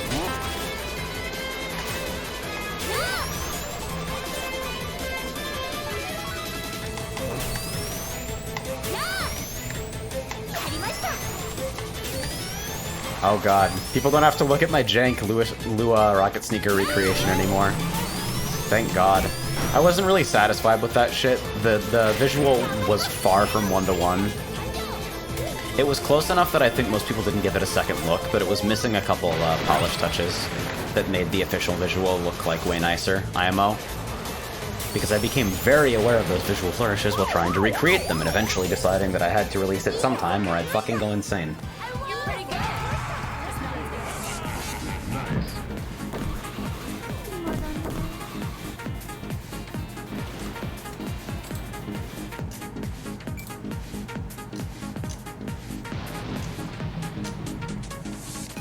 Alright, we're gonna scroll a little bit.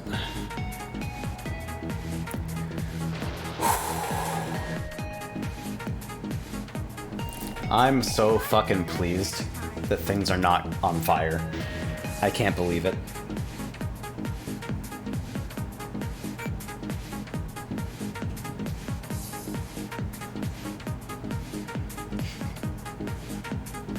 What an unexpected turn of events for my fucking night.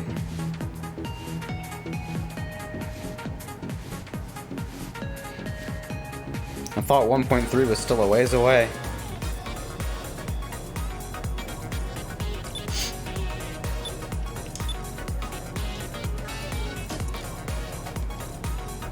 I can only imagine the pants shitting fear in that movement. Yeah, moment. Yeah.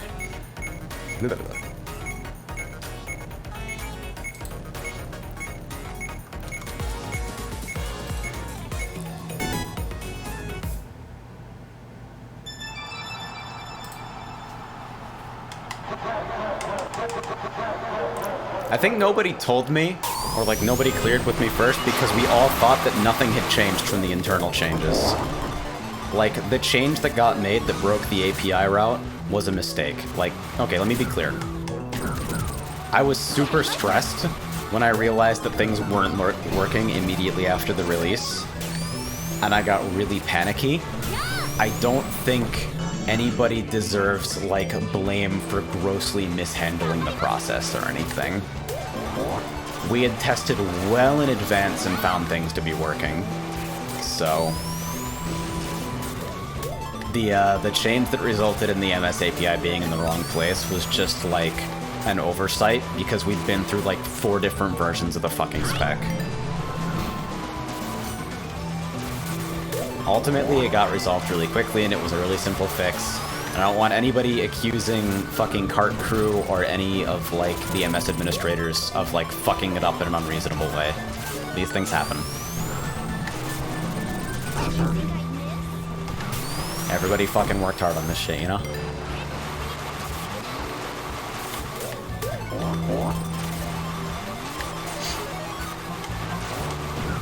Where the fuck did that go? Somewhere, maybe? I feel like mines are now more common in these last couple of races. I don't think any race item odds changes were made besides the cooldown fixes. But I feel like I just saw a whole bunch of fucking mines go off at once. Oh, jeez. What an angle. What a shot. I won't blame them, but I will poke fun at all of you. Okay, that's legit. That's like completely fair.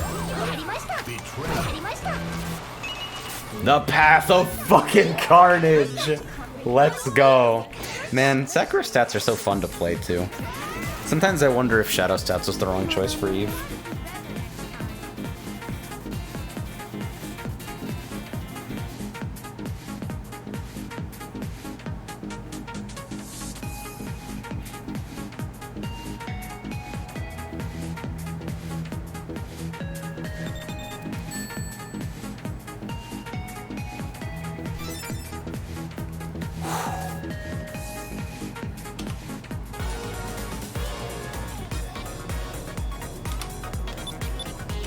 Can't wait for the fucking 1.3 causes phantom hits discourse now.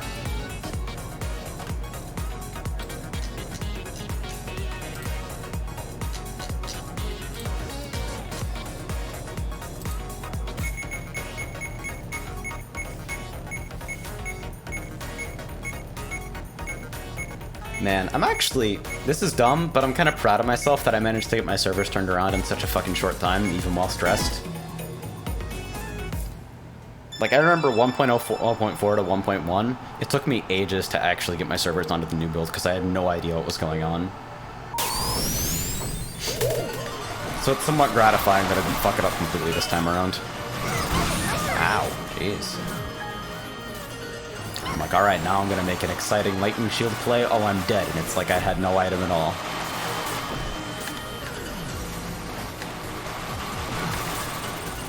Like, why does the handling feel different? And then I realize I'm playing Sakura. Ouch.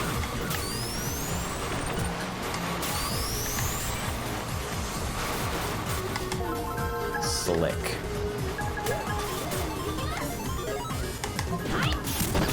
Oh god. I was hoping for an Orbinaut so I could, like, make a shot across the off-road.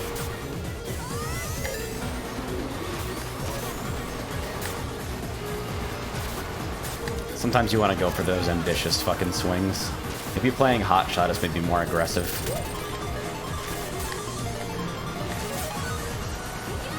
Ness, what the fuck? Since when were you playing Kart? Since 1.3 came out and I had to fix the master server and then update all my servers. And I'm like, fuck, I did all that work, may as well enjoy the fruit of my labor, right?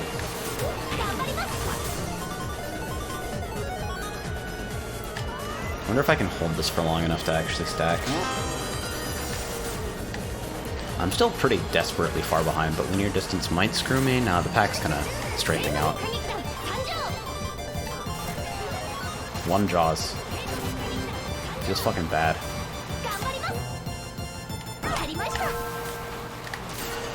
Oh, I hit him with the Jaws, not the invincibility. I was gonna try to throw to catch somebody with midair on the drop. I actually just wanted to... Oh, fucking that bounce! Oof. Oof. Ow! Why?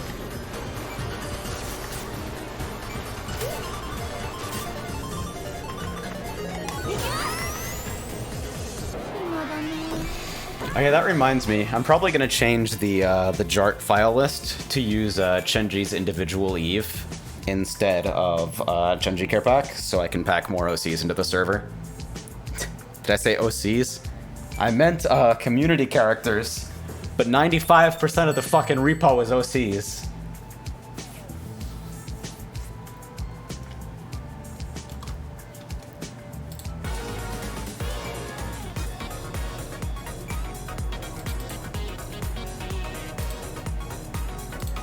Panic has subsided, all becoming Kart.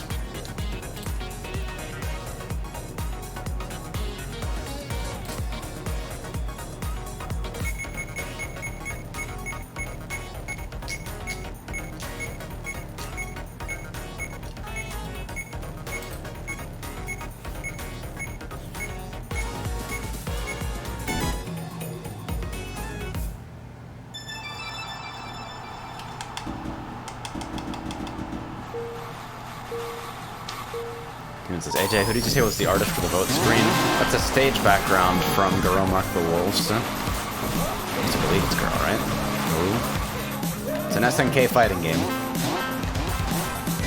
And SNK games are kind of known for their absolutely apeshit gorgeous stage backgrounds. Oh god, mid-air jaws incoming? Yep.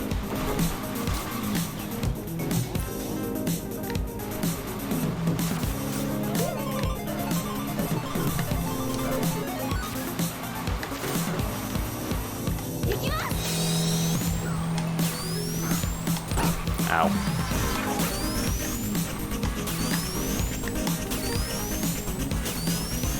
Man, with 1.3 having fucking file IO shit in Lua, I get to actually clean up the Discord bridge so that it's no longer raw executing fucking commands. That means I can remove a lot of the horrible hellacious escaping. Although I'll probably leave it just because I already did and I don't feel like removing it.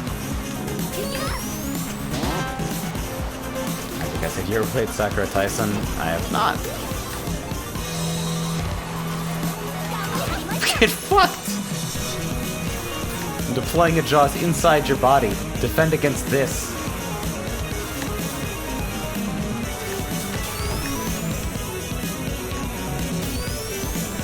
Absolutely fucking brutal. Oh yeah, since I'm still on speakers, how's the echo? I asked this at the fucking start of the fucking Hotshot racing segment, but I had to fucking change volume of Kart again since the new AXD came out. I don't even hear it. Sick. Okay, so I don't have to wear fucking headphones. Jesus, that turn's fucked me twice now. Easy money! Fucking thank you, Runa. By the way, happy being subbed for literally a fucking year. Cheers for being really cool. I don't think I would have normally been subbed to anyone else for this long. I fucking appreciate it. A year is a long time and a lot of $5. It does fucking mean a lot, and I seriously mean that. Now I'll run into a tree because I'm so fucking sentimental. God damn it.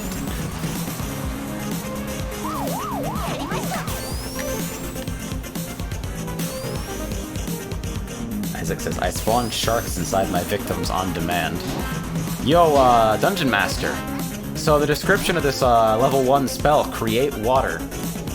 Do you see anything in the spell description that says I can't create it inside someone's lungs?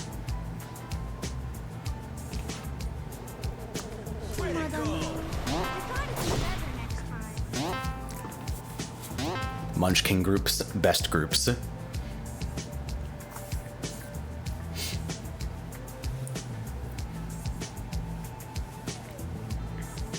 Alright, back to Eve. I've seen enough of the fucking beautiful new Sakura. I'm gonna get baited and actually switch stat blocks and then have to relearn everything again.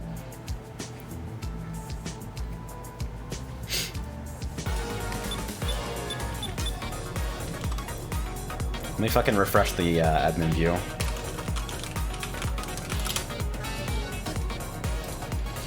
I need to tell James to fucking change the timeout on this shit. Actually, I can change it myself.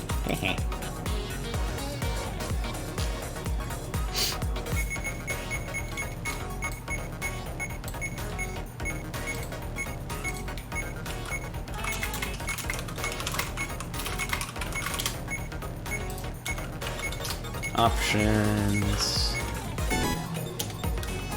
Discord options. Hey, rich presence on off. There we go. Streamer mode. On. I don't even know what it does, but I know I want it on.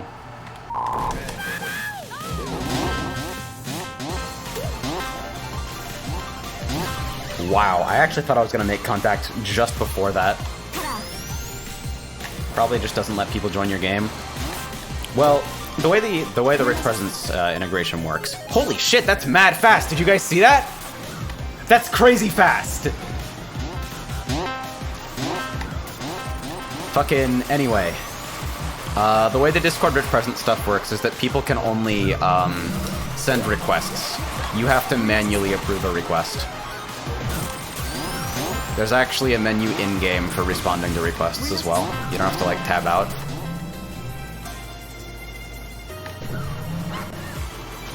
Yeah, I'm on auto excel, so I can fucking show you. Ask to join requests up there. will queue all pending, hey, I'd like to join your game messages. And you can individually approve or reject all of them. You'll get a little notification on the main screen here that looks like an envelope when a request has come in. People cannot randomly hot join you if you're in private games and shit like that.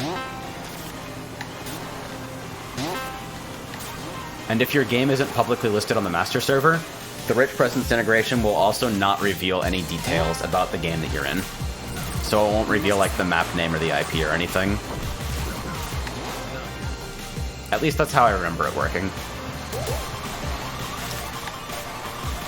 Isaac says, so Fendo has convinced me to try a Chinese MMO against my better judgment. Where do you stand on this idea? Is it free to play? If it is, then it's shit.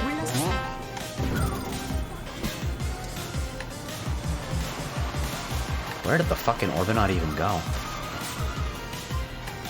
Genshin Impact, huh? Oh wow, nice shot.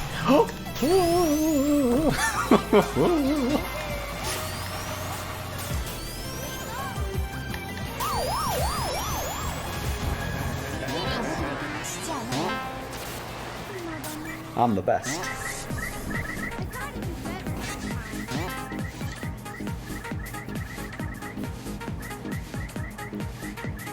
Am I crazy, or does the contact field not actually appear in the API?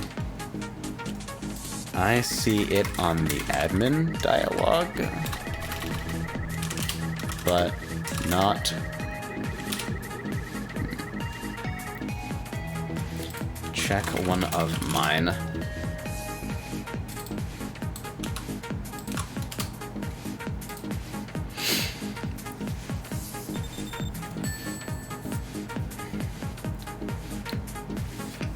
Dump says, dang, did I miss actual Hotshot racing? That game is so damn fun. I actually had a lot of fun with it. It's tough to recommend as a package right now because online seems pretty finicky, and the single-player content is a little scant unless you're super motivated by time trials. I think the game would really benefit from like an Outrun-style single-player challenge sort of thing. But I had a lot of fun with it. Like, first online session today. Got some great races in. I feel like I have a better grip on the handling model. And it's just fucking fun to drive in that game. It's good shit.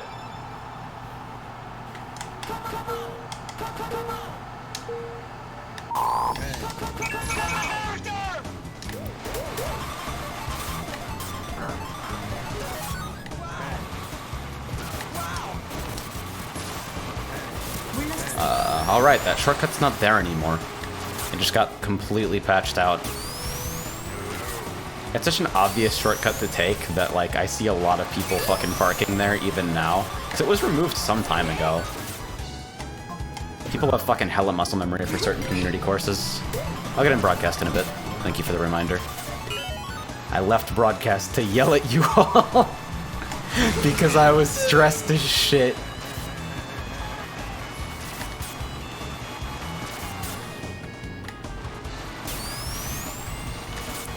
Tag says, am I going insane or are there no engine noises? Oh my god.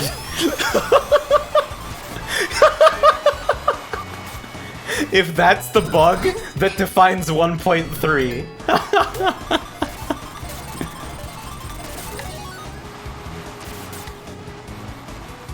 Yo, and I cannot stress this next part enough. Ugh.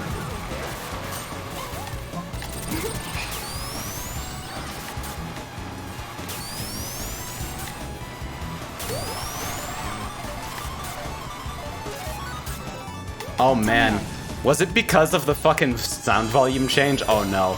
I think I might actually indirectly be responsible for this. Because, okay, so S_start sound volume is, fucking weird. And in 1.2, it didn't work, basically. In 1.3, James fixed it to work, but I'm wondering if, like, engine noises have been bugged with regards to like distance fall off and shit all this time, and we only didn't know because the entire function responsible for playing them at a target volume didn't work.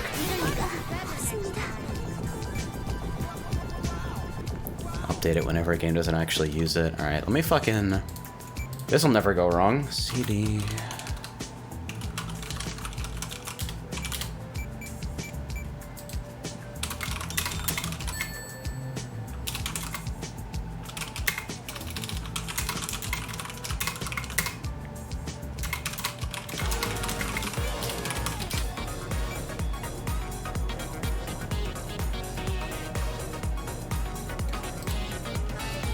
Yeah, I'll have to save that for later since I did a last-minute move of all the files. I'll have to wait for the repo to be actually updated properly.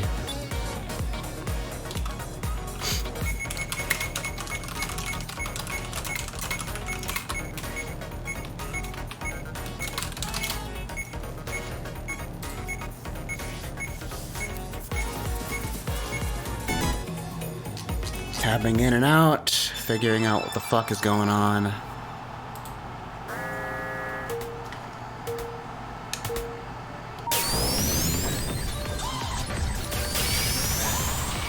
This color map is different. At least I think it's different. Ow. Oh, okay. I don't know why that has to be a fucking... Does the Linux version of 1.3 just not work? Well, I'm hosting this server on 1.3 on Ubuntu, so probably not.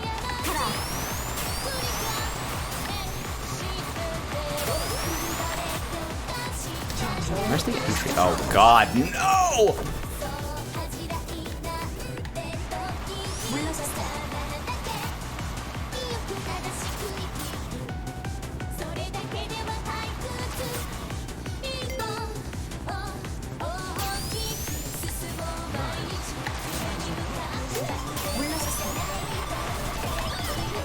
People are saying that engine sounds now get quieter the more people are around.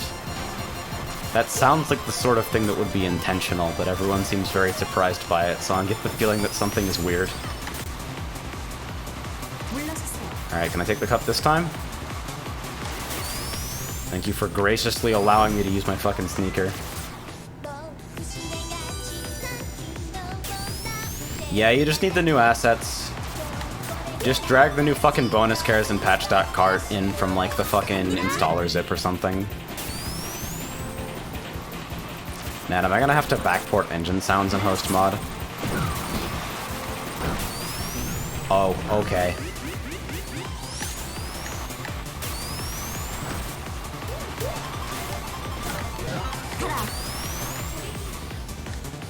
Not the best angle. But it'll work in a pinch. Oh yeah, I'm still on broadcast. Shit. Tab out. Hey, cool.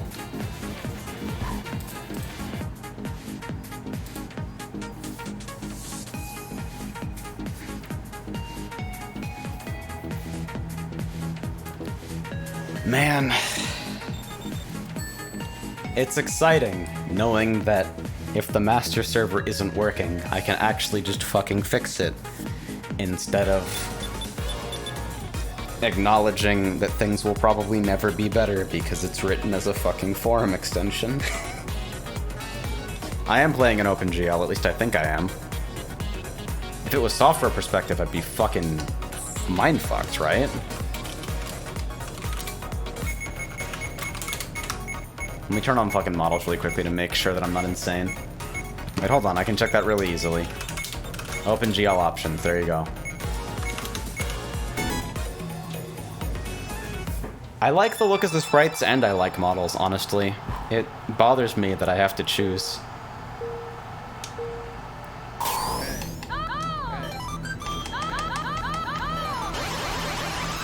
There we go. Now we've had our interaction.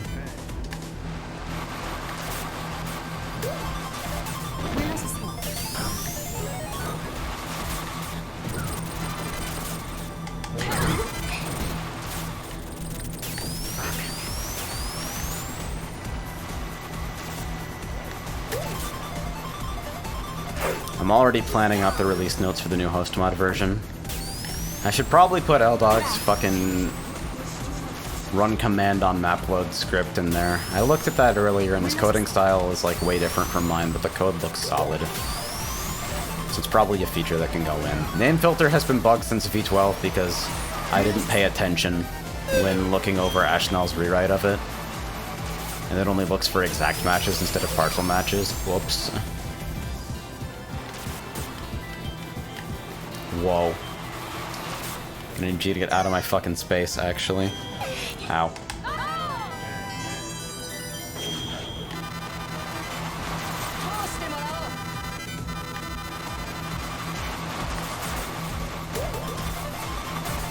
Clean lines.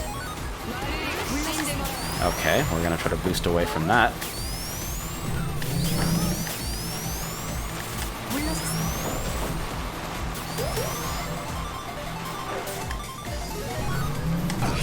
Ow! There's a death pit there? Are you fucking certain? Wow. I think it might have something to do with distance, and if accelerating, something's up with the code. Honestly, I kinda like things being a little quieter on that front. Engine sounds kinda do nothing but muddy up the mix for me. I used to use the bird mod option to disable engine sounds in pre-race. I might actually port that to host mod if James isn't planning on fucking porting that stuff back.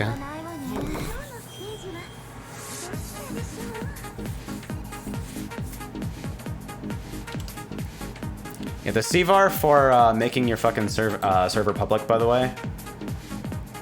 The CVAR, if I go to my fucking base config and Control S just to be sure, is advertise. Just set advertise 1. Sorry about that. I really need to close my fucking Pleroma tab when I stream.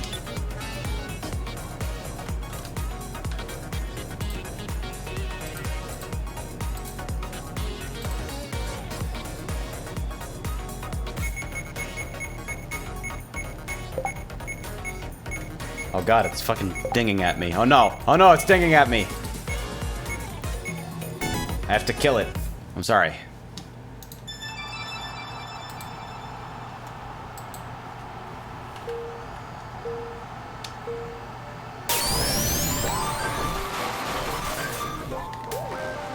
Oh, that's unfortunate.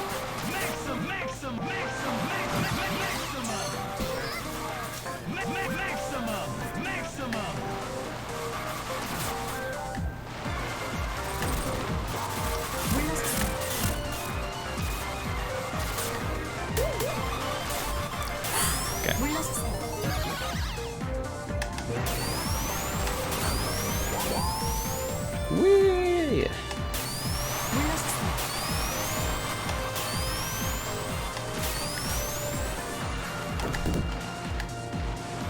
That is a long mini turbo. Holy shit.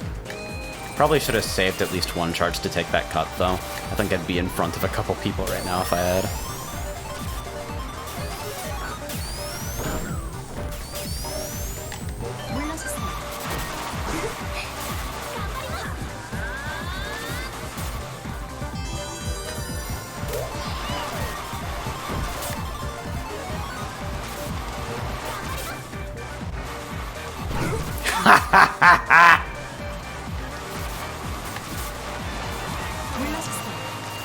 Man, hitting those kinds of shots always feels satisfying. You fucking sneak something past somebody's orbital. Oh, I think Safe Mines is still on. Yeah, Safe Mines, Safe Rockets, and shit are still on. I think I didn't actually, I may have forgotten to save the config. Wait, does that mean I thought my shitty Lua recreation actually looked as good as the base game visual? Did I placebo myself again? The power of fucking human perception is unreal. Oh. Also, my race is now over. Hey, thanks! Just kidding. I am alive!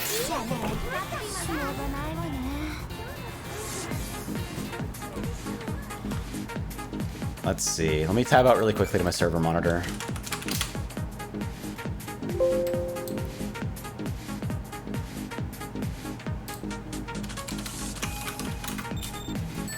At the very least, while I'm on Sliptide, HM underscore safe rockets off. Safe mines off.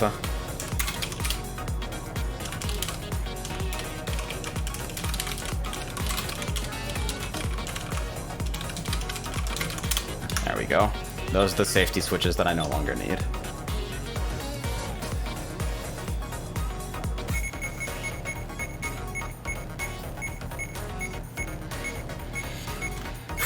Tabbing around, seeing all the reception of the fucking 1.3 build.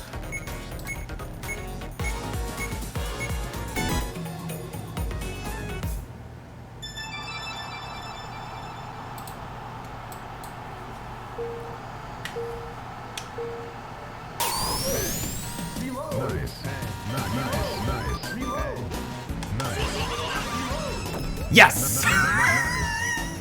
Now I'm fucked. I just wanted to get the fucking head bonk.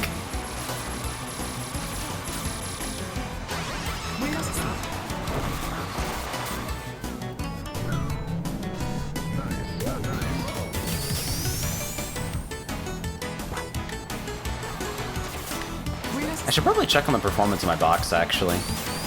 It's probably getting a lot of fucking extra traffic right next to the master server. The API is very, very fucking light, though. We stress tested and couldn't get the fucking CPU usage past 5% out of 800%. So it's probably pretty fucking good, honestly.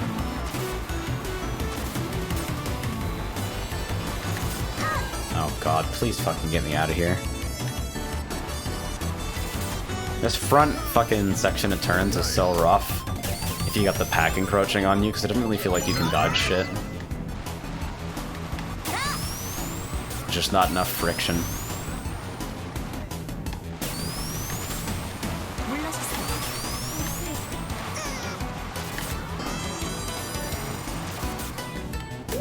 Might just be too stupid to host a server. Maybe, but probably not.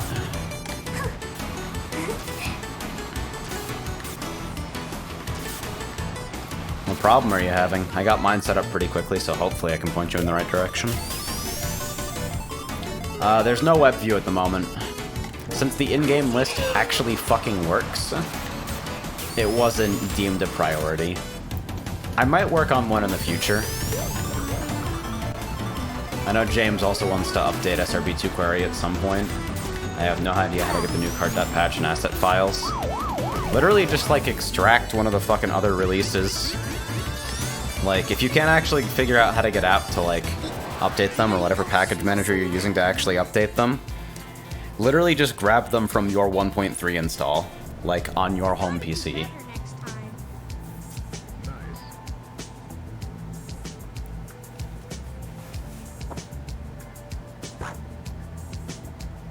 Unless you are hosting on your home PC and your home PC is running Linux, in which case, fucking 7-zip the Windows patch installer. Or do whatever, you're fucking archiver of choice. Because you literally should just be able to open it up, look inside, and grab bonus cares and patch.cart from there.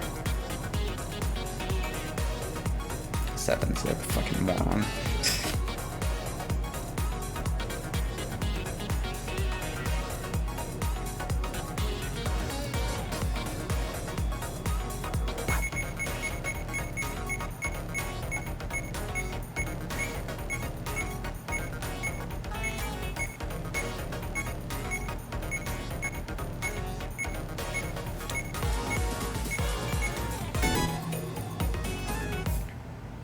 Hold on. Do writing maps increase.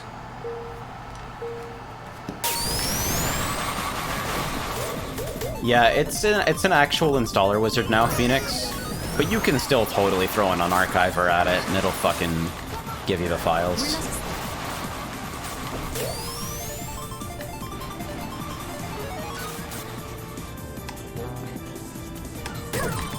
I've done that so many times with, like, Game Maker games in particular, because the single exe that it gives you is actually just, like, a self-extractor.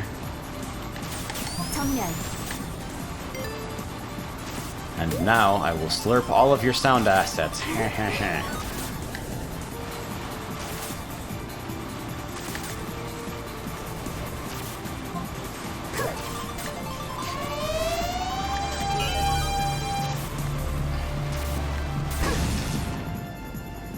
The Linux situation, as I understand it, like, that build is maintained by one guy who currently doesn't give a fuck about it.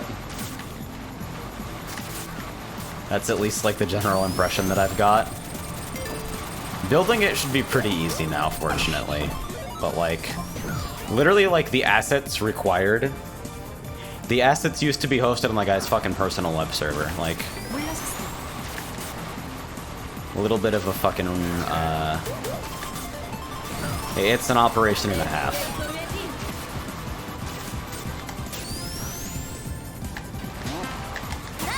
Oh shit. I'm so dead.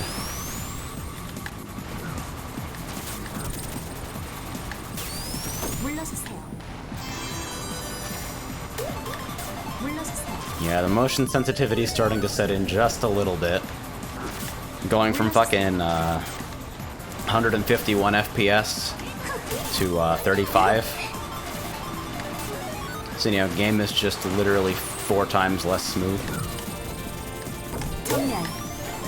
Throwing a ball hog at a Grow player just to make a statement, not for any actual, like, serious attempt at effectiveness.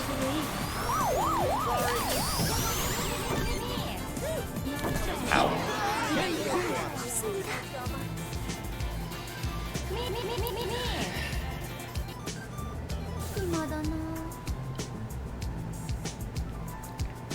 Man, there's so much shit going on in my fucking life today. Holy. I'm probably not gonna be able to play too much more before my fucking stomach decides to just yeet itself in a random direction, but hey.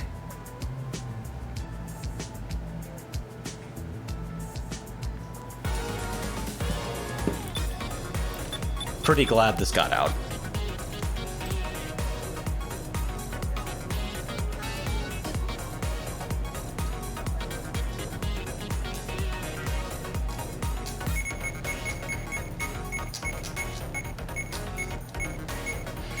Okay, yeah, people are saying PPA isn't busted. PPA is still busted, hasn't been updated yet.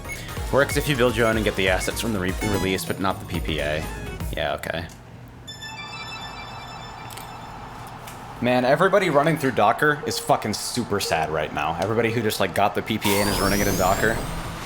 I don't know why the fuck you would need containers for this shit. It's about as self-contained as a game server can possibly be, but hey. Oh, that's unfortunate.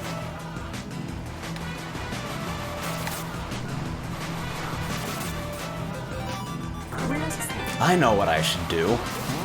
I should finish the stream and start stress baking. That sounds fucking awesome. Can I get away with that? Nah. There's way more off-road here than I thought. Oh god. An interesting series of launches?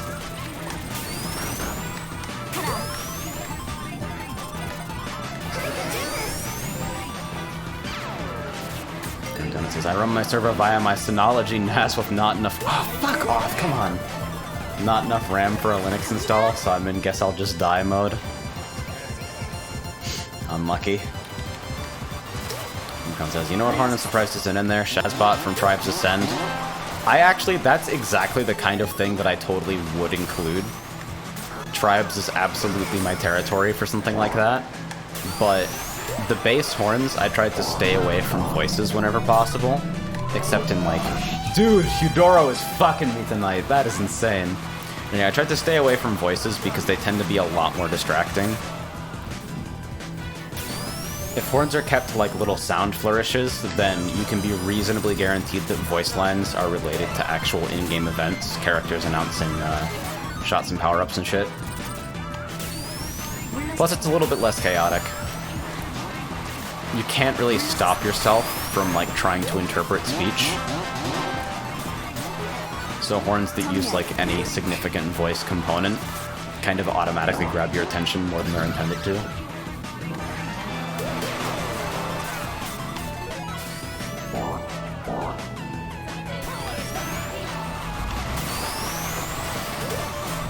Oh god, not the fucking bump. Oh no. Alright, didn't drown.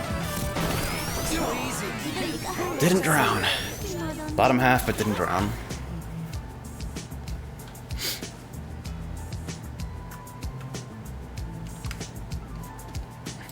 Alright, tapping around, seeing what the fuck is going on.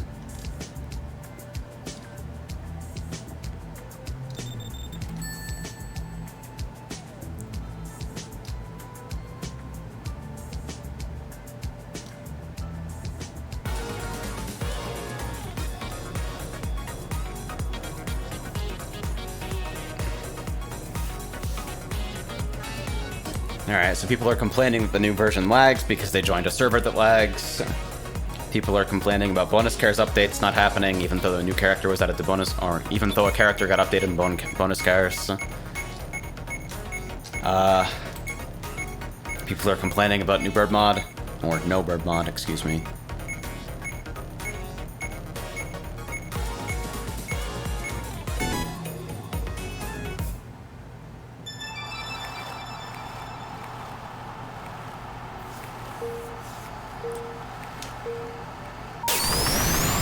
My only complaint is the engine sounds.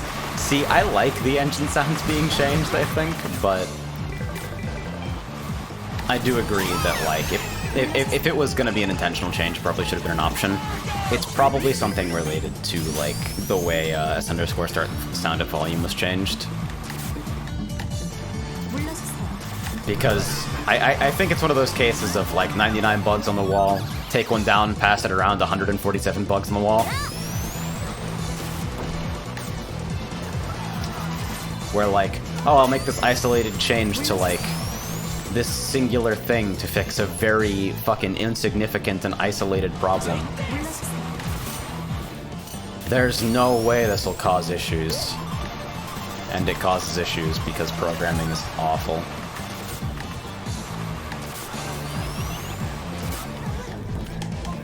See, I've never been a fan of the fucking deafening engine noise before start.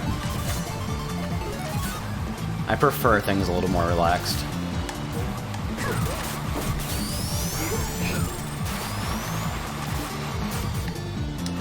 But I do agree that things ain't as they should be for the moment. Oh, come on, I tried to avoid that too, and I think I got fucking rammed into it.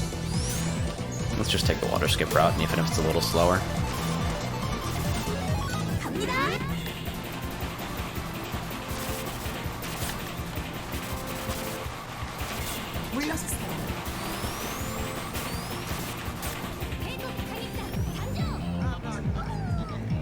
Yeah, bonus cares got updated. Sakura got a new sprite.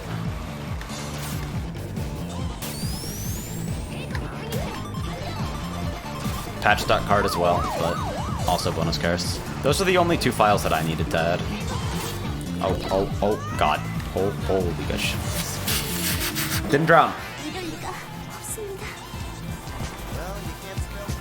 The only things that change between 1.2 and 1.3 should be patch.card and bonus cares. Like, patch.card is literally like that, so that only one file has to be updated per release.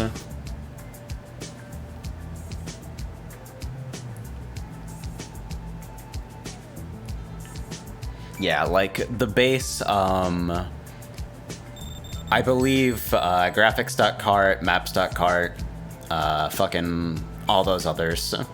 Those are specifically not changed because they wanted the patching process to be somewhat sane. Yeah, the EXE, obviously. That's hopefully a given, but could totally not be, potentially. God. I'm fucking wet. Oh, I've been streaming for 5 hours.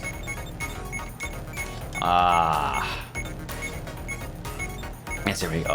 Allow ask to join, allow invites. Huh. That's kind of interesting. Admins only might be useful for, like, tournament servers. Yeah, no worries. You don't have to worry about spamming. Chat's pretty quiet at the moment because it's literally midnight Central Time. We're getting very close to it.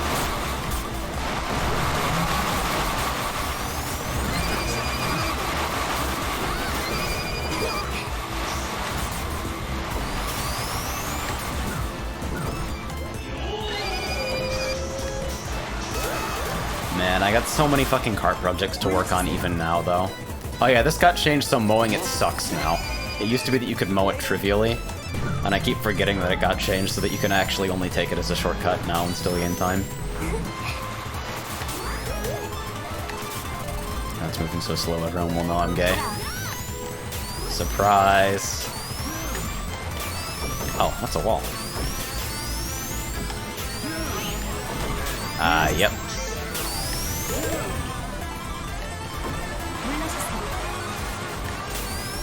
I can't wait to just remove safe rockets from host mod. Like, I'm literally just gonna fucking control delete the Lua file, and it's going to be so fucking satisfying to do it. Maybe I should have held that sneaker. Oh, I rolled a sneaker for the cut anyway, and instead I decided I wanted an egg box. There it says, wait, you're still streaming? I blacked out after losing blood, and now you're still here. Myra, are you okay? Hello?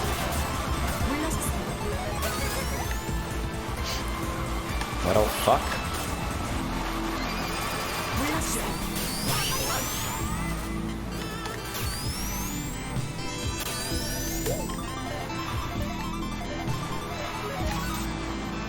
Blood very bad. Well, good inside your body, bad most other places.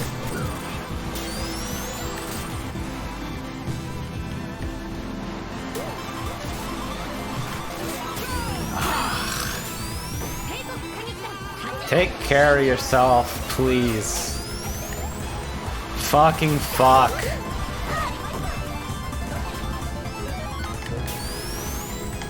Okay.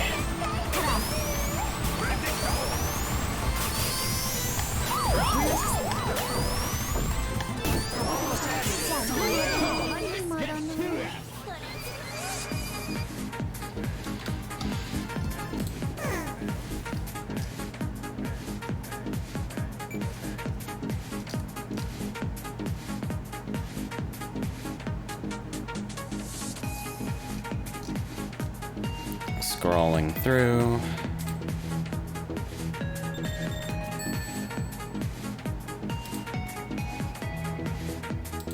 Something mind trigger range, something Discord RPC causing disasters if the host has it on.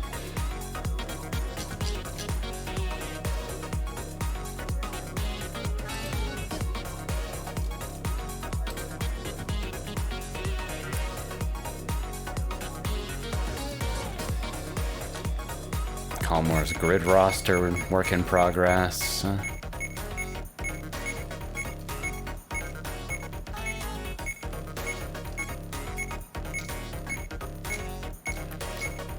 Something merging birdhouse, something MSys2, something MinGW.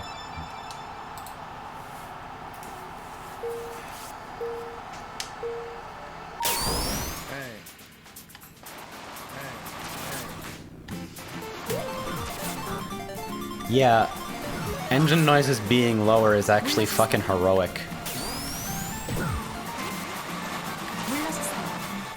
I kinda love this Zen mode. Maybe it's just a novelty and I'll decide I'll want the engine noises back after a while, but this is pretty cozy for now, IMO. Fast route, hello.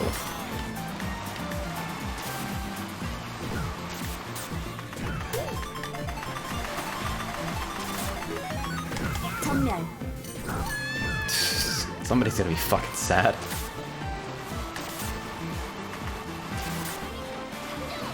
Whoa. A little bit of a stutter? I don't actually think I've ever hit that pillar before. Ow. Okay. Let me just trap that entire line.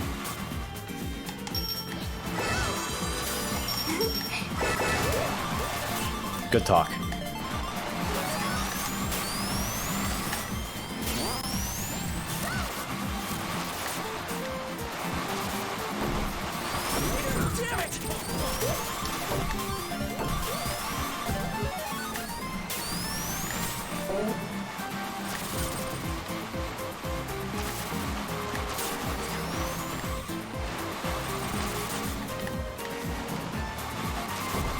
Thanks for the bump. Oh god.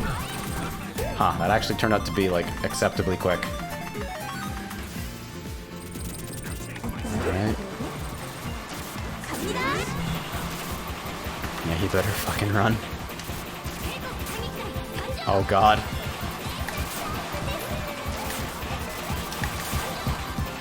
Regret! Regret! Regret! Ah! You better not fucking backspam those.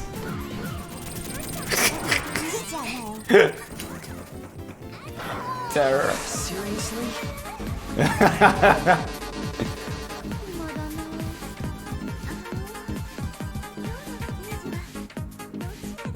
Fucking fuck. Alright, I'm absolutely mind-fucked at the moment, so there's absolutely one thing that I have to do.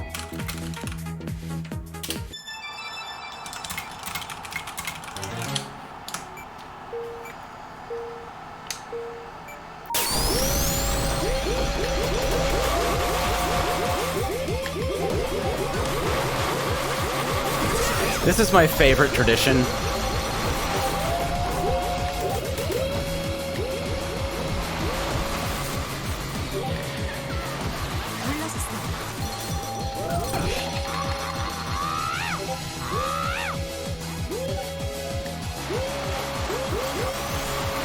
There are so many ancient fucking memes in this mod.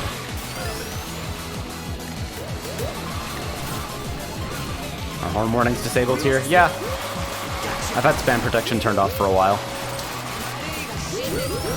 I kinda think it's more fun that way.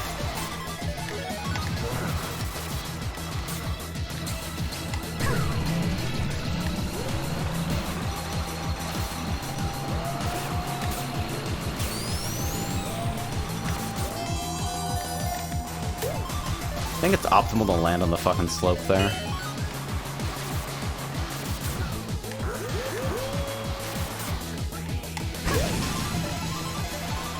Oh god, yellow banana on yellow stripe. I think it deleted the item even if it didn't spin Runa out, so I think I might be safe.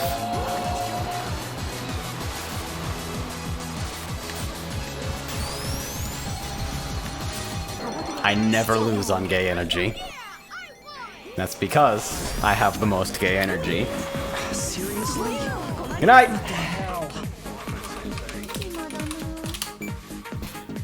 Fucking out of here.